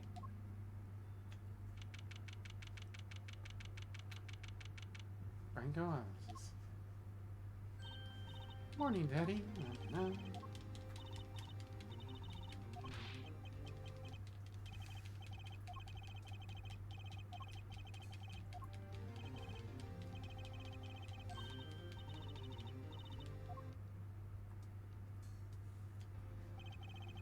2 weeks had passed since then. I called her into my office. Trucy, there's something we need to talk about. It's been 2 weeks since your father disappeared. You need to start thinking about your future. I did some calling around. It's hard to say, but I have no living relatives. So, I was wondering if you wanted to stay with me for a while. Just until your daddy comes home. Won't be long. I hope. Now, of course, it's totally your choice. Your choice. If you don't like it here, you can go wherever you'd like. I could look up some places you might like to stay at. This is so weird. Mr. Attorney, Daddy told me about you. He said I could trust you. Huh? Really? So if I stay here, does that mean you'll be my family? Huh? I guess so. Getting weirder. Mr. Attorney? Or actually, why don't you call me Nick? Or you can call me Daddy if you'd like. Doesn't have to be today or anything. Okay, say Daddy. That was quick. Yes? If I move here, I have to switch schools, right? And I was thinking, I haven't paid for lunches in my last school for a year. So thanks, Daddy. Oh, and this one, and this office, it's a little blah. A little color goes a long way, you know. Oh, and Daddy, you got fired from work, right? Don't you worry one bit. I'll work twice as hard. I'll make it through this. Trucy, how old are you? Oh, I'm 8. But don't let appearances deceive you. I'm a young professional. Stick with me and you'll do just fine, Daddy. Now, thanks. Or does it feel like she's already in charge? So, Daddy, got fired from being a lawyer, right? You could say at least kind of look aside or something when you see that. You could at least kind of look aside or something when you see that. It's actually kind of hard for me, for Daddy. Oh, I'm sorry, Daddy. Wait, is that foolish pride? My other daddy used to talk about that. Actually, that's pretty accurate. So here's my idea. We'll make a new office. Oh, it just seems so stiff, doesn't it? No one will be my friend at school that way. Well, that won't do, I guess. I just don't know much about anything other than law. I get your pain, Phoenix. I get to your pain. Or even much about law if you were to ask some people. Maybe the problem is calling it an office. We should run an agency instead. You mean, like a talent agency? Forgive me for asking, but doesn't that require talent? You've got me, don't you? I'm a professional. Professional? Yep. After all, I am directly descended from the famous Zach Gramarye. Directly descended. He's your father. Oh. And now I'm directly descended from the famous Phoenix Wrights, too. I think an 8-year-old just massaged my ego.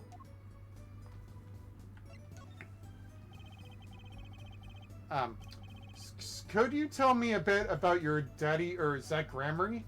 Daddy? Sure thing, Daddy. Which daddy was that again? Daddy's so amazing. The biggest star of Troop Gramarye. They're big. The Gramaryes. They were on television a lot. Haven't seen them on much recently, come to think of it. Big magic happens when you put Zach and Valence Gramarye together, you know. Once they made the giant waterfall right here on the stage. Right there on the stage. Not right here. That would be boring. And this giant trout swam up the giant waterfall. Let me guess, there was a giant fisherman waiting for him at the top? Wish I could have seen more of Daddy's magic. I shouldn't have brought it up so soon. Guess what will happen to me with Daddy and Mommy both gone. Mommy? Yeah, what about Mommy? I haven't heard anything about Trucy's mother. But I have my magic and a great daddy, even if he is unemployed at the moment. You know, I think things are going to be okay. I wonder if she'll talk about her mother. So, Trucy, you're a professional? Yes, it's like this big thing they say. Baby frogs grow up to be frogs. They say that? I always thought it was funny, though. What was? Aren't baby frogs called tadpoles? Maybe they thought it would be easier to understand that way for kids. How stupid. Right, so in conclusion, you're a professional magician, Trucy. That's right! Well, want to see a trick? You're going to do a magic trick? No, why not? Actually, I would like to see your trick. The future of the agency depends on it, after all. That's the spirit. Ready? Here goes. Ta-da! Ah! Hey, folks, it's Mr. Hat. I gotta say, it's good to be seen. Yerg! Whoa, that was startling. The amazing Mr. Hat. Isn't he great? Your friendly neighborhood, Mr. Hat, at your service. He certainly makes an impression. Doesn't he? I'm so glad you like him, Daddy. Though my routines do get a bit heady at times. Get it, heady? My friendly neighborhood, Mr. Hat, nearly gave me a heart attack. And now he's part of my court record. Certainly realistic, okay.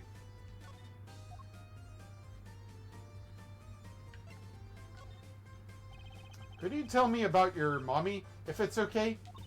Mommy was so pretty. She was like an angel up on stage. On stage? You mean with your daddy? Yep. She was always there with Zack and Valence smiling. But then she went away. Went away? Went away. It was a grand illusion, but she made a mistake thanks to Styx.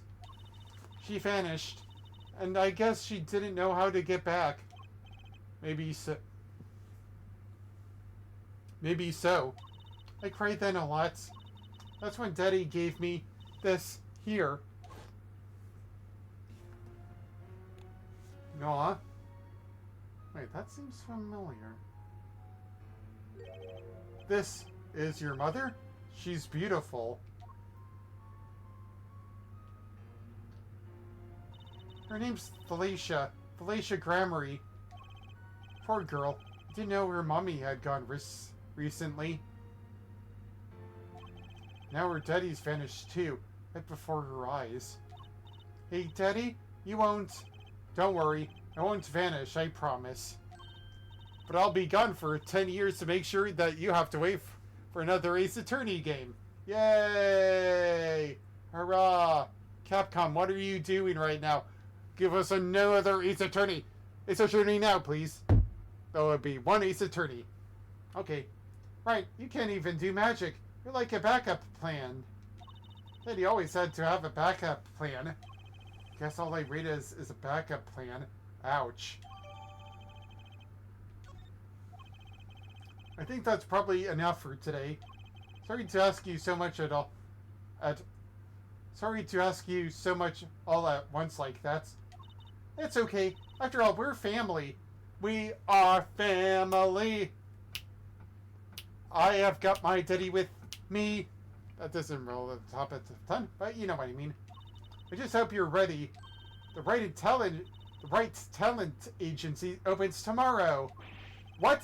Well, are we representing anyone? Me and you. That makes two, Daddy. I think you need more than that to make an agency. Besides, you may be a magician, but I'm no talent. Oh, I'm sure there's something you're good at. Well, when you put it that way, you mean you don't have any tricks? Your old standbys? This will not stew. A boy should always have a trick or two in his pocket.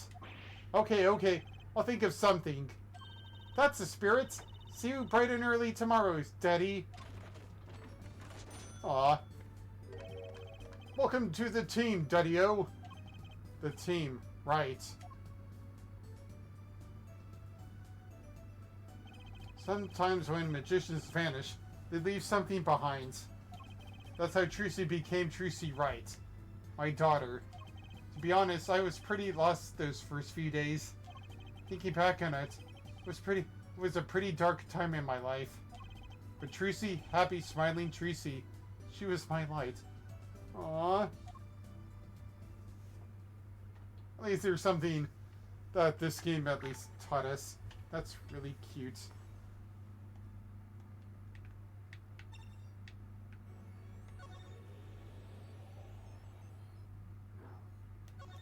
Nothing yet.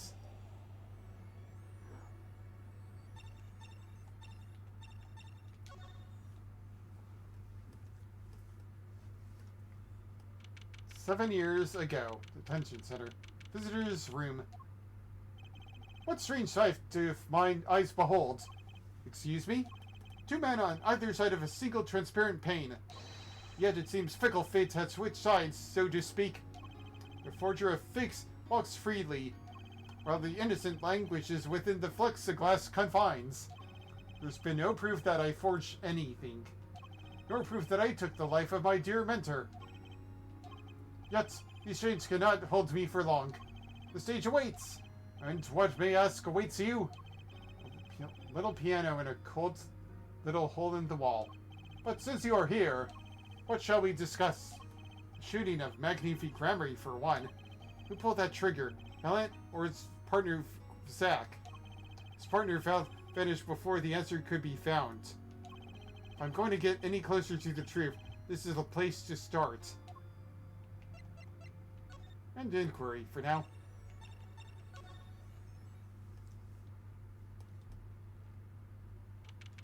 "7 years ago. District Court, Defendant Lobby number 2. Didn't think I'd be back here for a while.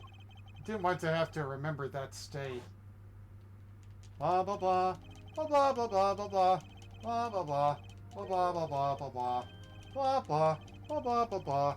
Blah blah blah blah. Blah blah blah blah. Blah blah blah.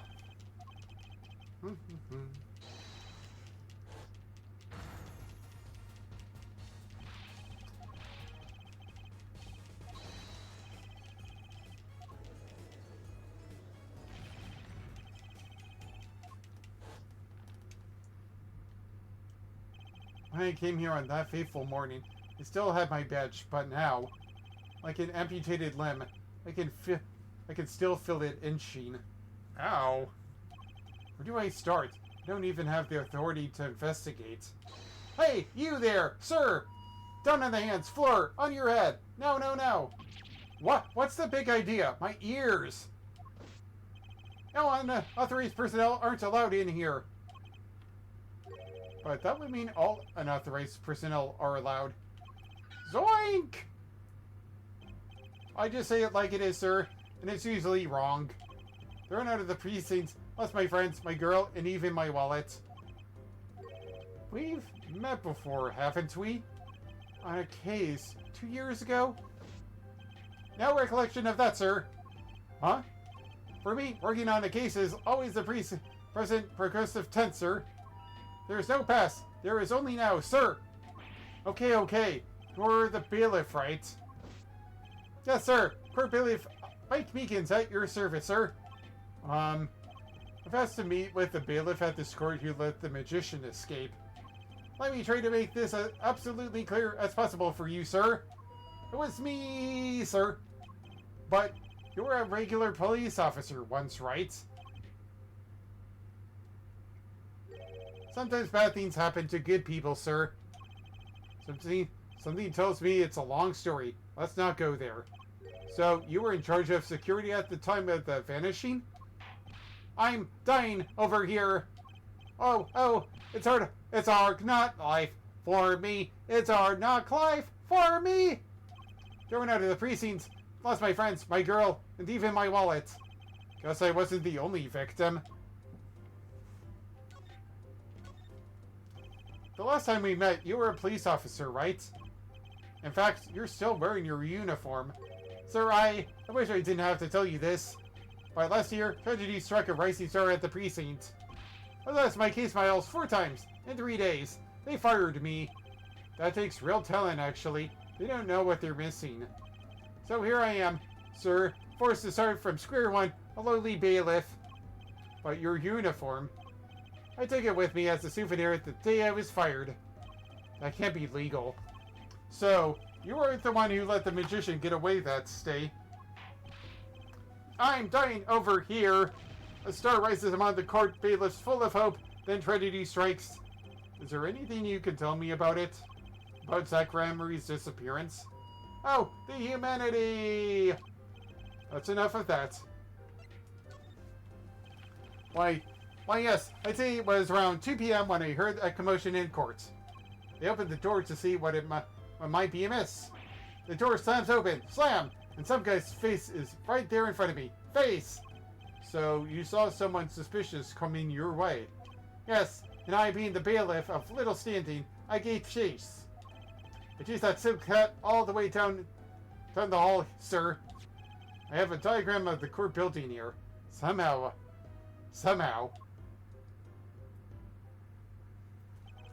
Ah, there's courtroom number 7. That's where I was, sir. All by myself, near a front to call my own. Okay, which way did Zach Gremory run after bursting through the courtroom door? He went up, like this, and around the corner, like that. So, I, without delay, ran after him with no delay. When I turned the corner, I saw that magic man run into the defendant lobby. Swiftly I ran. Following him, I threw myself boldly into the room. Why I remember it like it was here, because it was lobby number 2, sir. You ran into this room? I don't see any place to hide in here. Believe it or not, sir, I didn't believe it. Here, in this room, the magician gone, vanished like a puff of smoke. Except there wasn't even any smoke. He was just gone. That's impossible. Yes, that word. Oh, how many times have I said that word? Even the sound of it causes me indescribable pain. I'm dying over here. Okay, I won't say it again. Promise. But you have to admit, it's impossible or difficult to vanish into thin air. Did you search the lobby? I searched. I had to pause. There was nothing here at all, sir. That's right, nothing was here, sir. Can you talk so loud? Still be hiding something. So Zuck was in this room when he vanished. Absolutely, sir. I saw him with my own eyes. That red silk hat, that flowing cape. He ran right in here, right inside this room. Silk hat cape. That's Zack, all right. But sir, look at the room. There's not a single place to hide. Sir, there was nothing I could do but nothing, sir. What about now? Have any ideas? Sir? Ideas about what exactly, sir, if you don't mind me asking? I have quite a bit of time since then. Has nothing occurred to you at all? Do you have any idea what trick he might have used to disappear like that?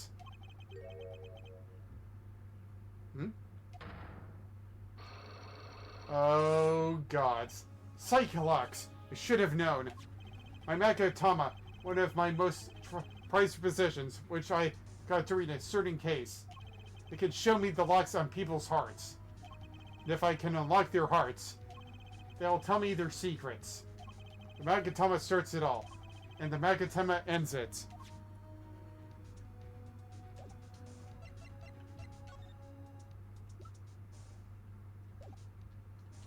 Oh, okay.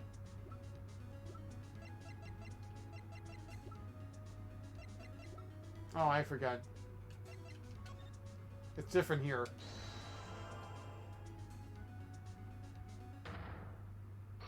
That's weird to do that. The disappearing trick. Okay, Mr. Meekins. What do you know? Spit it out. Hey, who? What's with the atmosphere in here all of a sudden? You know something, and I'm going to find out what. Zack Gremory vanished from this room. How'd he do it?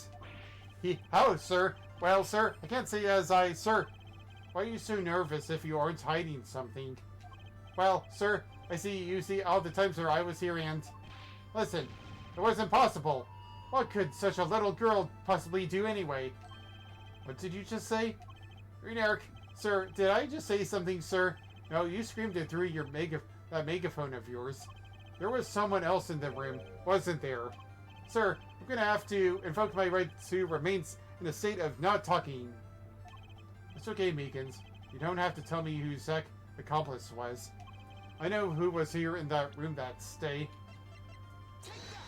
Take that! Sir, girl. Never seen that girl until just the other day. Mr. Meekins, I'm not buying it. Sir, that day, She was here in the room, sir. But he wasn't. You mean you chased her into this room, not him? Sir, in my days as a police officer, early days, I learned a thing or two. Okay, just one thing. But it was not how to mistake a girl for a 7-foot tall magician. 7 feet? Sagan isn't that tall, is he? You have a point. I find it hard to imagine that anyone would mistake a little girl for Zach Gramarye. But you saw something, and therein lies the trick. I think you know what it was, Mr. Meekins. Tell me, does this trick look familiar? Take that!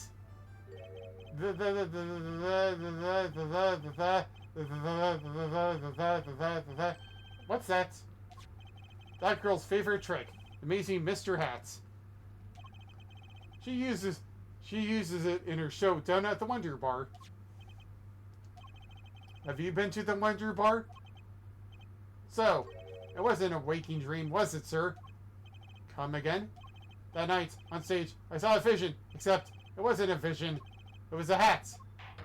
An amazing Mr. Hat. He really exists.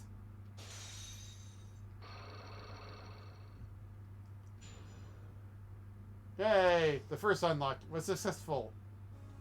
Oh, that was smooth. Very smooth. I remember it clearly, though the details are a little vague. Zach Gramarye exited the courtroom. I gave chase and cornered him in the corner room, sir. Zach Gramarye, don't even think you can escape Meekins. Down on your hands, floor on your head. Hello? Something the matter, mister? No, that is... Sir, I'm currently chasing a suspect, sir. Zach Gramarye, do you know him? Oh, I love Zach Gramarye. His magic is the best. I'm his biggest fan. I see. That's why you're wearing that costume you're wearing. Anyway, that very same Zach Gramarye came into this room. But no one's been in here except me. But he has to be in here somewhere. Under the sofa, in the trash can, behind the painting, under the rug. So, Trucy was his accomplice. Imagine my astonished surprise when 1 week later, I just happened to walk into a bar and see him. Mr. Hats. I couldn't believe my own eyes. For a while, I thought it had been a long dream. A dream that lasted a week? But it wasn't the magician who disappeared. It was Mr. Hats.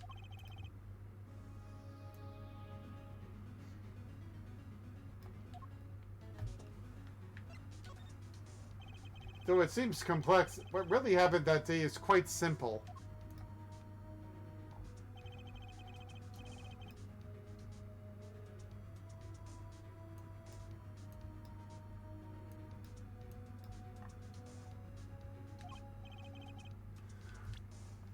You were standing by the door and out came Zach, but that wasn't all. Another person got in on the act, and she was standing in front of lobby number 2. Along with Mr. Hats. And that's the beauty of it. And that's the beauty of it, isn't it? So, while you were standing in shock and amazement, the magician rounds the corner, and most likely runs through the closest door, into lobby number 1. This is where you come in. You turn the corner in rather lukewarm pursuit. And at that very moment, Trucy runs into lobby number 2. Then, all she has to do is tuck away the amazing Mr. Hat.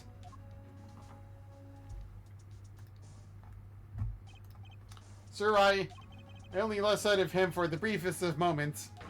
Then, I saw that cape, Zach Gramarye's red cape, fluttering like a cape.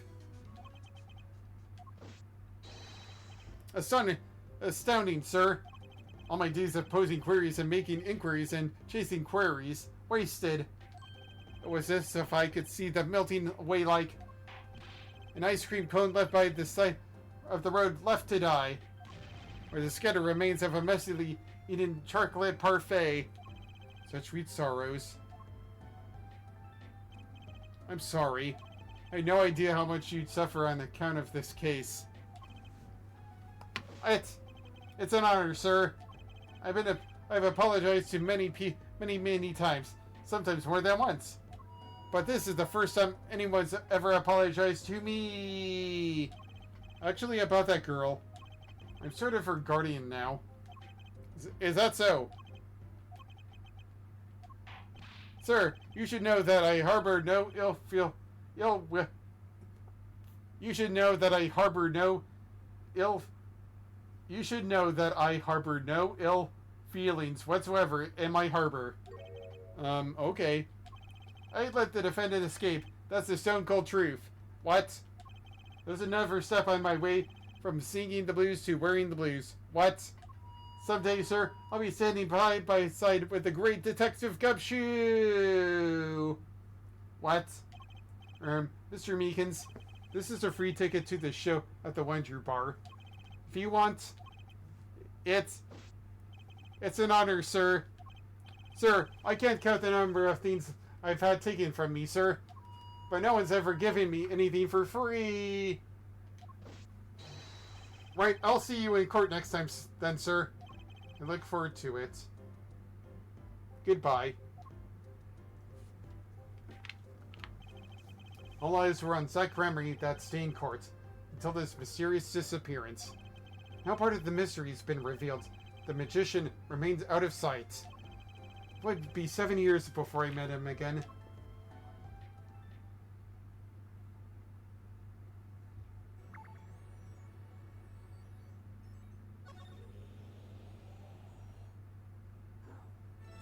Ah, something new. Let's see here.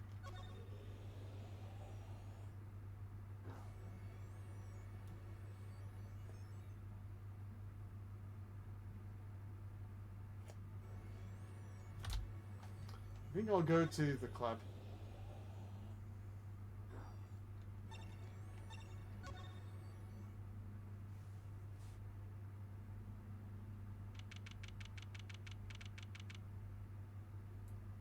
Present day, Bush Bowl Club. I'll be taking my leave now. Still have some work to do back at the office. Then I guess I'll go back to my piano. To be honest, it's better when you aren't playing. Dude, what? This frigid culinary dungeon almost feels comfortable. Later then. 2 hours left on my shift. Wonder if I'll get any customers tonight.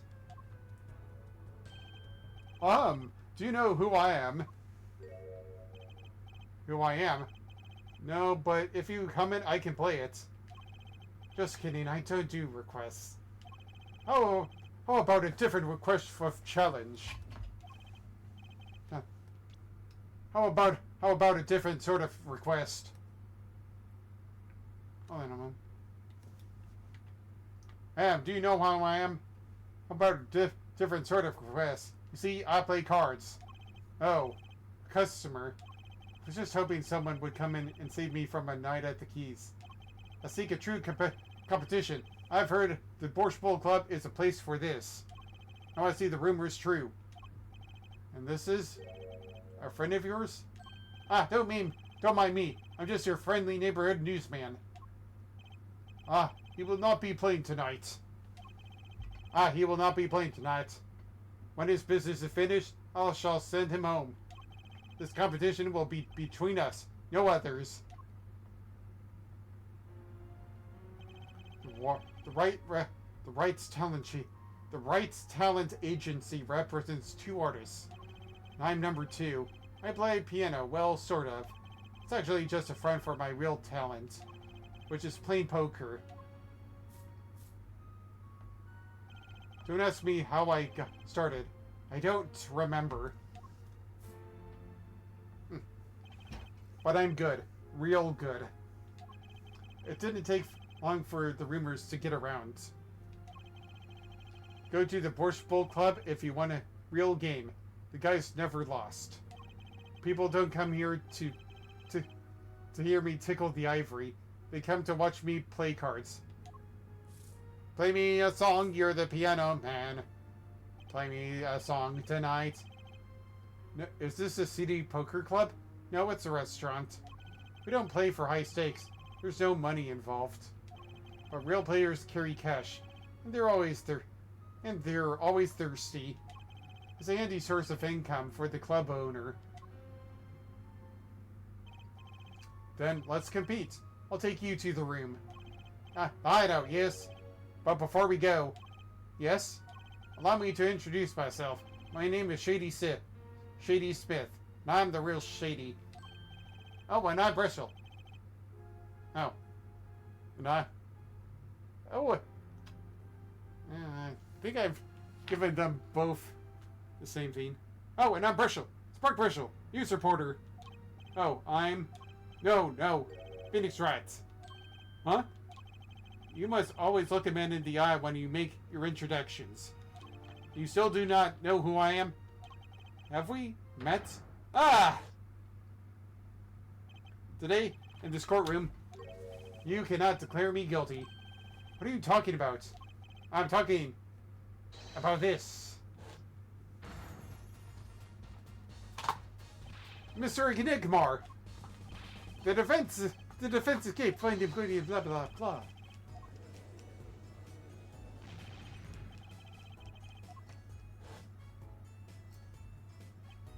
You can't be, but you're... Zach Ramery. Yes, the reincarnation act of the century. But you have only one audience of one. Only an audience of one. Well, two. You. Zach Ramery? This must be a bad dream. In a sense, this guy ruined my life. You there. Duh. We will play soon. I need the room. Duh. I will be preparing the hideout for you. Are you really him? The Zach Ramery? No, now I'm Shady Smith. Remember this. How many years has it been now? 6? Exactly 3 days from now, it will be 7. Because you so much inconvenience, I fear. Yeah, you could say that. Is she well? Trucy, I mean? She's fine. I've got her working already. Hope you don't mind. I need hardly express my gratitude, but you have it. This is why I have come. That and to settle a matter of cards. By which you mean poker? Besides, he's serious. I despise losing above all else. And so I have decided that I will win tonight. No matter what it takes.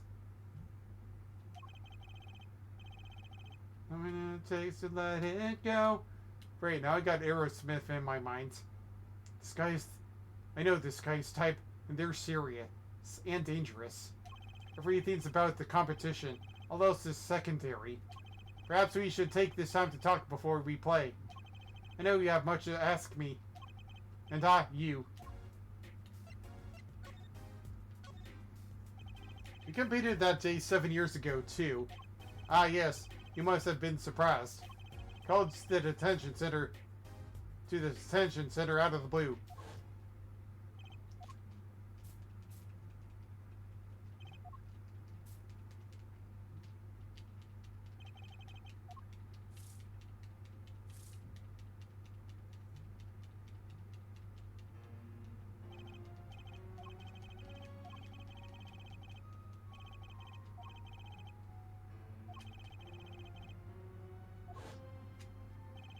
You chose your defense attorney by playing poker. Defense attorneys by playing poker. Some are hired, others fired. When you compete, you see a man's true nature. You know what I speak of. I know that you do. Trucy's power? Trucy? She's in a class of her own. For 7 years I've played poker here at the Borscht Bowl Club. And I've never lost once. I'm good, but not that good. It went because whenever there's a big game, I bring in Trucy. And she sends me signals. Daddy, he's got a good hand. You might have a chance if you act quick. Better call him soon.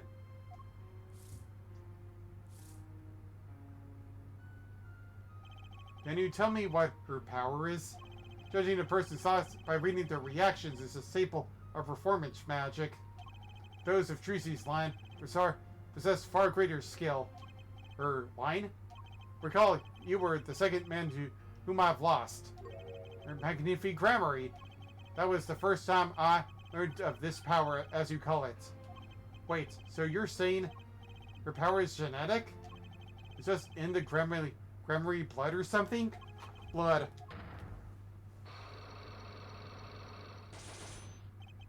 I'm sorry, but it's not something told lightly to outsiders. It is nothing you need to know about it at this time. Some kind of Gramarye secret, then. Fine. She's 15 this year. She's still trying her best to follow in your footsteps, you know. I see. When I planned my disappearing act, it was the thought of her alone that gave me pause. Wait, you were planning on finishing from the get-go? Yes, and for that I must apologize. However, I could not be found guilty that day. Because of this. This? Transferal frats. You see the signature? Transferal. That's Magnifique Gramarye's signature, isn't it? I hereby give all rights to the secrets, staging, and performance of my magic to the recipient names below. The recipient's name is you, Zack Gramarye. Yes, it is I. Wait, this page looks torn. You recall the diary, yes?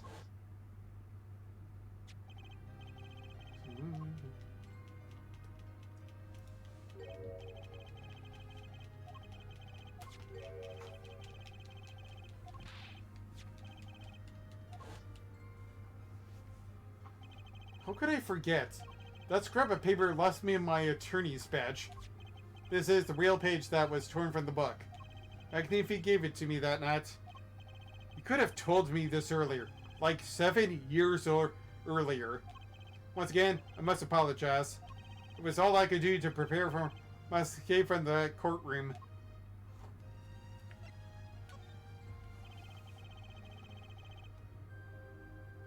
The creators of Magnifique Gramarye's illusions are true art. As such, they are well protected by this document. Only its spirit may perform its illusions on stage. Sounds like a pretty important thing to have if you're his disciple. As the rightful heir to his art, I too wanted a rightful heir. Rightful? I'm sure you know who I choose as my successor. Your daughter. That is why I have risked all over to come here tonight. Rochelle. Sir! Here we go. What's this? A letter passing the rights I have inherited to Trucy. I would have you sign here as a witness. But I'm not a lawyer anymore, and you need a public notary besides. Well, I may not look like it, but I'm a certified notary. You are? By day, I wear a notary's glasses and Humphrey News. Also by day, I wear reporter's glasses and notarize. When I take out the glasses, I can't see very well. Your signature, please. This is the first reason I've come here tonight. Okay, I finally got to be like separate voices, at least here. Transferal rights added to the court record. I finally figured it out. Now I know why you've come out of hiding only now. It's been 7 years, you said. Precisely. There's a law that covers your situation. After 7 years, missing persons are considered to be legally dead. So if someone was to vanish from the face of the earth 7 years ago, they would lose all rights as a living person after 7 years from that day. Not to mention all of their possessions. Exactly. Of each, which is why I'm here. I risk showing my face in public for the sake of this document. Before my 7 years are up. You might say, I'm securing my daughter's inheritance. But do you really need this document? Wouldn't Trucy inherit your estate automatically? Not in this case, I'm afraid. This case? Yes, I received the performance right from Magnifique Gramarye. However, this was done in secret without witnesses. That stupid idiot. Grandfather of hers, father of mine. Before Magnifique died, two potential successors to her repertoire were named. Myself, Zack Gramarye, Valence Grammary. Not Trucy. I see. So you do need this document. I've known Bruchel since before I vanished. He's a man I trust. Now only know of my rebirth. I took the liberty of looking into Trucy's background and found you had no other close kin. It is as you say. Okay.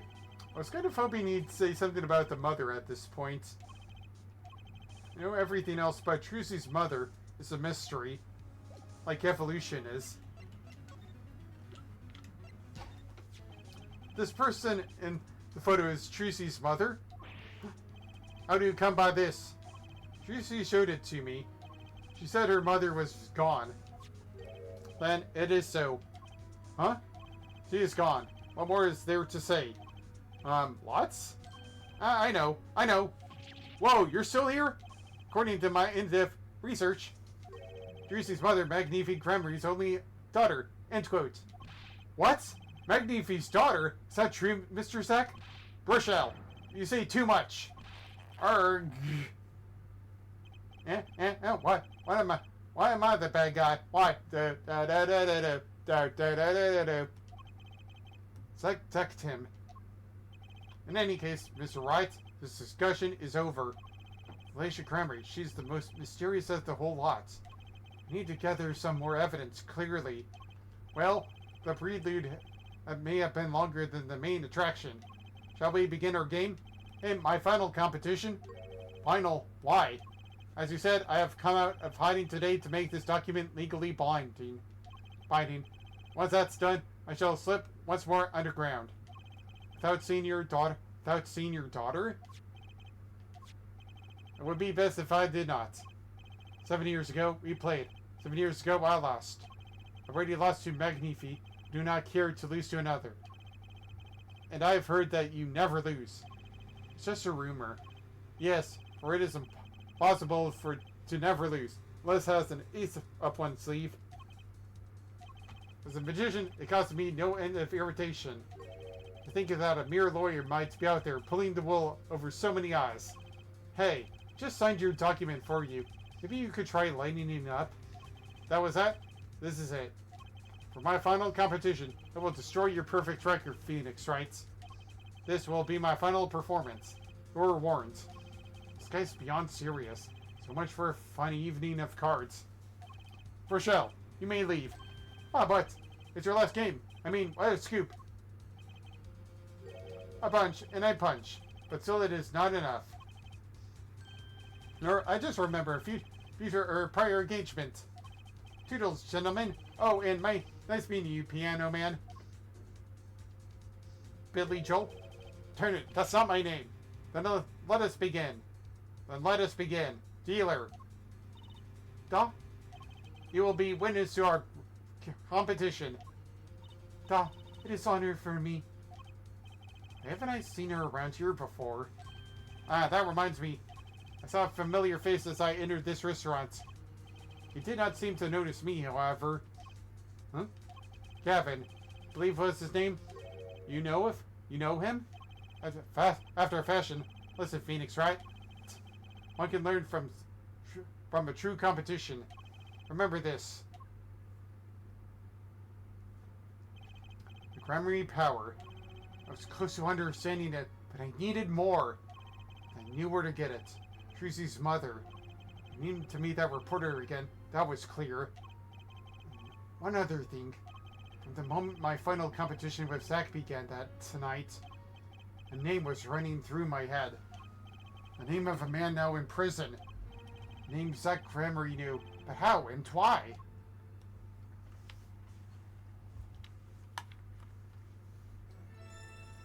Alright.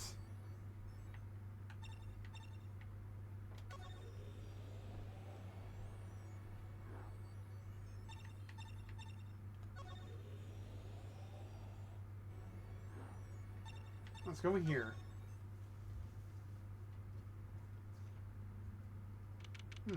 Here's a yellow envelope. Present day Central Prison, Solitary Cell 13. Well, isn't this an unexpected surprise? What errand brings you down to my cramped confines? Gavin.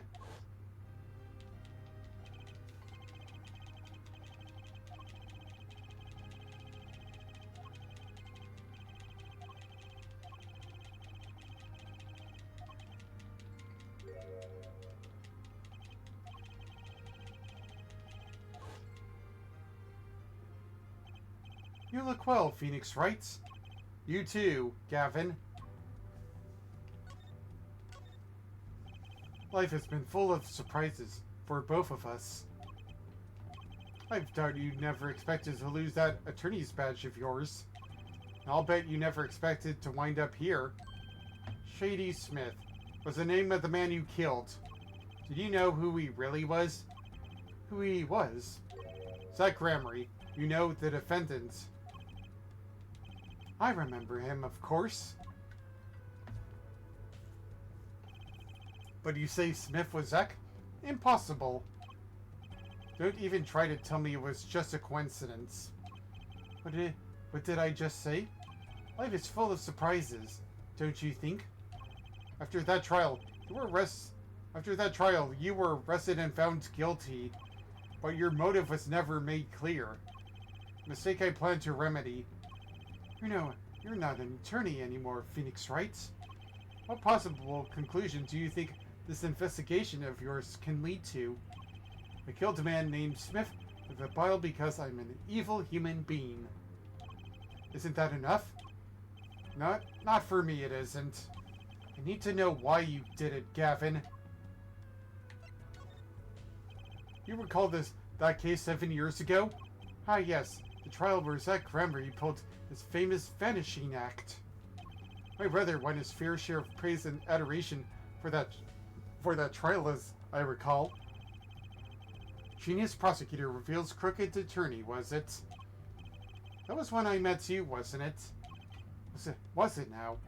The Bar Association review put it unanimously for the strictest punishment. Unanimous, save for one dissenting opinion. Yours. It was my brother who was responsible for putting you in that position, after all. For 7 years we've been friends. And yet I still don't understand you.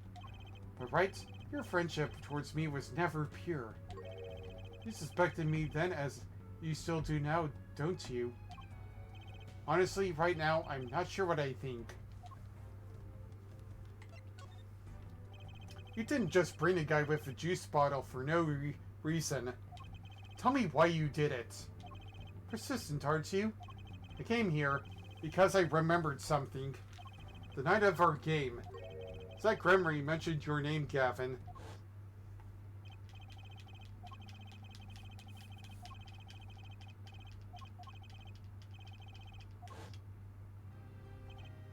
After that, he was killed, and I asked you to help me. Because I remembered your kindness back then when everyone had turned on me.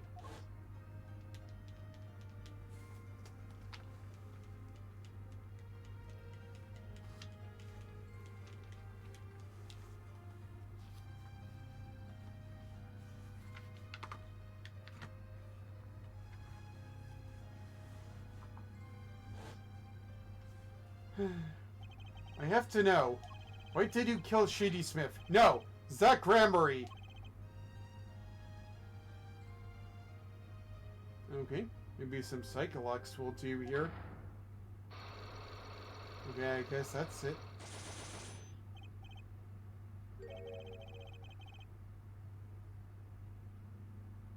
Whoa, I've never seen Psycholox like these. Dark, cold, full of despair. Can I even unlock these things? Something wrong, right? No, it's nothing. You shouldn't push yourself so hard. Life is to be taken easy, you know.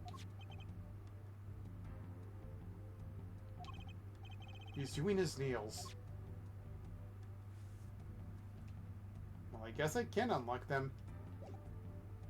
Oh, I guess I'll examine. Looks interesting here. Can I touch that? Touch that? That envelope's been bothering me since I came in here. It's not nice to peek at other people's mail. You get mail in here? You get mail here in jail? That I do, though they read it first, apparently. Still, I am allowed the pleasure of correspondence. Packages and the like are a different matter, however. Looks like sneaking a peek is out of the question. Darn it.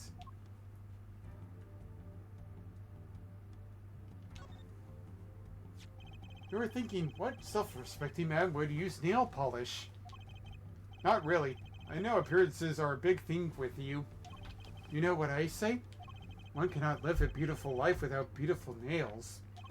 First rate in all things, except nothing less. That certainly does look like first-rate nail polish. I like the sparkly bottle. It's crystal. If you're so drawn to it, please have one. It's on me. Okay. Well, I guess I'll end my inquiry here.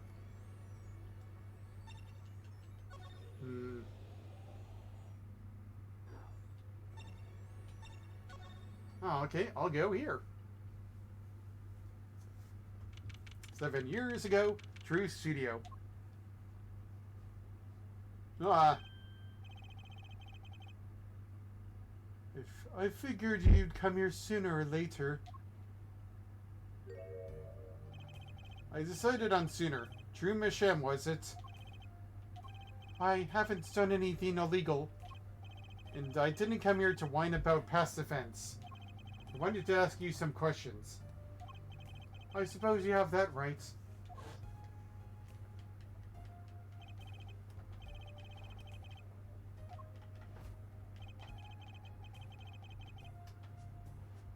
Alright. That day, the entire court descended into chaos. Only you stood still, your eyes calmly watching. It made quite an impression on me. I'm used to finding myself in outrageous situations. Phoenix Wright, was it? I'll answer what I can. I'm not sure, but feels like I'm being watched intensely. It always feels like somebody's watching me, and I get no privacy. Oh. Ah, cute. This is my daughter. Vera, say hello.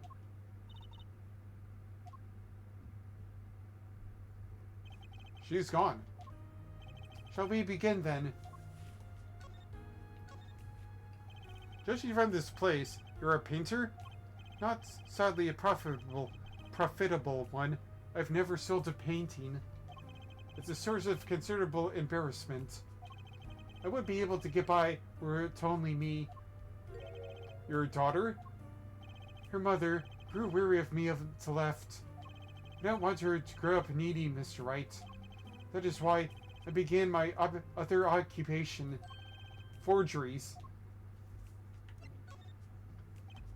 Don't look at me with those eyes. I know what it is that I do. More than half of the paintings they bring me are stolen. And who knows what my copies are used for. But some of your works aren't paintings, correct? You may not believe me when I tell you this, but that was my first work outside of painting. What? To think it would be used as evidence in a murder trial. Never even imagined the possibility. Then why did you take the job? I was well paid. Very well paid. I think he feels worse about it than I do. Past is hard to escape.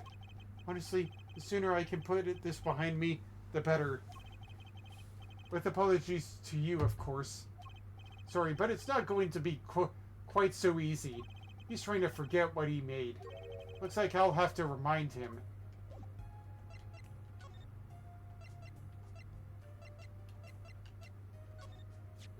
Your work. Don't try to pretend you've forgotten. Sure, all you did was make a copy, but that copy might have destroyed the life of an innocent man. I'm responsible too, which is why I have to know. And you have to tell me. I knew it would be difficult to escape this. Then let's talk.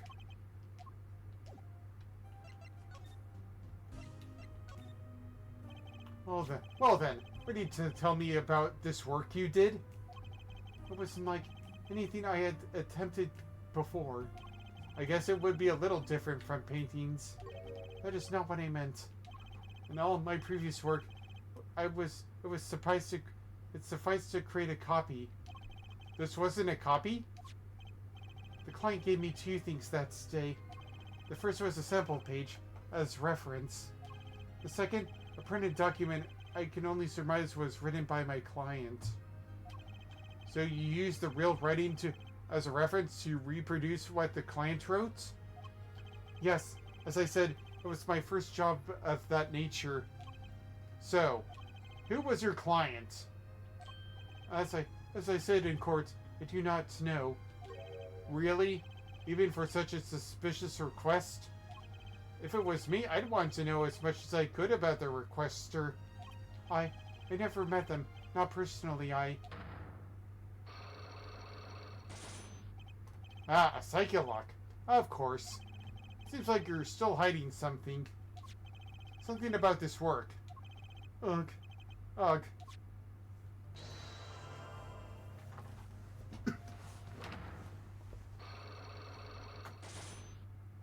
You're hiding something. Let's hear it, then. What are you hiding from me, Mr. Masham? I'm sorry, but I really don't know. I never met the client. True, when I asked the client's name, there were no Psycholocks in sight. Regardless, you're hiding something. You have to be, otherwise it wouldn't make any sense. Why are you doing this to me? Well, I've made my stand. No backing down now. So what's the sham hiding?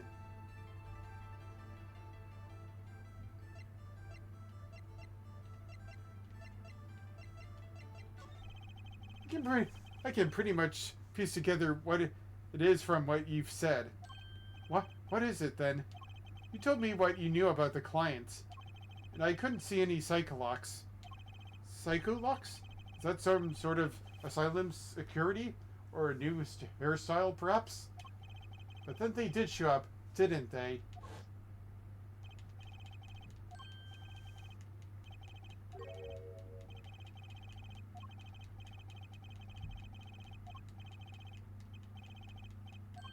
Not personally. Those words triggered the Psycholock. Again with the Psycholocks. Now I really must know what they are. So you didn't meet with the client, but someone else did. Maybe the real forger behind this evidence. Perhaps I'm hung up on this luck business. But I'm afraid you've lost me. Yeah, well, I didn't come here to talk about Psycholocks. As long as I come to the right conclusion, it doesn't matter how I got there. And your conclusion is, the real forger behind this wasn't you, Mr. Masham. Poppycock. I don't know what you're talking about.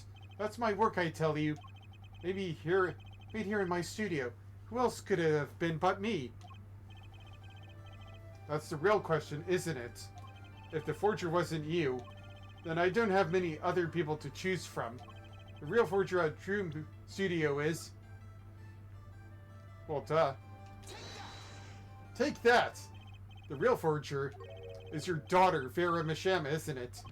Ridiculous, my daughter's only 12 years old, Mr. Wright. I've always been more one for landscapes, not surrealism.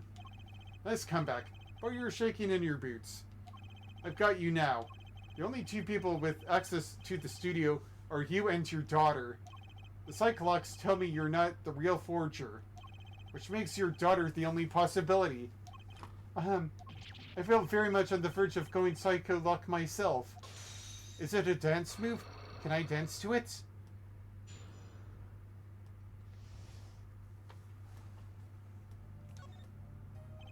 I don't know how you knew, but you're right. The one who made this page was my daughter Vera, not I. She's only 12, a genius you might call her. A precocious little girl outshining her father. There's been a lot of that going around recently.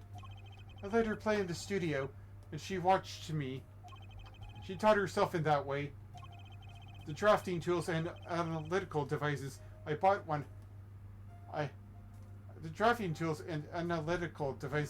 when they became necessary. They're my little girl's playthings now. Do I detect a bit of fatherly pride? So Vera was the one who made this page. Would you know who the client was then? Actually, the client came here once. Here to the studio.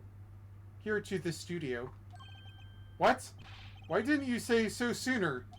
But their face was covered, and they did not want to talk to me. So, they talked to your daughter? I will speak only with the artist, the client told me. Then that little girl is the key to our mystery client's true identity. Okay, what do I do now? Maybe I should talk to her father a bit more. Talk to her. Mr. Mishem, I have a request. Let me guess. You'd like to speak with my daughter. Can I? My daughter has never been one to talk to strangers. She's quite shy, extremely so, actually. With only one exception. Which was? Oddly enough, it was that's client. Huh? I left the studio while they talked. I returned when they had finished, and she was laughing. It was the first time I'd ever seen anything of the sort. Please, let me speak with her. All right.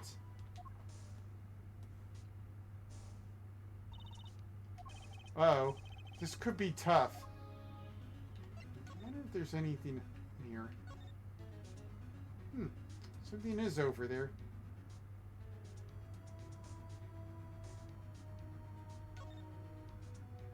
Maybe I'll take a settle over here for a closer look. What's this red envelope? Ah, don't touch that. It's quite important. The painter's face just changed hues. Guess I'd better behave. Though it's tempting to just grab it. Oh well.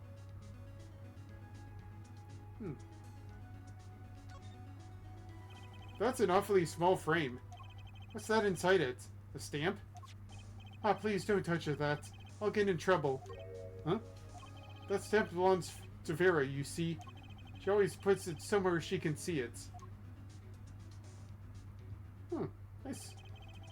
That's Second Valent. The Grammys, isn't it? The post office issued that commemorative stamp last year, when the Grammys were at the height of their popularity. Not anymore. Now that one of them has vanished off the face of the earth.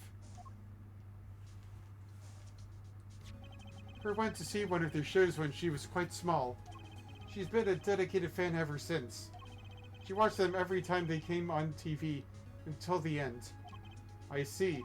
It seems quite hard to come by, I hear. I still wonder how she got her hands on it. Interesting.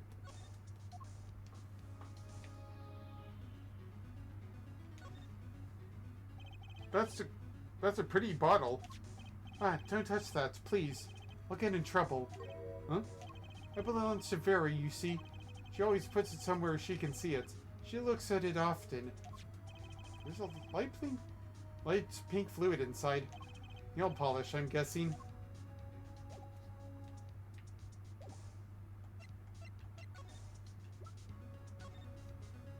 And then there's this. My stamp. Hey, she spoke. She can talk. Yeah, so this stamp. How can I keep her talking? Isn't True Memory amazing? What? Huh? Yes? Oh. I especially like those Suzek and Valent. I mean, they're, just so magical. Aren't they? Aren't they? Yeah, whenever I go to one of their shows, I'm like, whoa, magic! You know? Me too. I love them. They're so cool. It's like magic, yeah. Right, she's talking. Not saying much, but it's a start. I went and saw them with Father the other day. The opening ceremony at the Grammary Museum of Magic. The Grammary Museum? They have one of those? I guess it makes sense now that they have their own commemorative stamp. So, have you been to one of their shows? Just once when I was little, with Father. The Grammys on stage was like a dream. Disappearing, reappearing, cutting apart, putting back together. They do it all. Yeah. Maybe you can keep telling me stuff like this. You know, about Zack and Valent, maybe? Oh, sure. Alright, better get asking before she changes her mind. Maybe what about this? Why?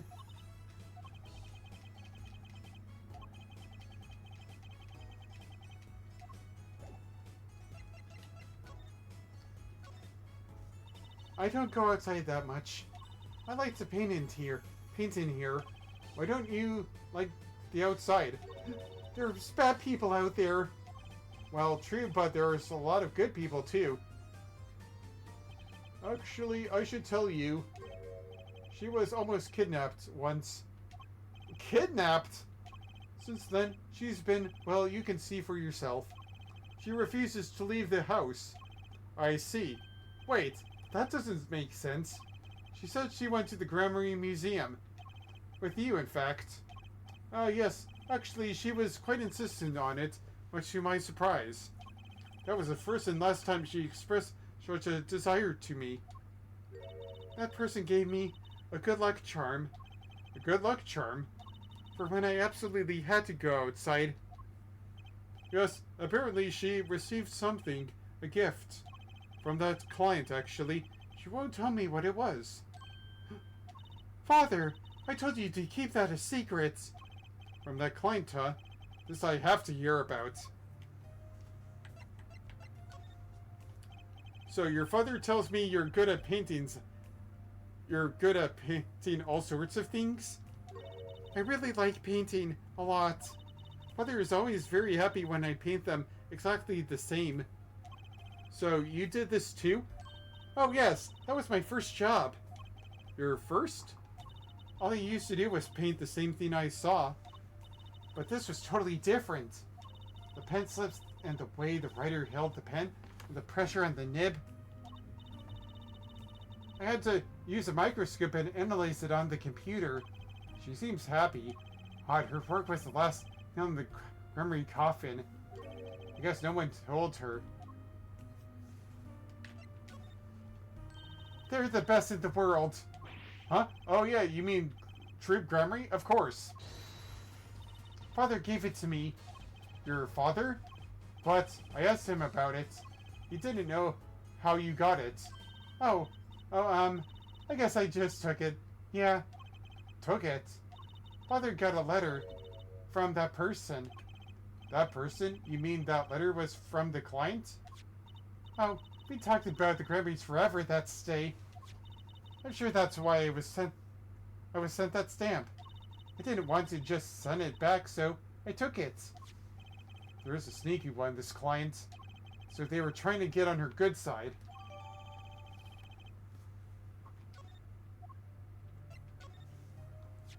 So, you met the person that asked you to do this job? And you talked with them? What's this about a good luck charm you received?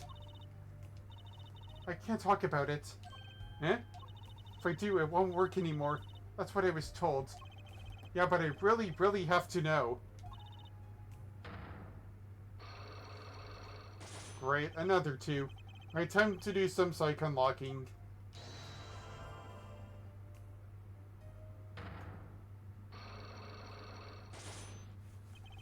The client.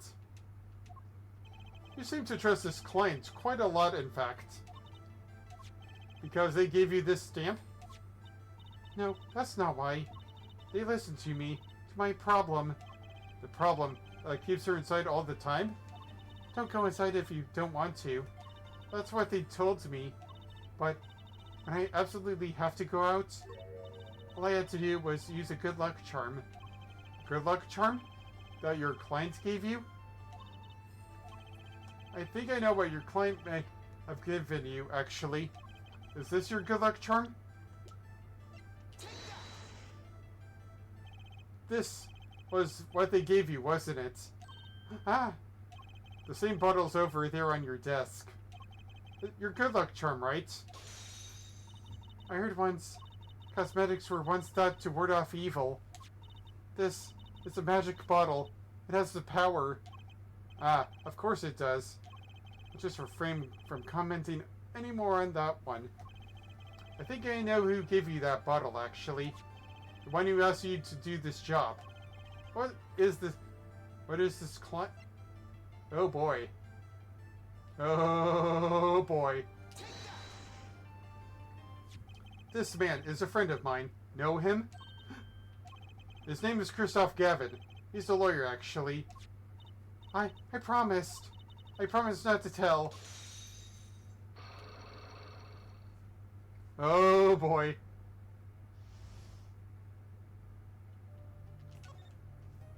I'm sorry, I can't talk about the client. I promised. And if I break my promise, the spell won't work. I don't need a name anymore. I've got my answer. You're pretty confident in this charm, then. I think they might be the devil. What? Huh? Or maybe an angel. What do you mean? I saw it. Or I think I saw it when they gave me this. I saw the devil's face. Are you saying the client's face looked like the devil's? No, the client was gentle, with a gentle smile. So, where do you see this devil, then? It was so quick. I don't remember it well. But that's when I knew a person wasn't like other people. That's why I believe in my good luck charm.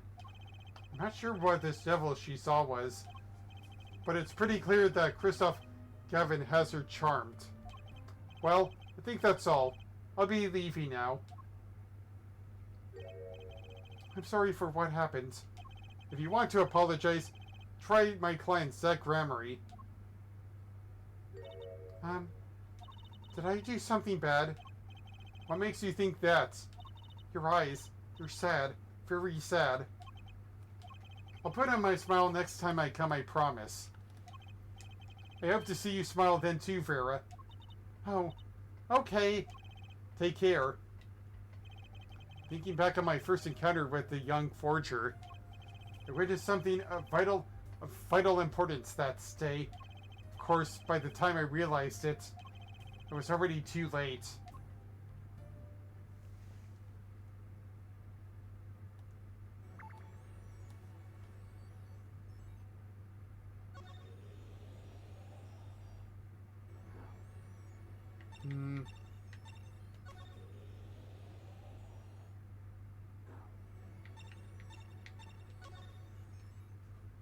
More stuff to go to.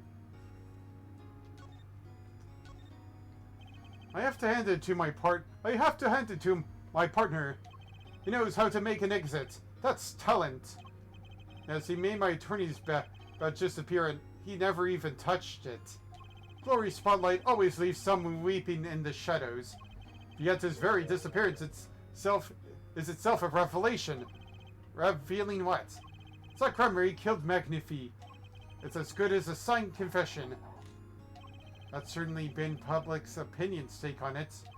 I grow tired of my cage. But the time of my release is near. I must go and prepare. Planning on jumping back into the magic right away? As long as an audience waits with bated breath, there will be Valent. And also, yes, now that my partner has disappeared, Magnifi's repertoire is mine. Violet Gramery has a tradition to uphold. Is that true? Seen in this light, the trial was quite good to me, verdict or no. And you can't pay for that kind of publicity. The suspicion on you hasn't lifted entirely, Valant. After all, you received one of those letters too. You were just as obligated to follow Magnifi's instructions as your partner. So I was, but only Zach Gramery followed them. Let us not speak any more of who shot what. Now that my partner has vanished, the question is moot. I'm more interested in learning something else, actually. What might that be? I want to know what Magnifi had up his sleeve. How could he coerce you and your partner to kill him? The trick up his sleeve. Ha ha ha ha ha! Perhaps you do not know. Know what? A great magician never reveals his secrets.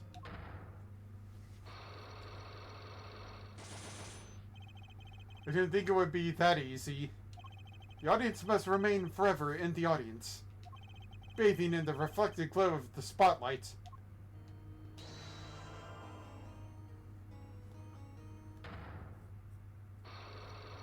Magatama time. The trick up his sleeve. I'm flying by the seat of my pants on this one. There must be a path leading from the evidence to the truth. And that's what I'm going to find. Trust someone to take life, even one not long for this world. That's asking someone to commit murder. Yes, our mentor was fond of dramatic moves and dramatic finales. And he got his wish. His life was taken. And his life was wished.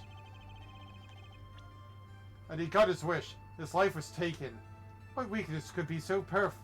What weakness could be so powerful as to coerce someone into committing murder? I guess it was a matter of life or death. Care to explain?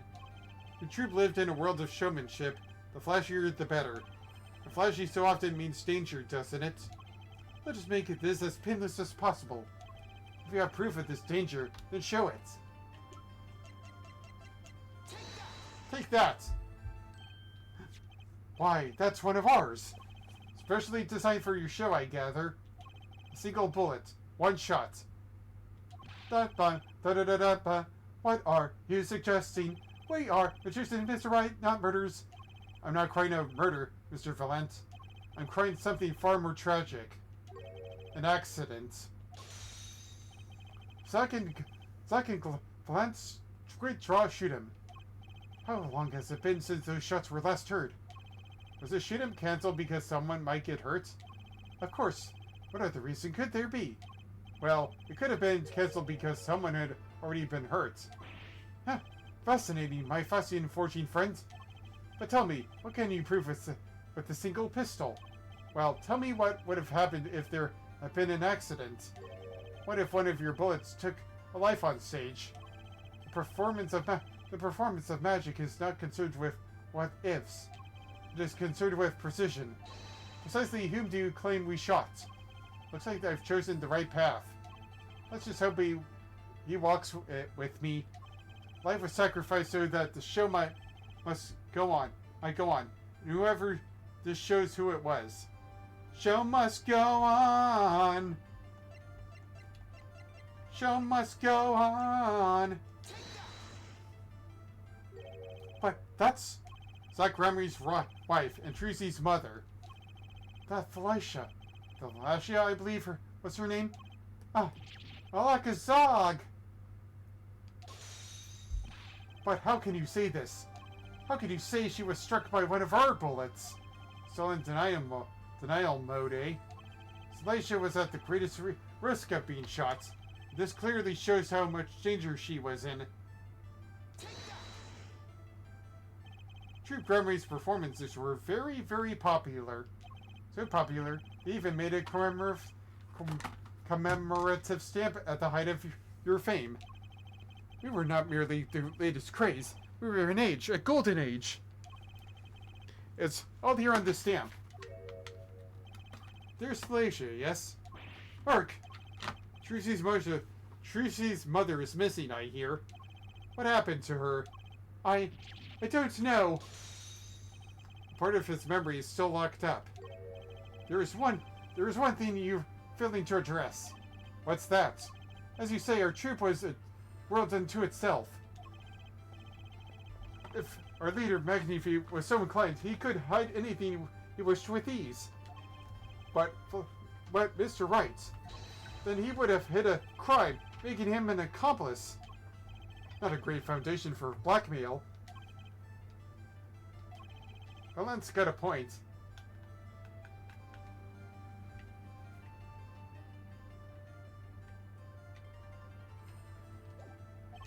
One of the troop members died in an accident, and McNeefy covered it up. His innocence would come into question. Found the right address, Mr. Wright. I'm so close. There has to be something about how Thalatia's death could affect Second Valent's relationship with McNeefy.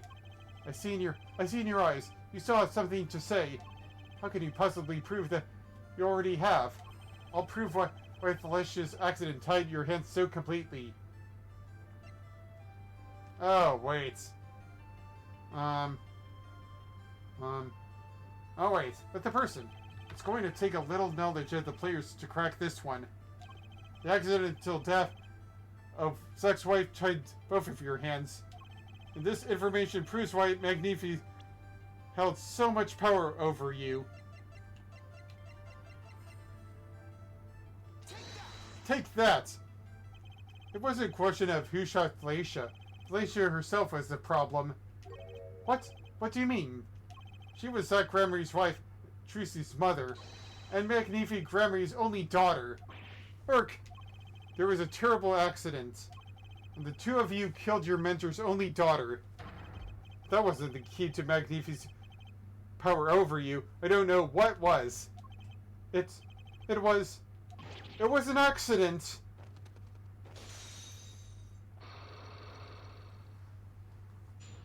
Bum bum ba ba ba. I see the flags. Interesting. I've never seen them before. Blackmail. By that Joanne. Blackmail. It's like Joanne Jets. There's no proof. None at all. But Thalatia went missing. And your mentor blackmailed both of his disciples. It doesn't take a genius to put one and one together. Ours was a complex family. You mean true Gremory? Master McNeefy Gremory, his only daughter, and his two disciples. That does sound like a recipe for disaster, doesn't it? Do not be tempted into flights of fancy, as there was an accident. but that is all it was, an accident. Second Valent's tour de force. The guns blaze, the bullets fly straight towards the beautiful body on stage. Then crushing pow into everything but her. Now that is magic. It happened one day when we were practicing. Same trick with a new twist. And tragedy.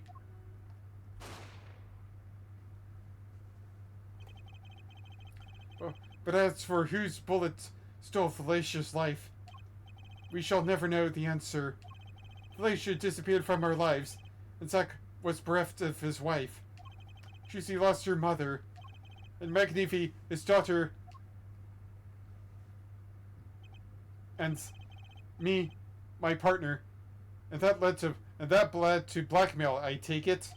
It is all part and parcel of the darkness that comes when the curtain falls.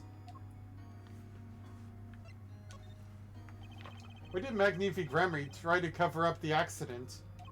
It was his own daughter who died. All I can say is, it was a critical time for Troop Gremory, passing the torch from McNeefy to Second Valent. We all sacrificed him that it might be a success.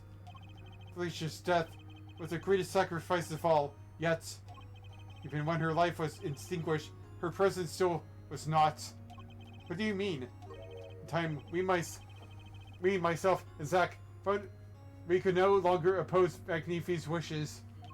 McNeefy forced us to perform his art for his benefits. I see. I guess I can understand. I mean, he did lose his only daughter. But do you not find cowardice in his actions? Huh? To decide to hide the truth of your own daughter's death is one thing, but then to hang that death as a guillotine above our heads. Things were dark behind the scenes of Troop Gremory, that's for sure.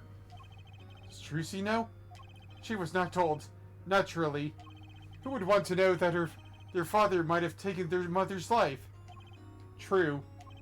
I had not thought of that accident for a very long time. I'm sorry to dredge up old memories, but this has helped a lot.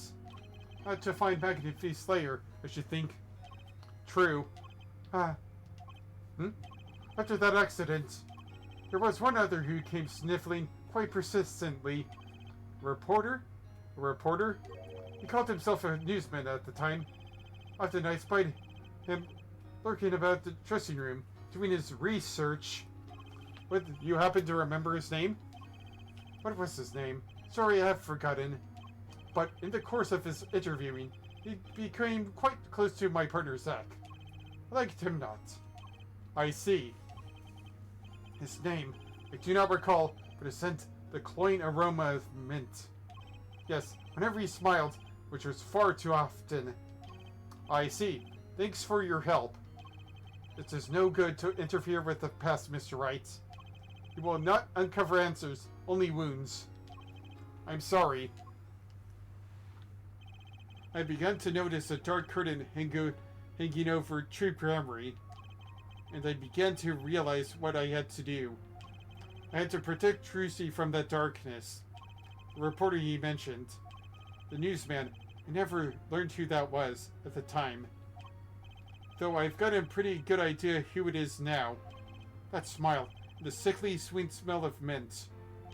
The less floss thin threads connecting Zach Remry to this world. Sooner or later, I have to track him down.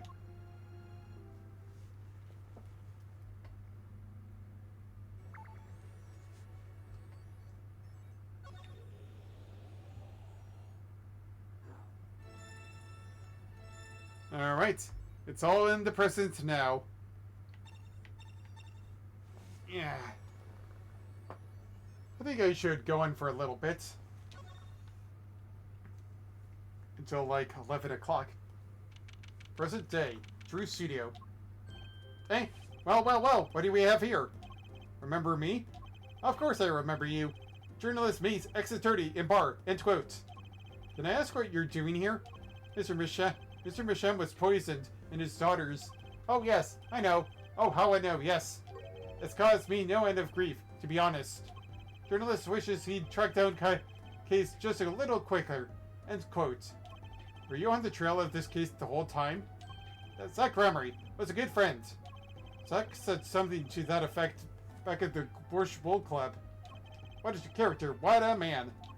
A little, no, a lot, no, extremely rough around the edges. Do you think I could ask you a few questions? Oh, you serious? I mean, I'm usually the interviewer, not interviewee. Journalists ask questions, not other way around. End quote. Fine, shoot. I don't care. People have been asking me all sorts of things lately. It was tragic what happened to Drew Mishem and his daughter. Forgery is a serious crime, and they paid the price. You know what really did them in, though, don't you? Yes, a forged diary page. That night, I interviewed him. I found out something about Mr. Mishem I hadn't known. What's that? You know, he always felt like he was being watched. Every day for 7 years. Balls have ears, potatoes have eyes. End quote. Being watched? You mean you felt guilty? No, I'm not talking about feelings here. You know, I felt watched too. The whole time I've been on this case, no less. Journalist gets tingling sensation on back of neck. Freaks out. End quote. Because feel guilty? Why would I feel guilty? You felt like you were being watched, huh? Wonder what it all means. Drew Mishem felt like he was being watched. And you along with him. You sure it wasn't just nerves? Nerves? No, it's nothing so mundane. I stopped paying attention to my nerves a long time ago. But I felt it too. Journalist sure he is being watched. End quote. Don't you wonder why Zach Remry got rubbed out after 7 years? Right after coming into contact with me? He completely vanishes from that courtroom. Then, for 7 years, he talks to no one, not a soul. Then, just as the remaining time was almost up, he contacts me in order to have this made.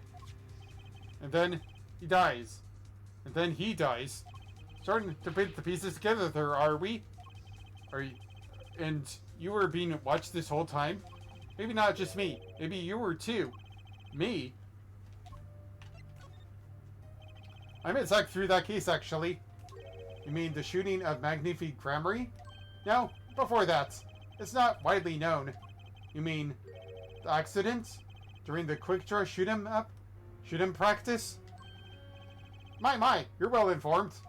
You should have seen me back then. I took up quite the scoop. I wanted it all. Money, fame, woman, a little puppy. All for me. I was younger then. My days with the night smelled a for sure mint than they do now. Valant Gremory did mention one particularly nosy reporter. In fact, I was on close speaking terms with Magnifique Gremory at the time. I knew his daughter too, of course. Felicia, was it? Really? Then Felicia disappeared, quite suddenly at that. And Magnifique wouldn't say a word about it. Yeah. My evil habit got the better of me. Journalistic catches the scent of a scoop, goes on feeding friendly. End quote. I set up a one-on-one interview with Felicia's husband, see? Zach Gremory. Something strange was in the air over at the Troop Gremory in those days. The whole screwy mentor-controlling disciples scene started by then, I'm guessing. Felicia, she was part of it all, right? Come on, you can tell me. Off the record. Sorry, I don't know. Anyway, I kept trying and eventually became friends with Zach. Sure, he punched me once or twice, or 5 times. But over time, he came to see me as a confidant. He's been waiting for this whole time. 7 years, eh? Waiting. For his big comeback, of course. The big revival as the Magnifique Miracle. Of course, it was all a dream. Because of this. The performance rights. In the absence of any official documents, he was golden. Who's to say the old man didn't give him the rights to both Zach and Valant? So Valant waited until Zach died. Legally, at least. That time finally comes. Valant's like a kid on Christmas morning. He's getting ready for his show at the Sunshine Coliseum, you know. If that document sees the legal light of day, it's gonna put a big of a damper on that big show. He's a sorry one, that Valant Gremory. Lost out to his partner at work, and in love too. Love? It's the same old story, really. 2 disciples and their mentor's only daughter. One has 3 sides, and all of them pointy. A love triangle. That is pretty classic. When you're in a performance troupe, that's your world. It's like family. One with an entirely high school's worth of dream, drama, intrigue, and backstabbing. And in the middle of it all, Felicia has Trucy. And then she dies. I need to find out more about this Felicia.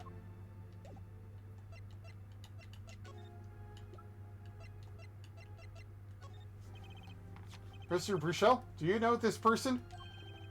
Do I know that person? Of course! I was friends with Zach after all. He hit me a few times. 5 times, actually. But still, I'd never forget his wife. Felicia Gremory. Felicia Gremory. Magnifique Gremory's only daughter. Do you think you could tell me more about her? Well, wait, I cannot.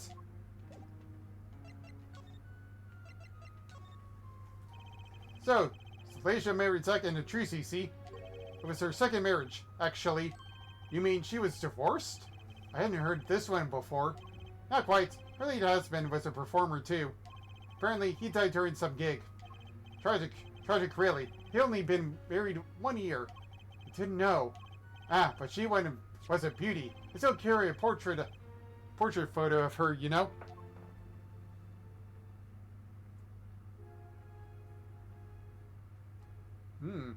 Those armbands look familiar. I know Trucy said she was a little thing too. She got the better deal, really. She's got you for family after all. Huh? What do you mean? Just reminiscing, you know. Felicia has another child besides Trucy. End quote. What?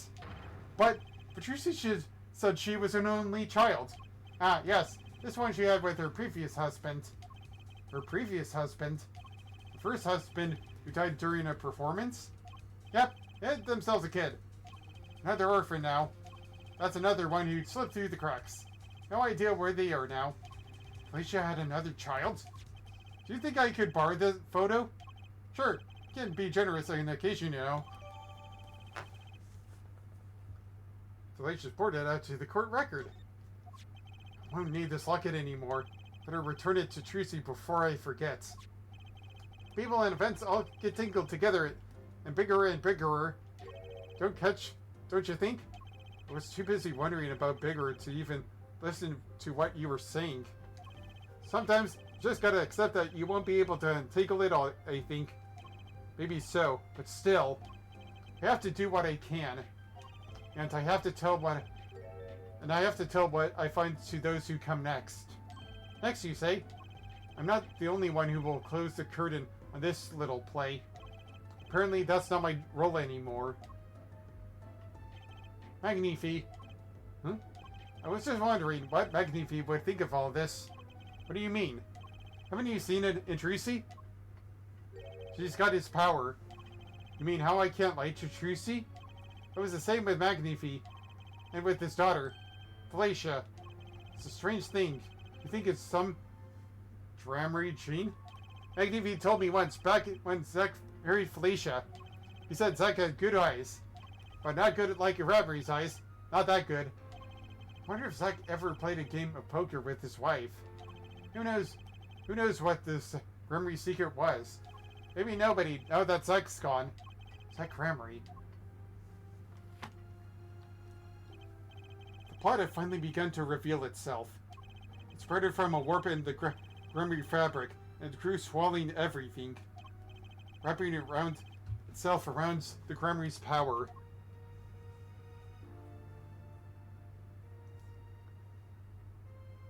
Power which passed from Magnifi Gramarye to Felicia to the next generation. And I would once again need to meet the one who bridged it all together. Wait, how can you do that? It's not like you can go back to the club. It's certainly not like you can... Okay, we're doing some time manipulation. Yes.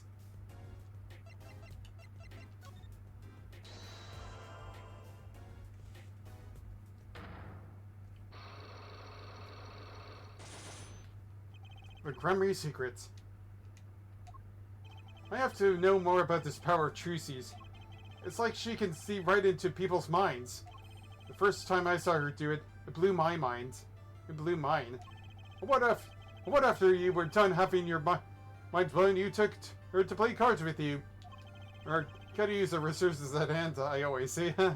Yet, I myself have no such power. But Trucy does.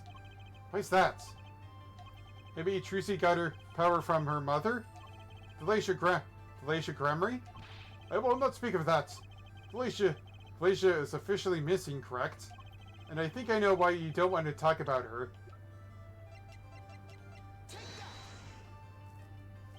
The three of you were a team once. Not that the entire country doesn't already know this. At your peak, you were the biggest stars around. Yet, there's another story behind the fame. One that not many people know. Felicia lost her life during a rehearsal. To you and Valence Gramarye's bullets. It was an accident! It wasn't me! How could I shoot my dear Felicia? I'm sure Valente would say the same thing. Why, it's just like another murder I might mention.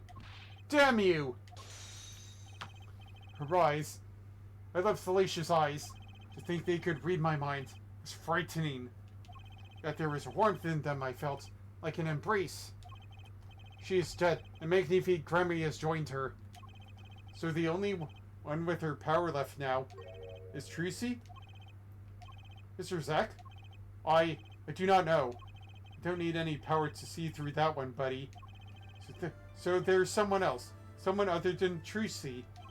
Someone who inherited Felicia's power. How would I know? My chances are slim. It would take a miracle to learn the truth. Maybe when it has already occurred. There's someone else with the power. And I know who. He's got the touch. He's got the power. This boy? His name is, I forget. Something weird. Who could he be? An attorney. Attorney? I noticed him when I went to visit a friend's law offices. So, what are you to make of this, oh great ex-attorney? You can show me pictures of strange boys all you like, but you could at least say something like, I'm this boy. I could use a laugh. Perhaps you wouldn't laugh if you knew the facts. This might not be 100% proof, but it's close. There's a link between this boy and Thalacia. Actually, it's more of a ring. A ring? Perhaps this will refresh your memory. You just happen to have evidence showing this missing link. Synchronicity. Actually, I know something. Your marriage to Thalacia was her second. How did you know this? Her first husband, he died a year after they were wed, yes? He was a performer. They met when he joined... He was a performer. They met when he joined us Gremries as a guest in our show. After Thalacia wed him, she left the group for a while. The troupe for a while. You say she had a child then? I have a photograph of her here.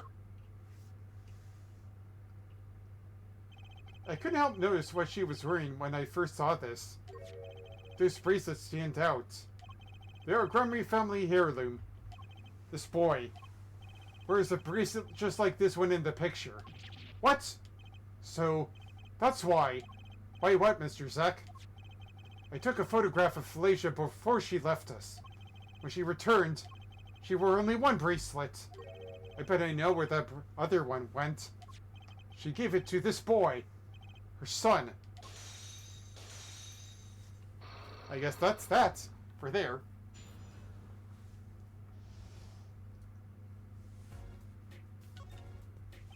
The strange power. I myself do not know where it comes. Yet the fact that it is passed on to the Gremry line. It runs in their veins. When am I doing this voice? I'm giving him the Valent one. Yet the fact that it is passed on to the Gremry line. It runs in their veins. What is it? I asked her, Thalacia, once.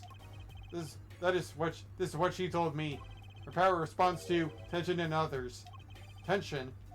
If she were to face a person, they became tense even slightly, then she would know, no matter how hard they tried to hide it from her. So she could see it? Not quite. This is the stranger part of it all. She wouldn't realize that she was subconsciously detecting this tension without the use of a particular object. Or in her case, objects. Objects? Wait, were they something she wore? Yes. Or bracelets. I admit the first time I saw one of those, I felt that there was more to it than just fashion. What kind of power could a bracelet have? I've made a decision. I will tell you all I know. Consider it a gift.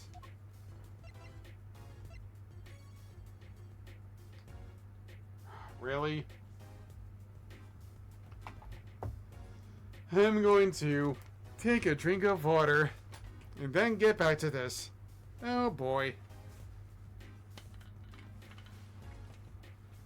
I'm going to go to restroom too.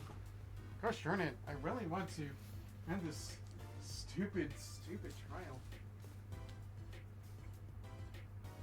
Maybe you're really in the morning.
Was hoping to rather get this done nicely by at least now, but I guess that ain't gonna happen.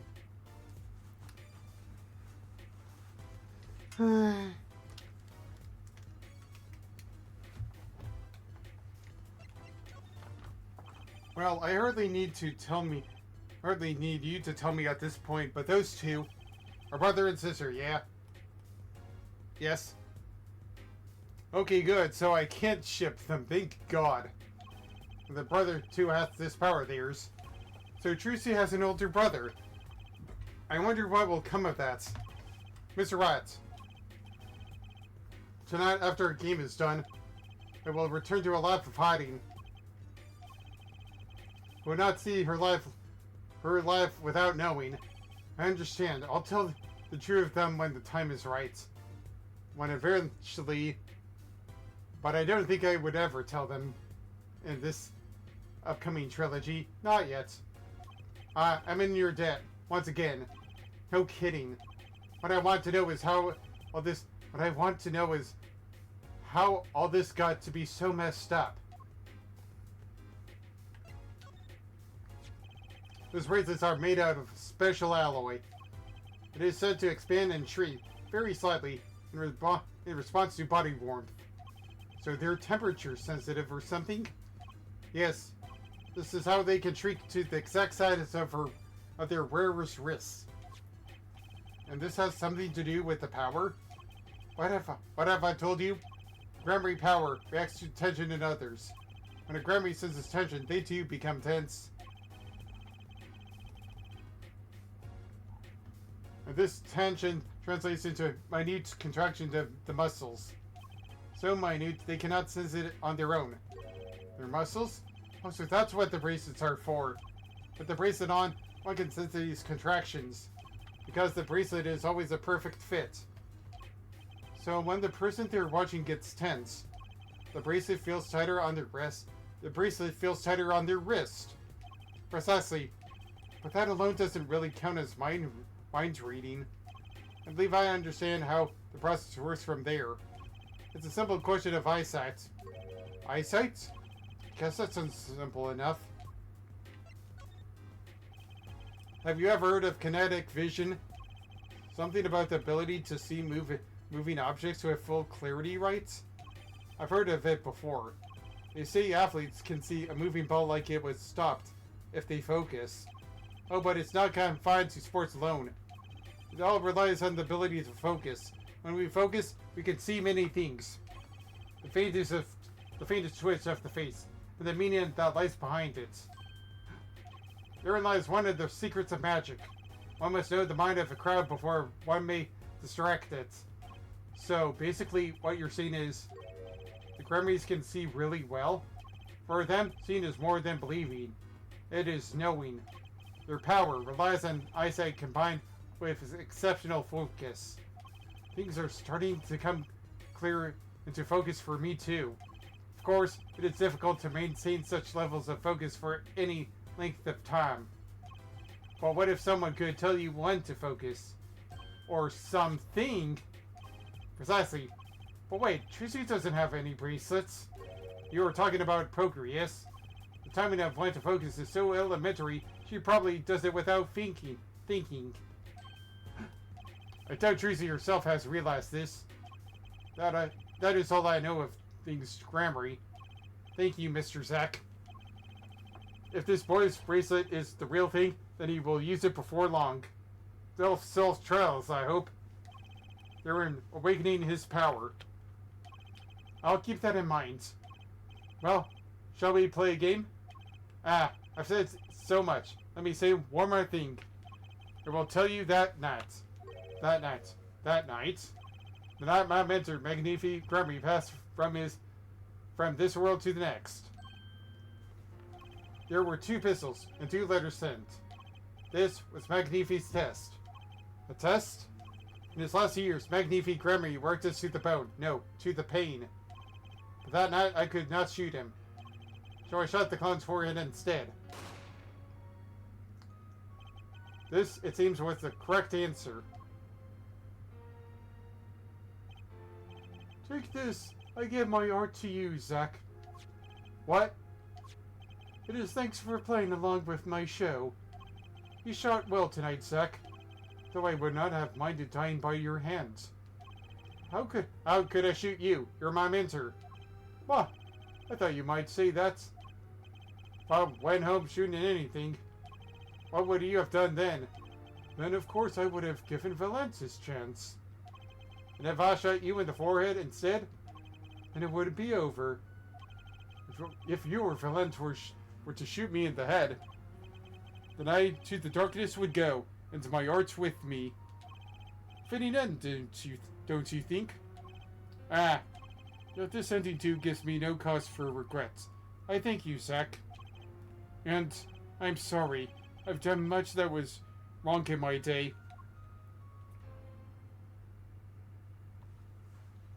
It seems to me that McNeefy wanted you to be his successor all along.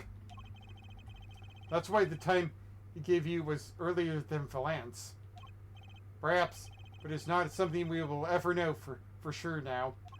I wonder, what is Valance up to these days? Waiting for you to die. 7 years pass like this, the performance rights go to him. And now here I am, and his dream is ended. It's worse than that, actually. Public opinion's a fickle thing, you know. What? You don't mean to tell me they put the blame for our mentor's death on him? The trial ended when you vanished, Mr. Zack. There were even rumors that Valence helped you pull it off. But that's madness. No, it's Sparta.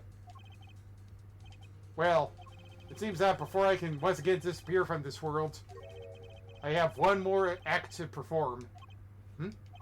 Isn't it odd that sorting out my own life should prove so complicated? Even though I'm dead?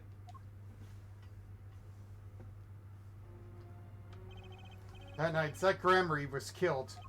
He died as Shady Smith, a mysterious traveler with a secret past. But he left one thing behind before he parted. Well, those performance rights, but this.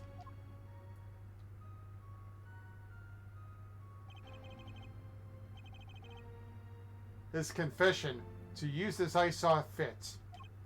Of course, he killed no one. This was his way of tying up loose ends with his old partner, Valence Gramery.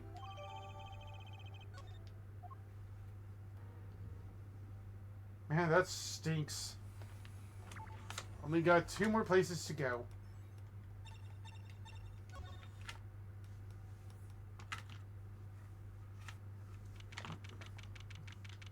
Present day, Sunshine Coliseum. Well, this is a blast from the distant past. Samurai Jack. Long time no see, Mr. Valance. He's gonna take you back to the past to play this game that doesn't really stink, but 7 years has it been? Frankly, I didn't think I'd see you ever again. Actually, I came because there's something I want to ask you. I've spoken to the press. I have nothing more to say. I've spoken to a lot of people myself and come to some conclusions. But then I realized I needed to hear it from you. I have walked a difficult road these past 7 years. Because you couldn't perform McNeefy's repertoire? Do not be deceived. Valence's skill is the real deal. I do not require my mentor's hand-me-downs. No, it was my partner who shoved me on my way. Slowed me on my way as well. Zack Gramery. His rather well-performed disappearing act 7 years ago was the end.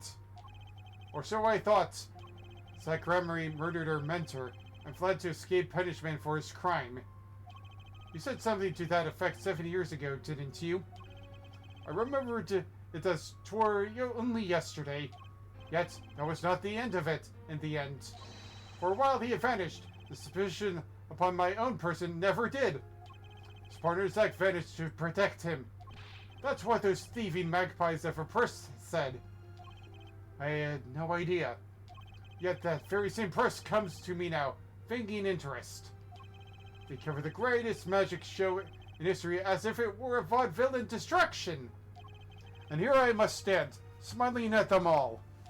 What am I, if not a player in some finished farce? Why do you suggest it's because you never made it clear what happened?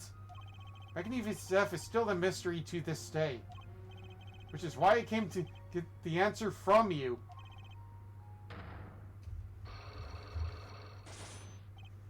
I knew I'd be seeing these sooner or later, and the last one's probably for this game. The audience has no business sleeping upon the stage. They must be content to sit and stare at the spotlight. That sounds like an awful like something I heard 7 years ago.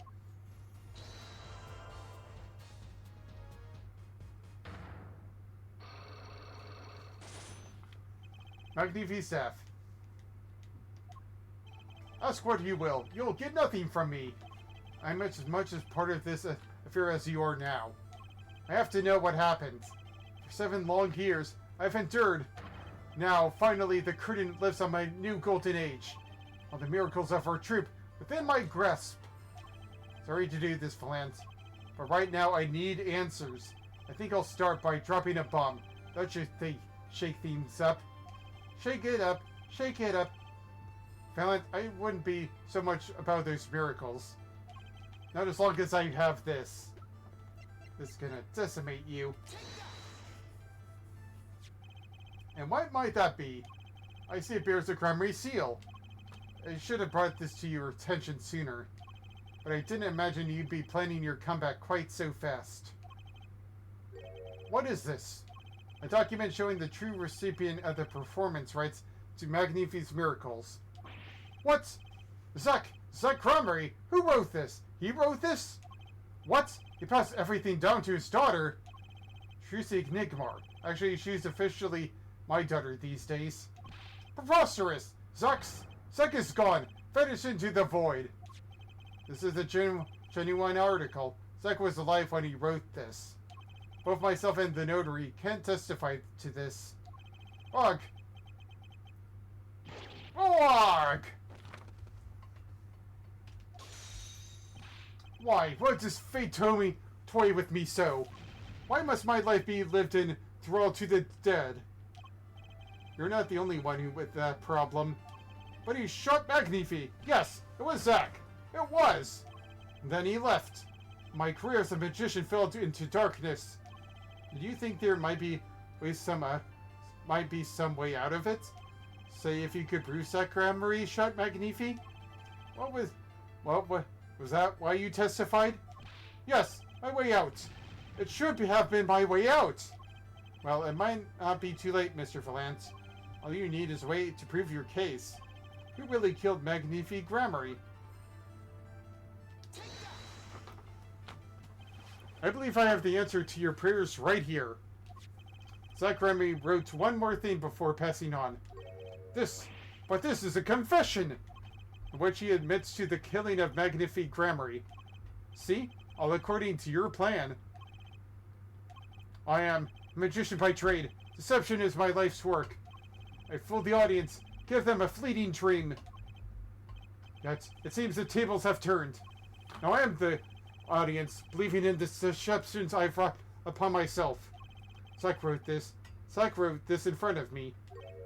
After I explained your situation to him. Oh, like a zoom!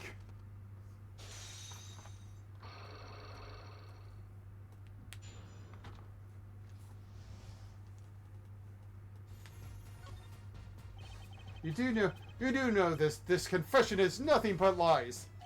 Yes, it's my opinion that Zach killed no one. Then you must be thinking that the truth is a simple matter of elimination. To receive instructions to kill. What if one is innocent? Then the other who remains is guilty.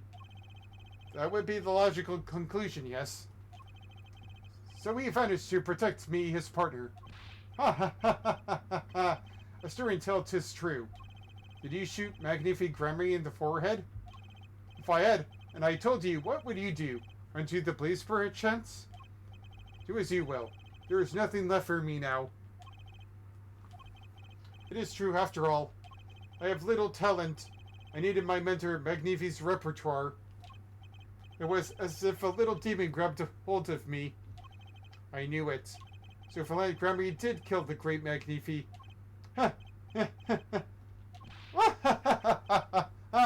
So sorry, Mr. Wright. But it was not I who shot my mentor. What? But if it wasn't you, then who was it? There wasn't another disciple, was there? Another disciple, such as? I don't know. Nakintellant Gremory, maybe? Your wild fancies couldn't be further from the truth.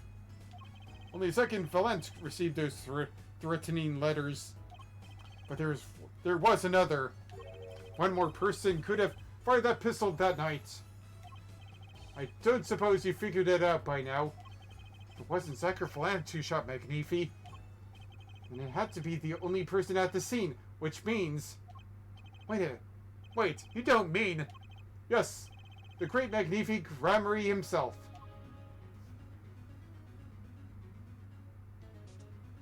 Never have I wanted to see this word up on my screen again. I'm giving you the middle finger, game.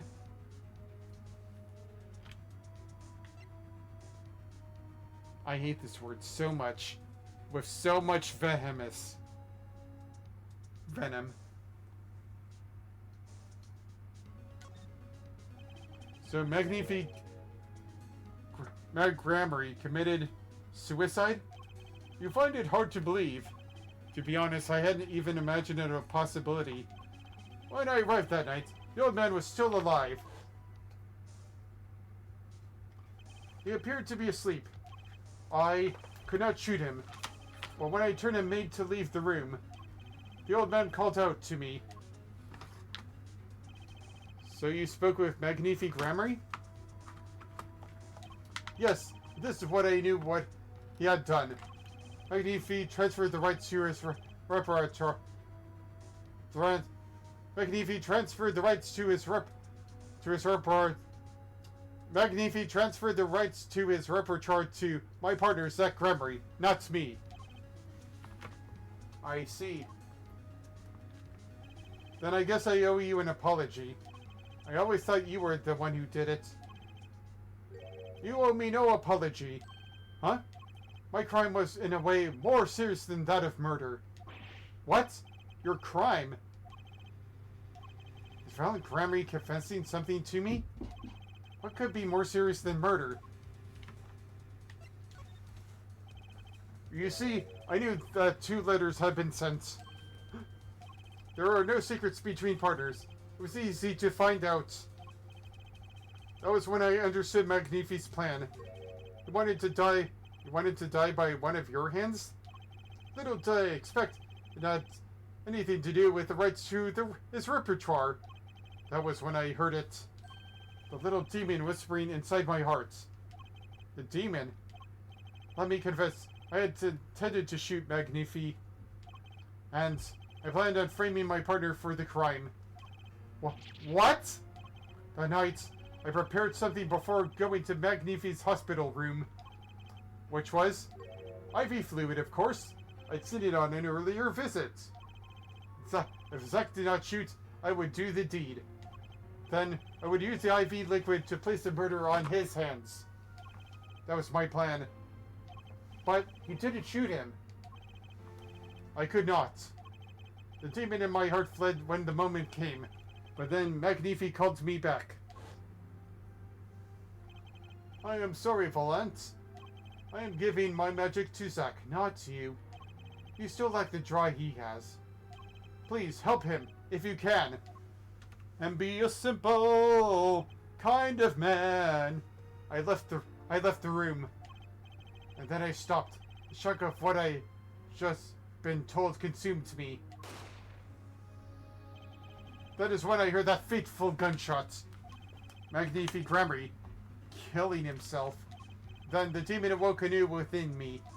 Zach killed him. He was the one. Frame him, and then the magic will be yours. I altered the scene of his suicide. I took the pistol from his hand, wiped off the prints. Then I used the syringe to add the IV liquid I brought. So in the end, things happened pretty much as planned. Magnifi died and you framed Zack for his murder. As planned, indeed. Of course, the outcome was somewhat different than I had anticipated. Well, what do you think? Do you believe my story? Can it be believed? Truly? That was 7 years ago. I don't know what to believe. But, yes, I'm glad I heard it from you, Mr. Valant. Thank you. It is I who should be thanking you, Mr. Wright. Only when I had lost everything could I make my decision. You're going to turn yourself in? My partner may have vanished, but not so my guilt. And as my guilt stays, all else begins to leave me. My friends, my performance rights, my magic. I've had enough finishing acts. I understand. I thought my life was ruled by a dead man. But I find I was wrong. For Zack Gremory was alive. Well, not anymore. And now it occurs to me. What if he was not the only one who survived? What do you mean? You see, now that I think about it, I realize that we never saw proof of her demise. We never saw her body. Her? The mind races and the mouth flaps on. My apologies. Forget this matter. I can only hope that the day will come when I again meet my partner, Zack Gremory. Then I shall apologize for my terrible mistakes. I'm glad we had this chance to talk. Thank you. Zack Gremory, Shady Smith, whichever name you prefer, he is no longer with us.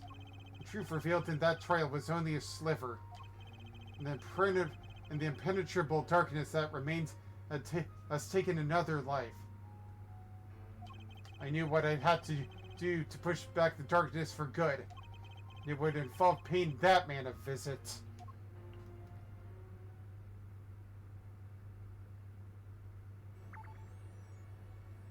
The last one.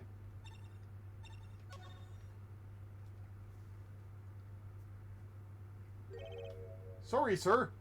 Prison Christoph Gavin is currently occupied. I see. Do you know when he'll be finished? Well... Could you go find out? Certainly, sir. Please wait here a moment. My apologies to the guard. But there's something I need to see. Last one. There it is. The yellow envelope. And the sender is Drew Mishem. I was right.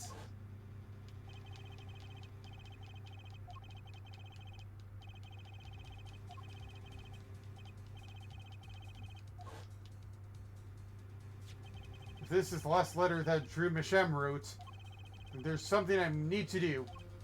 The last thing I need to do, in fact. Here goes. Let's see if this Ultraconine spray finds anything.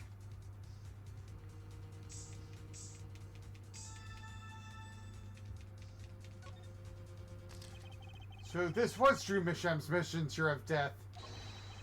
This was the sample, right? No mistaking it. And his last letter was sent to Christoph Gavin.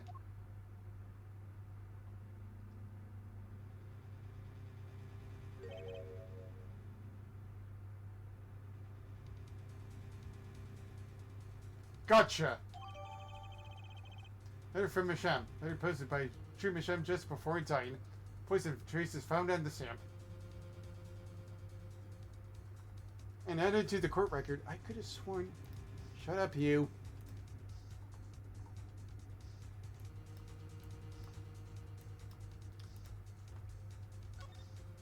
Finally, decisive evidence. What's this? A burglar in jail? Gavin! I didn't know you moonlighted in larceny, right? Gavin, there's something I have to ask of you. Can I steal your stuff? The answer is no. My apologies, but there's not much I care to discuss. Vermisham hasn't received her verdict yet. You follow me, Gavin? There are no known survivors Vetricanine poisoning. But it never hurts soap. Okay, I'll be leaving now then. Right, wait. Huh? Yeah, Gavin? Would you mind leaving that letter? It's private. Oh, sorry. Forgot I had it. Many thanks. Whoa, whoa, whoa, whoa.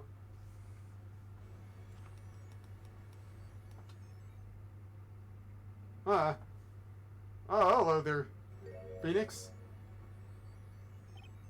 We've now seen all the clues in this case. Clues I gathered over 7 long years. Now it is time. Every story has an ending. We come to the final chapter. The final chapter. Da-da-da-da. Da-da-da-da-da. Da-da-da-da. It's the final chapter. Da-da-da-da. Da-da-da-da-da. Da-da-da-da. Da-da-da-da-da-da. Find the truth. You're the only ones who can. To be continued.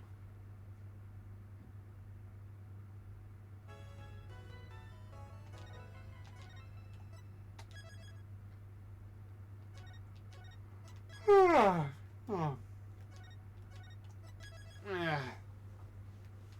Well, let's see here. I did a lot today. I probably will have enough time tomorrow at night to take care of this final trail part, so yeah, I'm thinking about finally ending it for today and finally getting to the ending of this game tomorrow. So yeah, this has been Dry Dry Oasis. I've been your host, and these have been my 2 co-hosts, Kirby and Snorlax. Say goodbye, Kirby and Snorlax. Hiya. And as always, you can find me on Twitch, Patreon, YouTube, Discord, or Blue Sky, all under Dry Dry Oasis. And finally, I'm going to rate a channel. This has been going on way too long.